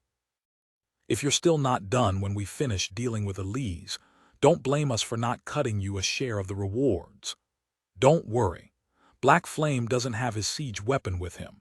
He won't last 3 moves against me," Fist Emperor said, glancing at Morning Echo. Then he transformed into a 10,000-meter tall giant and charged Shi Feng. "What a lunatic," Morning Echo said, clicking her tongue when she saw Fist Emperor wasting his Tier 7 profound skill without hesitation. The commission to probe Elise's strength was a golden opportunity for them to raise their standings in the imperial powers to which they belonged. Yet, Fist Emperor prioritized his revenge on Shi Feng over seizing this opportunity. He even wasted his Skyquake set's Tier 7 profound skill. Fist Emperor's Skyquake set was superior to Garuda's Lightning Beast set. Likewise, its Tier 7 profound skill ancestral transformation was slightly stronger than the Lightning Beast set's lightning transformation. In the last 100-race battlefield, Fist Emperor even killed over a dozen Tier 7 combatants simultaneously with the help of this Tier 7 profound skill. However, in return for granting its user immense power, ancestral transformation only had a short duration of 1 minute, much shorter than lightning transformation's 3-minute duration. Hence, it was only suitable for quick fights. For Fist Emperor to use ancestral transformation against Shi Feng, someone who wasn't even in the top 20 of the Eternal Chosen One ranking list, was an absolute waste. It was akin to using a cannon to kill a mosquito. On the other side, the sight of Fist Emperor's 10,000-meter-tall frame charging the Twilight Fortress worried the experts in the fortress. Everyone had seen how powerful Garuda's lightning transformation was. The sacred lightning beast was not an opponent the average Tier 6 player could fight. Even the shockwaves of its attacks were lethal to Tier 6 players. Now that an equally strong giant was charging the fortress, how could they not panic? However, before everyone could return to their senses, Fist Emperor's voice suddenly echoed across the battlefield. "Black Flame, I have come for your life." Fist Emperor's shout prompted everyone in the Twilight Fortress to look at Shi Feng. They never thought one of the 5 absolutes would come after Shi Feng specifically. "He's going straight for Black Flame." Soul Hunter snickered when he saw Fist Emperor throwing a punch straight at Shi Feng. Shi Feng might stand among the apex of the 3 races as a Tier 7 combatant, but Fist Emperor was currently a Tier 7 life form. There was still a huge gap in strength. Moreover, with Fist Emperor's current size, a single punch from him could obliterate everything within a 1,000-yard radius. If Shi Feng chose to evade Fist Emperor's punch rather than block it, many Zero Wing members would likely get killed. "Damn it!" Lunar River, who stood beside Shi Feng, wore a grim expression when she saw Fist Emperor's attack. She instinctively reached for the 2 pitch-black greatswords she carried and leaped forward to defend against the punch. In a one-on-one fight, Lunar River was confident she could last a long time against Fist Emperor, even if he had ancestral transformation active. However, Fist Emperor's attack had caught her off guard. If she were to evade or deflect the attack, every non-divine set user within the attack's area would face only one outcome: soul annihilation. The members King's Paradise sent to the Twilight Fortress were its most elite experts. King's Paradise would be finished if they were permanently killed. However, before Lunar River could block the lightning-fast punch, a figure suddenly appeared before her and blocked the mountainous fist with one hand. Boom! A powerful shockwave spread across the battlefield, pushing all Tier 6 experts within a 1,000-yard radius back over 100 yards. Even the space within that 1,000-yard radius cracked and nearly shattered. Guild leader Black Flame. Everyone was shocked when they regained their bearings and saw the source of the shockwave, especially Lunar River. Lunar River was dumbfounded as she stared at Shi Feng, the person hovering before her. With just one hand, Shi Feng caught Fist Emperor's mountainous fist. Moreover, he had done so without budging an inch or losing a single HP. Chapter 3951, Chapter 1025, Tier 7. Chapter 1025, Tier 7. Guild Leader. Besides Lunar River, Hidden Soul and the others similarly stared at Shi Feng with their mouths gaping and eyes bulging. After transforming into a 10,000-meter-tall giant, Fist Emperor was a bona fide Tier 7 life form. Even though he could only achieve the standard of Gold Holy Arts with his every move in this body, he was still a Tier 7 combatant, a height few across the 3 races could reach. Yet Shi Feng had not only withstood a Tier 7 combatant's attack head-on, but had also done so with just one hand. This situation shattered everyone's understanding of the swordsman class. How? Fist Emperor similarly had not expected Shi Feng to block his attack. Before making his move, Fist Emperor had considered various possibilities as to how Shi Feng would respond to his attack, such as dodging, blocking, or running away. The only possibility he never considered was of Shi Feng stopping his punch with one hand without losing any HP. For a moment, Fist Emperor even suspected his ancestral transformation was a sham. Either that or a bug had occurred in the main god system. He blocked a holy ancestor's attack with one hand. How much strength does he have? Daystar, Tyrant Claw, and Morning Echo stared at Shi Feng in horror when they saw Shi Feng stopping Fist Emperor's attack seemingly effortlessly. They had witnessed Fist Emperor's ancestral transformation in action before, so they knew how powerful it was. Under normal circumstances, they could only block Fist Emperor's punches if they used a pseudo-tier 7 skill.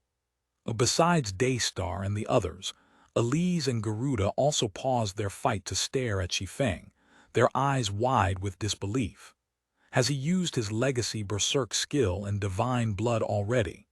Elise wondered, her indifference replaced by confusion. An attack from a Tier 7 lifeform was something even she would need a pseudo-Tier 7 spell to counter. The fact that Shi Feng could stop Fist Emperor's attack with one hand meant his strength attribute had reached a heaven-defying level. As far as she knew, only Zero Wing's rumored divine blood could let Shi Feng obtain such strength.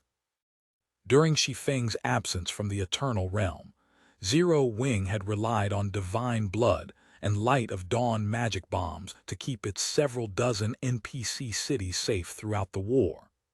Divine blood allowed Zero Wing's elite experts to match, and sometimes even surpass, divine set users of the same level in basic attributes, while Light of Dawn allowed Zero Wing's members to launch numerous pseudo-Tier 7 attacks with no cooldown. Because of this, Zero Wing only needed a few dozen elite experts to firmly defend an NPC city. This, in turn, made Zero Wing famous across the three races. If Shi Feng used divine blood and a legacy berserk skill together, it wouldn't be impossible for him to match Fist Emperor in strength. So what if you can match me in strength? You will still die here today. Fist Emperor bellowed as he created over a dozen true doppelgangers and had them simultaneously execute Devouring Shadow, a peak gold holy art known for enhancing its users' attack speed to the extremes. Suddenly, Fist Emperor and his doppelgangers transformed into colossal shadows that swept toward Shi Feng, their speed so fast most of the Tier 6 experts present failed to react to them. In response to the colossal shadows approaching him, Shi Feng unsheathed the shadow incinerator and lashed out with it. Sword's orbit. The colossal shadows suddenly stopped moving when they collided with the blooming sword lights. A moment later, they even shattered and exploded. Before anyone could figure out what had happened, Fist Emperor and his doppelgangers were sent flying thousands of yards away, their HP bars decreasing by a visible chunk. Impossible! How can you be so fast? Fist Emperor glared at Shi Feng, his heart full of doubts. The Skyquake set had two Tier 7 profound skills. One of them was Ancestral Transformation, while the other was Myriad Clones. Myriad Clones allowed him to create up to 100 true doppelgangers that had 100% of his current basic attributes. Although Fist Emperor could have created 100 true doppelgangers, he limited himself to just 13 true doppelgangers, as he could only execute up to 14 instances of Devouring Shadow simultaneously. Nonetheless, 14 instances of Devouring Shadow were more than enough to let Fist Emperor overwhelm Garuda. Even with Lightning Transformation active, Garuda could defend against only 4 Devouring Shadows at most. Yet Shi Feng had not only blocked all 14 Devouring Shadows, but also damaged Fist Emperor and his doppelgangers.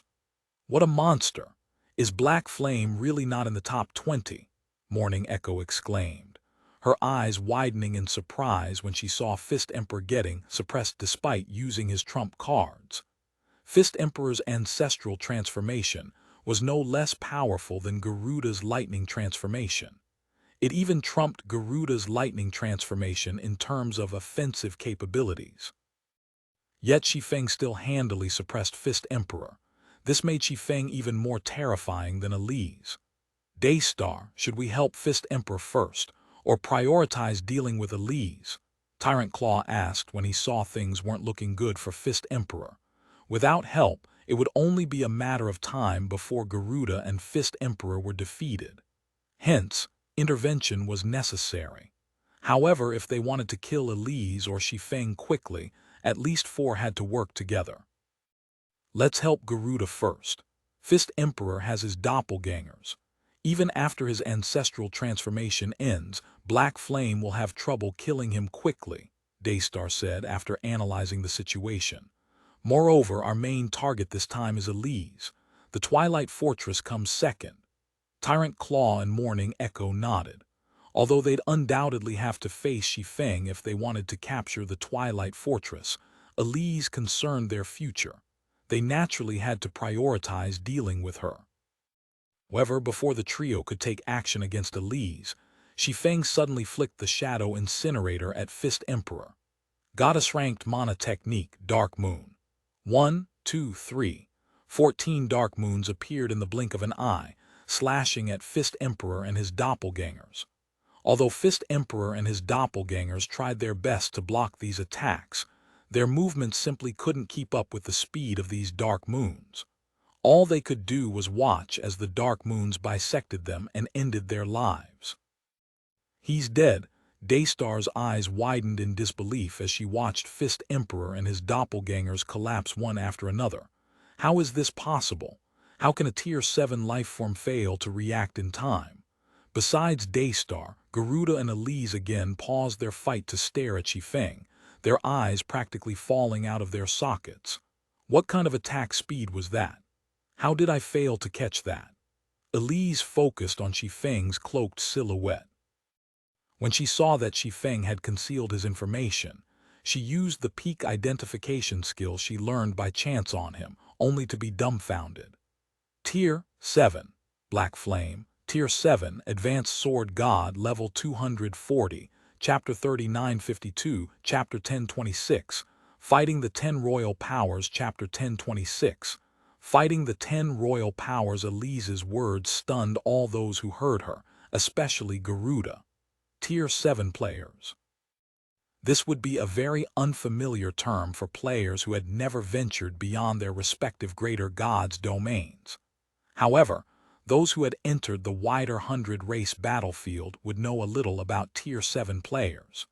Even so, most chosen ones would never get to associate with Tier 7 players.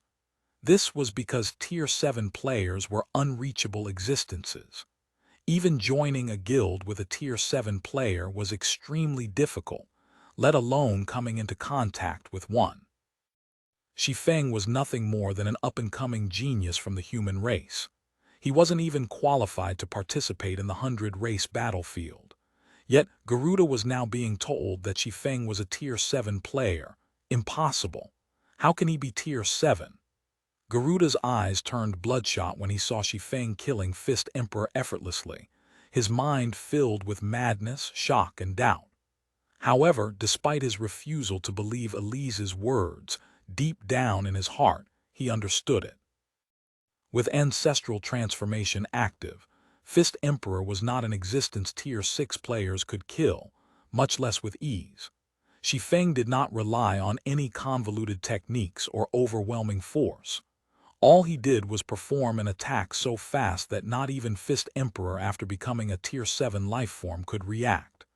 Besides Shi Feng being one of the legendary Tier 7 players, Garuda could think of no other explanation for this situation. Damn it! How can he be Tier 7? On the other side, Daystar's mind also fell into disarray after she used a peak identification skill on Shi Feng. Daystar knew Shi Feng well. She was one of the earliest Holy Race players to butt heads with Shi Feng. However, although he could already be considered an expert back then, he was nowhere near the top. Yet she was now being told that Shi Feng had already been promoted to Tier 7. How could she possibly believe this? Tier 7. Are you sure you're not mistaken, Daystar? Morning Echo whispered. Even those 3 Imperial powers haven't had a new Tier 7 player appear in their midst in a century. How can someone with barely any information on this matter reach Tier 7? For chosen ones like themselves, reaching Tier 7 was their lifelong dream. However, even the core members of the 3 Imperial powers had less than a 1 in a million chance of reaching Tier 7, let alone other players. There's no mistaking it. My peak identification skill can see through the concealment of even divine artifacts, Daystar said, shaking her head. Then she looked at Shi Feng in the distance with a complicated look and continued, "He is indeed a bona fide Tier 7 player." Daystar had already learned how difficult it was to reach Tier 7 through the 100-race battlefield. The fact that the 100-race battlefield had only 3 Imperial powers proved this. What should we do now? Should we continue dealing with Elise and besieging the Twilight Fortress? Morning Echo asked, growing hesitant after hearing Daystar's confirmation. The Imperial Powers Commission was of utmost importance. It decided whether they could get promoted to elite members. As for the Twilight Fortress, it was the key to obtaining level 250+ fragmented divine artifact forging designs, something that could greatly impact the current war among the 3 races. Have everyone retreat, Daystar sighed. We stand no chance against a Tier 7 player. Retreat? Why should we retreat? Tyrant Claw suddenly said. Staring at Shi Feng, he added greedily, he might have reached Tier 7, but he should have gotten promoted only recently. He hasn't even gotten his weapons and equipment sorted. This is our chance. Despite not having the backing of an Imperial power, he managed to reach Tier 7. He must have a huge secret. So long as we kill him, we might get this secret. Are you willing to simply abandon such a golden opportunity? Tyrant Claw's words caused Daystar and Morning Echo to fall into thought, evidently tempted by his words. It was true that Shi Feng was a Tier 7 player. However, Shi Feng's current opponent wasn't limited to just the few of them, but over 10 million elite experts from the Holy Race's royal powers. With such a force, they'd stand a chance against even a bona fide primordial god, let alone a Tier 7 player. Let's do it. Daystar gritted her teeth, her gaze becoming firm. Inform all royal powers to deploy all their epic siege weapons. Do not hold anything back. So long as we can kill Black Flame and obtain his secret to reaching Tier 7, the Holy Race will be the 4th race in the 100-race battlefield to birth an Imperial power. We'll stand at the top of God's domain. I'll contact the other powers immediately, Morning Echo said, excited by the future Daystar described. On the other side, the majority of the players in the Twilight Fortress were also stunned by how Shi Feng managed to kill Fist Emperor so swiftly. They never imagined that Fist Emperor, one of the Holy Race's 5 absolute chosen ones, would die to Shi Feng. Guild leader, what have you been up to during this period? How did you get so strong? Even that Fist Emperor couldn't last more than a few moves against you. You're practically stronger than Elise. Hidden Soul asked, looking at Shi Feng in amazement. Lunar River agreed with Hidden Soul's sentiment, and she couldn't help but scrutinize Shi Feng. She felt like she was meeting him for the first time again. Fist Emperor was a 6th-floor expert equipped with the Skyquake set. He was nigh invincible among the 3 races. Under normal circumstances, multiple experts of equal caliber would be needed to kill him. Yet, Shi Feng had eliminated Fist Emperor and his true doppelgangers with what was essentially one attack. This was simply unbelievable. It's nothing. I went to a promotion land and was lucky enough to advance to Tier 7, Shi Feng replied truthfully to Hidden Soul's barrage of questions. Tier 7. Red Frost looked at Shi Feng as if he were a monster. Nobody from the 3 races had managed to advance to Tier 7 thus far. To human experts, Tier 7 might as well be an unattainable myth. Yet, Shi Feng had somehow reached it. Before Hidden Soul and the others could ask more questions, 10 colossal machines suddenly approached the Twilight Fortress from a distance. The appearance of each machine struck fear into the players in the fortress. Are you kidding me? 10 epic siege weapons. How are we supposed to defend against this? The various powers experts were shocked as they stared at the 10 colossal machines hovering in the sky. Normally, even one epic siege weapon was enough to destroy a holy city. If an epic siege weapon was utilized without regard for cost, it could even force divine set users into a temporary retreat in fear of a permanent death. A force of 10 epic siege weapons was likely enough to sweep the entire Eternal Realm. It seems the holy race is determined to capture the fortress this time, Shi Feng said, similarly astonished as he looked at the 10 colossal machines floating in the sky. Guild leader Black Flame, why don't we retreat for now? Lunar River whispered, looking at the 10 epic siege weapons powering up for an all-out attack. If it's only to seize the fortress, they wouldn't need to utilize their epic siege weapons' strongest attacks, let alone attack with all 10 epic siege weapons simultaneously. They are likely doing so to deal with you. Just because I've only recently been promoted and my equipment is still lagging, they think this is the perfect opportunity to deal with me. As Shi Feng watched the 10 epic siege weapons charging up their attacks, his eyes burned with fighting spirit. I have yet to go all out after advancing to Tier 7, so let me try my hand on you. Chapter 3953, Chapter 1027, Fame spreads across God's domain. Chapter 1027, Fame spreads across God's domain. Previously, whether it was his fight against Soul Hunter or Fist Emperor, Shi Feng had only relied on his basic attributes and reaction speed to overwhelm them. He never even got to use any of his Tier 7 legacy skills. As it happened, the biggest factor differentiating Tier 7 players from Tier 6 players was the different tiers of skills and spells they could access. After Shi Feng finished speaking, he jumped into the sky to meet the epic siege weapons and unsheathed the Shadow Incinerator. At the same time, he unleashed his miniature abyssal world and spread his world power, instantly covering hundreds of thousands of yards with it. Immediately afterward, he began condensing his world power into the Shadow Incinerator. What is with this world power? How can his world impose a stronger suppression than Teacher's? Elise, who was spectating the battle from below, was stunned when a terrifying world power suddenly enveloped her. As a core member of an imperial power, Elise had the fortune of meeting Tier 7 players. Thanks to her teacher, she even got to experience the full might of a Tier 7 player's world power, which was also the key factor separating Tier 7 players from Tier 6 players. After players reached Tier 7, they could use the world power generated by their world to provide themselves with an all-around improvement while imposing a terrifying suppression on their opponents. These two effects made it nigh impossible for those below Tier 7 to resist Tier 7 players. However, even her teacher's world power felt insignificant compared to Shi Feng's. Shi Feng's world power was so dense that she felt like she was drowning in water. Attack! All siege weapons, attack with full force, Tyrant Claw commanded, panicking when he sensed the effect Shi Feng's world power had on the 10 epic siege weapons.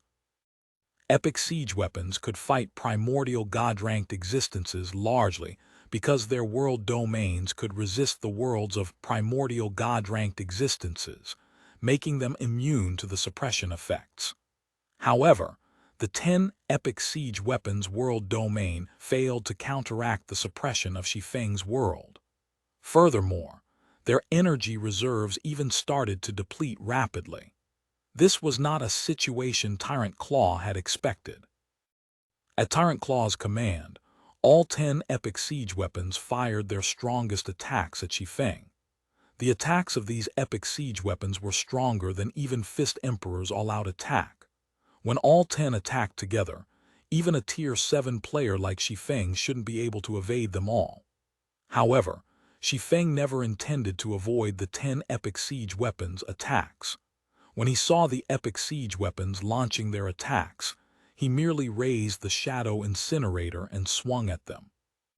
Tier 7 Apex Legacy Spell, Eternal Sword.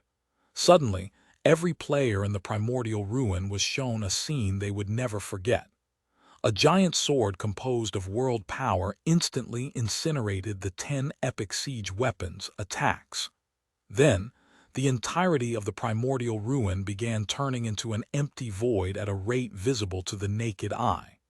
The sky, the ground, and the ocean, everything disappeared. When the giant sword swept across the 10 epic siege weapons, 6 fell on the spot, while the remaining 4 suffered near-catastrophic damage, their durability falling to the single digits.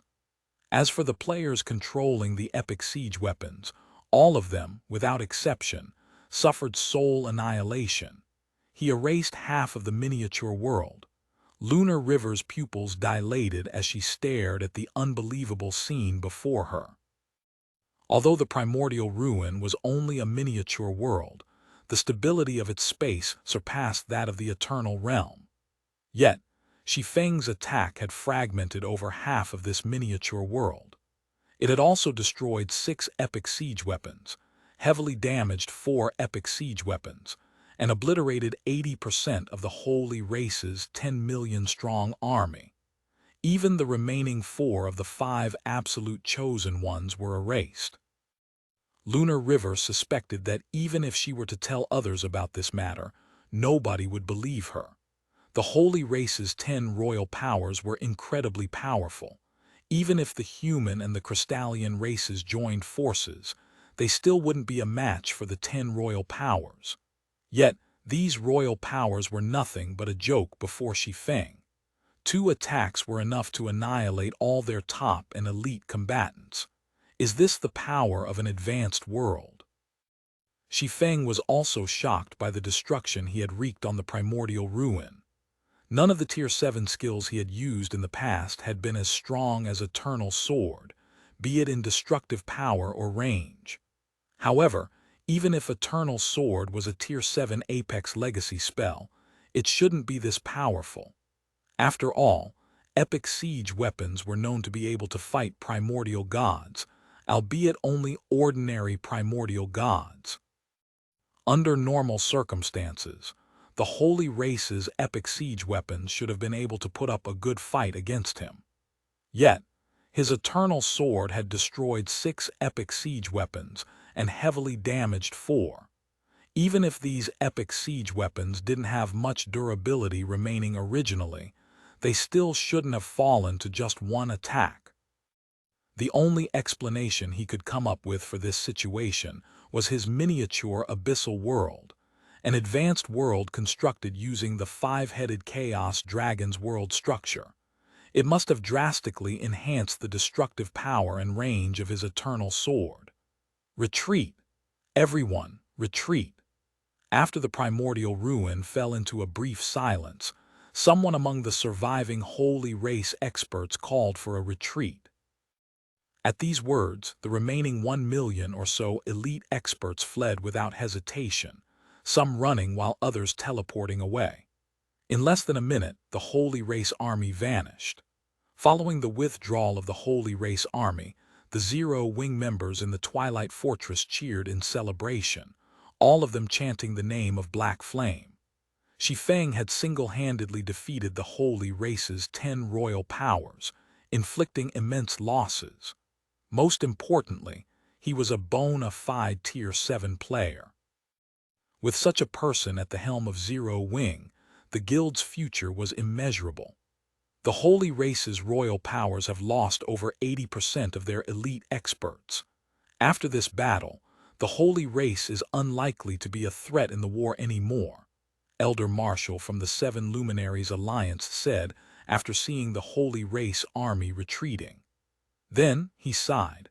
I never imagined I would see the human race prosper in the eternal realm in my lifetime.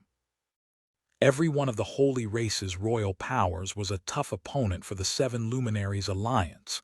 They were so powerful that merely protecting the human race's current territory in the eternal realm was challenging. But now, the Holy Race had become the biggest loser out of the eternal realm's 3 races.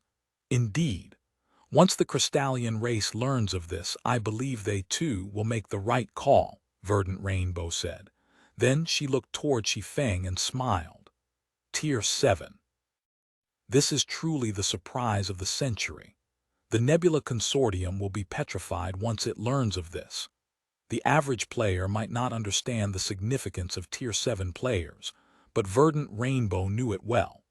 She knew how much influence even one Tier 7 player could have on a power and a race. Any power gaining a Tier 7 player would instantly be regarded as a top-tier royal power, while a weak race would instantly be regarded as a strong one should they come to have a Tier 7 player. If said power could produce a second Tier 7 player, it would become an imperial power. The first Tier 7 player was considered the most crucial milestone for all powers and races. After all, only Tier 7 players could travel to the deepest parts of the Void Sea and capture chaos creatures. If Tier 6 players had easily accessible chaos creatures to reference, they'd have a much higher chance of advancing to Tier 7. Furthermore, once a Greater Gods domain gained a Tier 7 player, other Greater Gods domains would actively seek to trade with it and pay astronomical prices for their geniuses to receive training there. The Greater Gods domain with the Tier 7 player would instantly become a trade hub for the dozens or hundreds of neighboring Greater Gods domains. Subsequently, everything played out as Verdant Rainbow had expected. Half a day after the Twilight Fortress came under Zero Wing's management, the Crystallian powers announced their withdrawal from the Eternal Realm. They also offered to pay astronomical prices to have their chosen ones develop in Zero Wing, which made the various human powers jealous of Zero Wing. Of course, despite their jealousy, the various human powers did not shy away from trying to partner with Zero Wing. This situation caused Zero Wing to replace Demon's Gate as the human race's #1 power. As for the Holy Race's various powers, they similarly withdrew from the Eternal Realm. They even offered to trade the 100 race battlefield's participation slots for the right to trade in the Eternal Realm. Glory Greater Gods domain. A holy city existed in the inner area of the Void Sea of the Glory Greater Gods domain. Groups of level 240 plus, Tier 6 experts entered and exited the city at all times. If one observed these players, one would find that all these players were chosen ones who rivaled Garuda in strength. These players would be regarded as powerhouses in any realm. But in this holy city, these chosen ones behaved no differently from ordinary players. They even merrily discussed how they had a good harvest in the Void Sea and how many guild contribution points they earned today. A woman with dark green skin sat on the top floor of the holy city's central tower.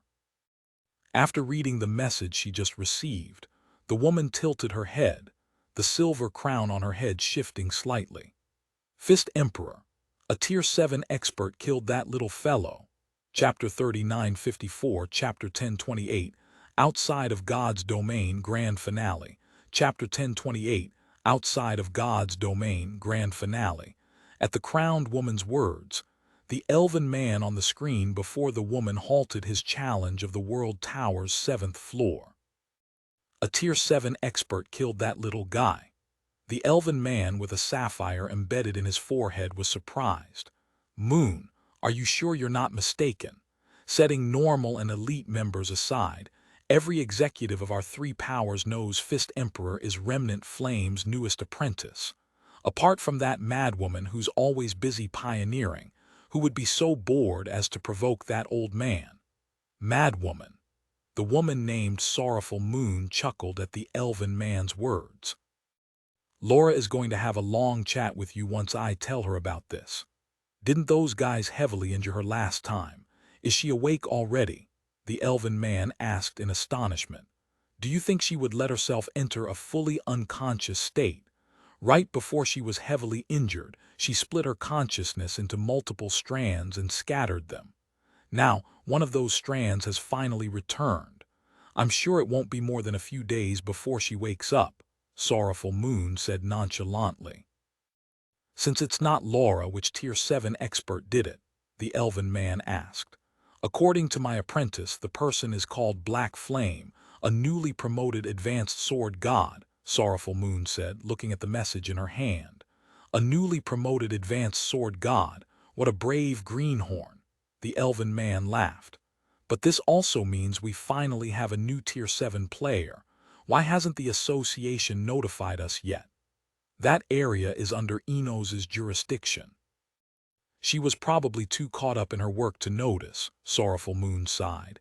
It seems I'll have to notify her. Since we have a newcomer, does that mean one of us will finally get to go pioneering?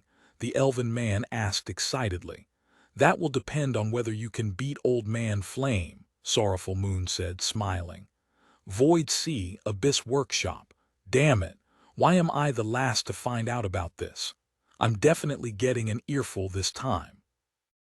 Enos said, panikedly pulling out an ancient silver token after reading the message she had just received. Black Flame, is it that little fellow from last time? Isn't he from the most recent world Laura pioneered? Its potential is unexpectedly high. After saying so, Enos disappeared from the Abyss Workshop. Eternal Realm, Primordial Civilization City. Inside the spacious guild leader's office of Zero Wing's residence, Shi Feng sighed repeatedly as he read the reports of Zero Wing's progress reports for the past month. Since the battle at the Twilight Fortress, Zero Wing had expanded over 1,000 times in size in just 1 month. Its businesses now covered over half the Eternal Realm, nearly 2/3 of the Primordial Dragon Sanctuary, and several dozen other realms. Now, it wouldn't be an exaggeration to say that Zero Wing was a behemoth. Additionally, Zero Wing had joined forces with the Seven Luminaries Alliance to bankrupt the mighty Nebula Consortium and acquire the technology to produce Stardew. Now, Zero Wing no longer lacked Stardew. Thanks to this virtually unlimited supply of Stardew, Zero Wing's core executives made rapid progress, increasing the number of 6th-floor experts under the guild's command to 40. Gentle Snow and Oribeth, who later joined Zero Wing, even reached the 6th-floor standard's 3rd stage. Once their concentration reached the pseudo-tier 7 standard, he'd simply need to capture a chaos creature for them to study, and they'd have a chance to advance to tier 7. This would have been an unimaginable situation for Zero Wing in his previous life. My equipment is still lacking. Otherwise, I could have captured a chaos creature this time, Shi Feng thought, recalling his recent expedition to the Void Sea's depths. In the past month, Shi Feng had undone another of the Shadow Incinerator's seals and evolved the Winter of Eternal Night into a top-tier divine artifact by merging it with Solomon's Sword, which he had reconstructed after gathering its fragments. However, as he lacked the Flame Dragon God's legacy, he could only utilize a portion of the Flame God set's potential. This prevented him from capturing a chaos creature from the Void Sea. After all, the chaos creatures roaming the Void Sea moved in groups of a dozen or more. My next priority should be to upgrade my equipment. Either that or elevate my miniature abyssal world into a peak world. That way, I should be able to capture an ordinary chaos creature by myself. Capturing even the weaker powerful chaos creatures shouldn't be a problem. Shi Feng knew the potential of Zero Wing's current core executives. Apart from Gentle Snow and Oribeth, individuals like Hidden Soul, Fire Dance, Wordless Ember, Phoenix Rain, Fervent Samsara, and Red Frost also had a chance of advancing to Tier 7. They only needed sufficient equipment standards and chaos creatures to reference. While Shi Feng was in thought, the space within his office suddenly distorted. In the blink of an eye, a silver-haired female elf appeared before him, her presence stagnating the space and time in the primordial civilization city. Out of everyone in the city, only Shi Feng was barely unaffected by this female elf's presence. What a powerful world! Shi Feng inwardly exclaimed. He could barely extend his advanced world past his body in the presence of Enos's world. Enos's world was clearly of a much higher rank than his. Not bad for a newcomer. You've just been promoted to Tier 7, yet you've already grasped an advanced world. It even has such a high compatibility. Are you sure you're not some old fellow in disguise? Enos said, scrutinizing Shi Feng as if she was looking at a little monster. Lady Enos, may I know what brings you here? Shi Feng asked curiously. I have business with you and very important at that, Enos said. But this isn't the place to talk. After saying so, Enos tapped the ancient silver token in her hand on the floor, causing space and time to distort once more. A minute later, a 3-meter-tall stone door popped into existence.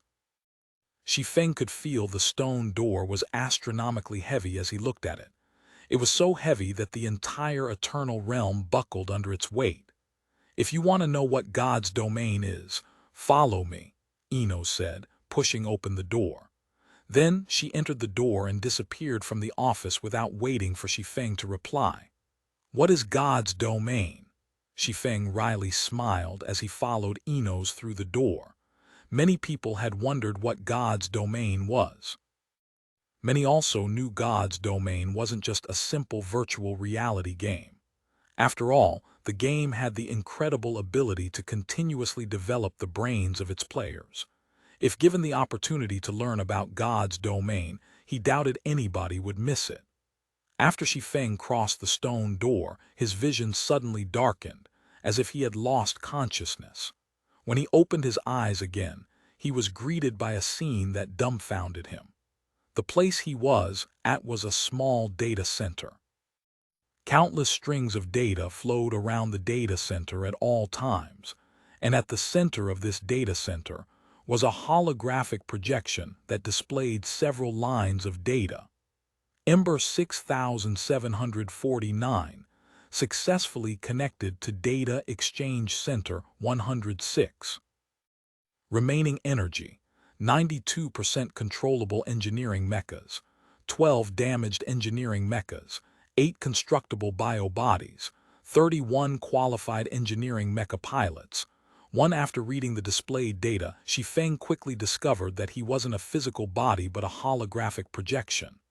What is this place? Shi Feng asked, staring at Enos, who stood beside him as another holographic projection. God's domain, Enos answered.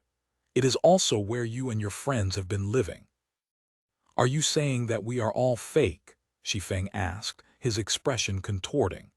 Even the real world I've been living in is simulated. Hold it. None of you are artificial intelligence. You simply had your consciousness uploaded before the Great Destruction consumed our planet, Enos said, soothing Shi Feng's unstable emotions. However, while traveling to this new planet, the evacuation pods suffered damage and crashed all over the new planet. After crashing, some evacuation pods remained in hibernation, some became active, some were awakened by others, and some were destroyed. The consciousnesses transported by these evacuation pods also suffered memory loss of varying extents. To prevent further memory corruption, the evacuation pods have suppressed parts of your memories while you safely reside in God's domain. However, as each evacuation pod has limited storage, consciousnesses without sufficiently strong mental strength will have their memories in God's domain wiped periodically and given a fresh start. As these evacuation pods are meant to rebuild human civilization, they come with all the necessary equipment to do so, including machines to rebuild your physical bodies, Enos said. Then she pointed at the central display and continued, however, whether it is reconstructing a body or manipulating those mechas, you will need great mental strength and willpower. The minimum requirement is to reach Tier 7 in God's domain. You are a lucky one. Your pod has only been active for a short time, so it still has plenty of energy. You have enough time to learn how to pilot these mechas. You can even reconstruct your body if you so desire.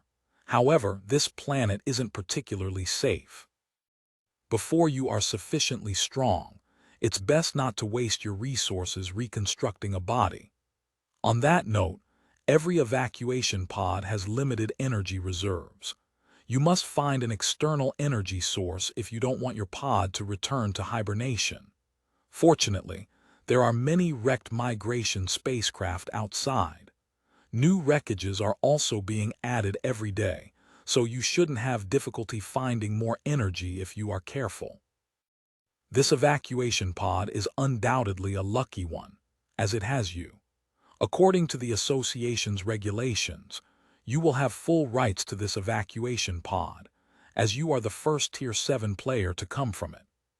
However, the association cannot help you much at the moment. If you want to live well on this planet, the association recommends that you train as many new Tier 7 players as possible so that it will be safer to conduct activities outside.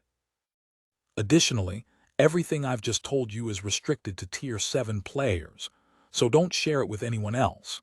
Now, good luck and may the embers burn forever. After saying so, Enos disappeared from Ember 6749, leaving Shi Feng staring at the real world around him in a daze. Rebuilding civilization. When Shi Feng looked up at the starlit sky displayed on the evacuation pod's ceiling, he saw sporadic glimmers of light streaking across the night sky. Upon closer inspection, he found that each of these glimmers was a gigantic spacecraft. However, for some reason, these spacecraft were falling out of the sky like meteors. Evidently, Enos wasn't lying to him when she mentioned new wreckages appearing from time to time. I'm going to have to sort out my plans in God's domain. After staring at the night sky for some time, Shi Feng heaved a sigh and instructed the evacuation pod to return him to God's domain. ~TL notes. Firstly, I cannot promise the last part of this chapter is 100% accurate. The raws felt hastily written, and the terms and descriptions used are vague, so I had no choice but to take some creative liberties, specifically the Our Planet part. Raws simply wrote, the planet's great destruction.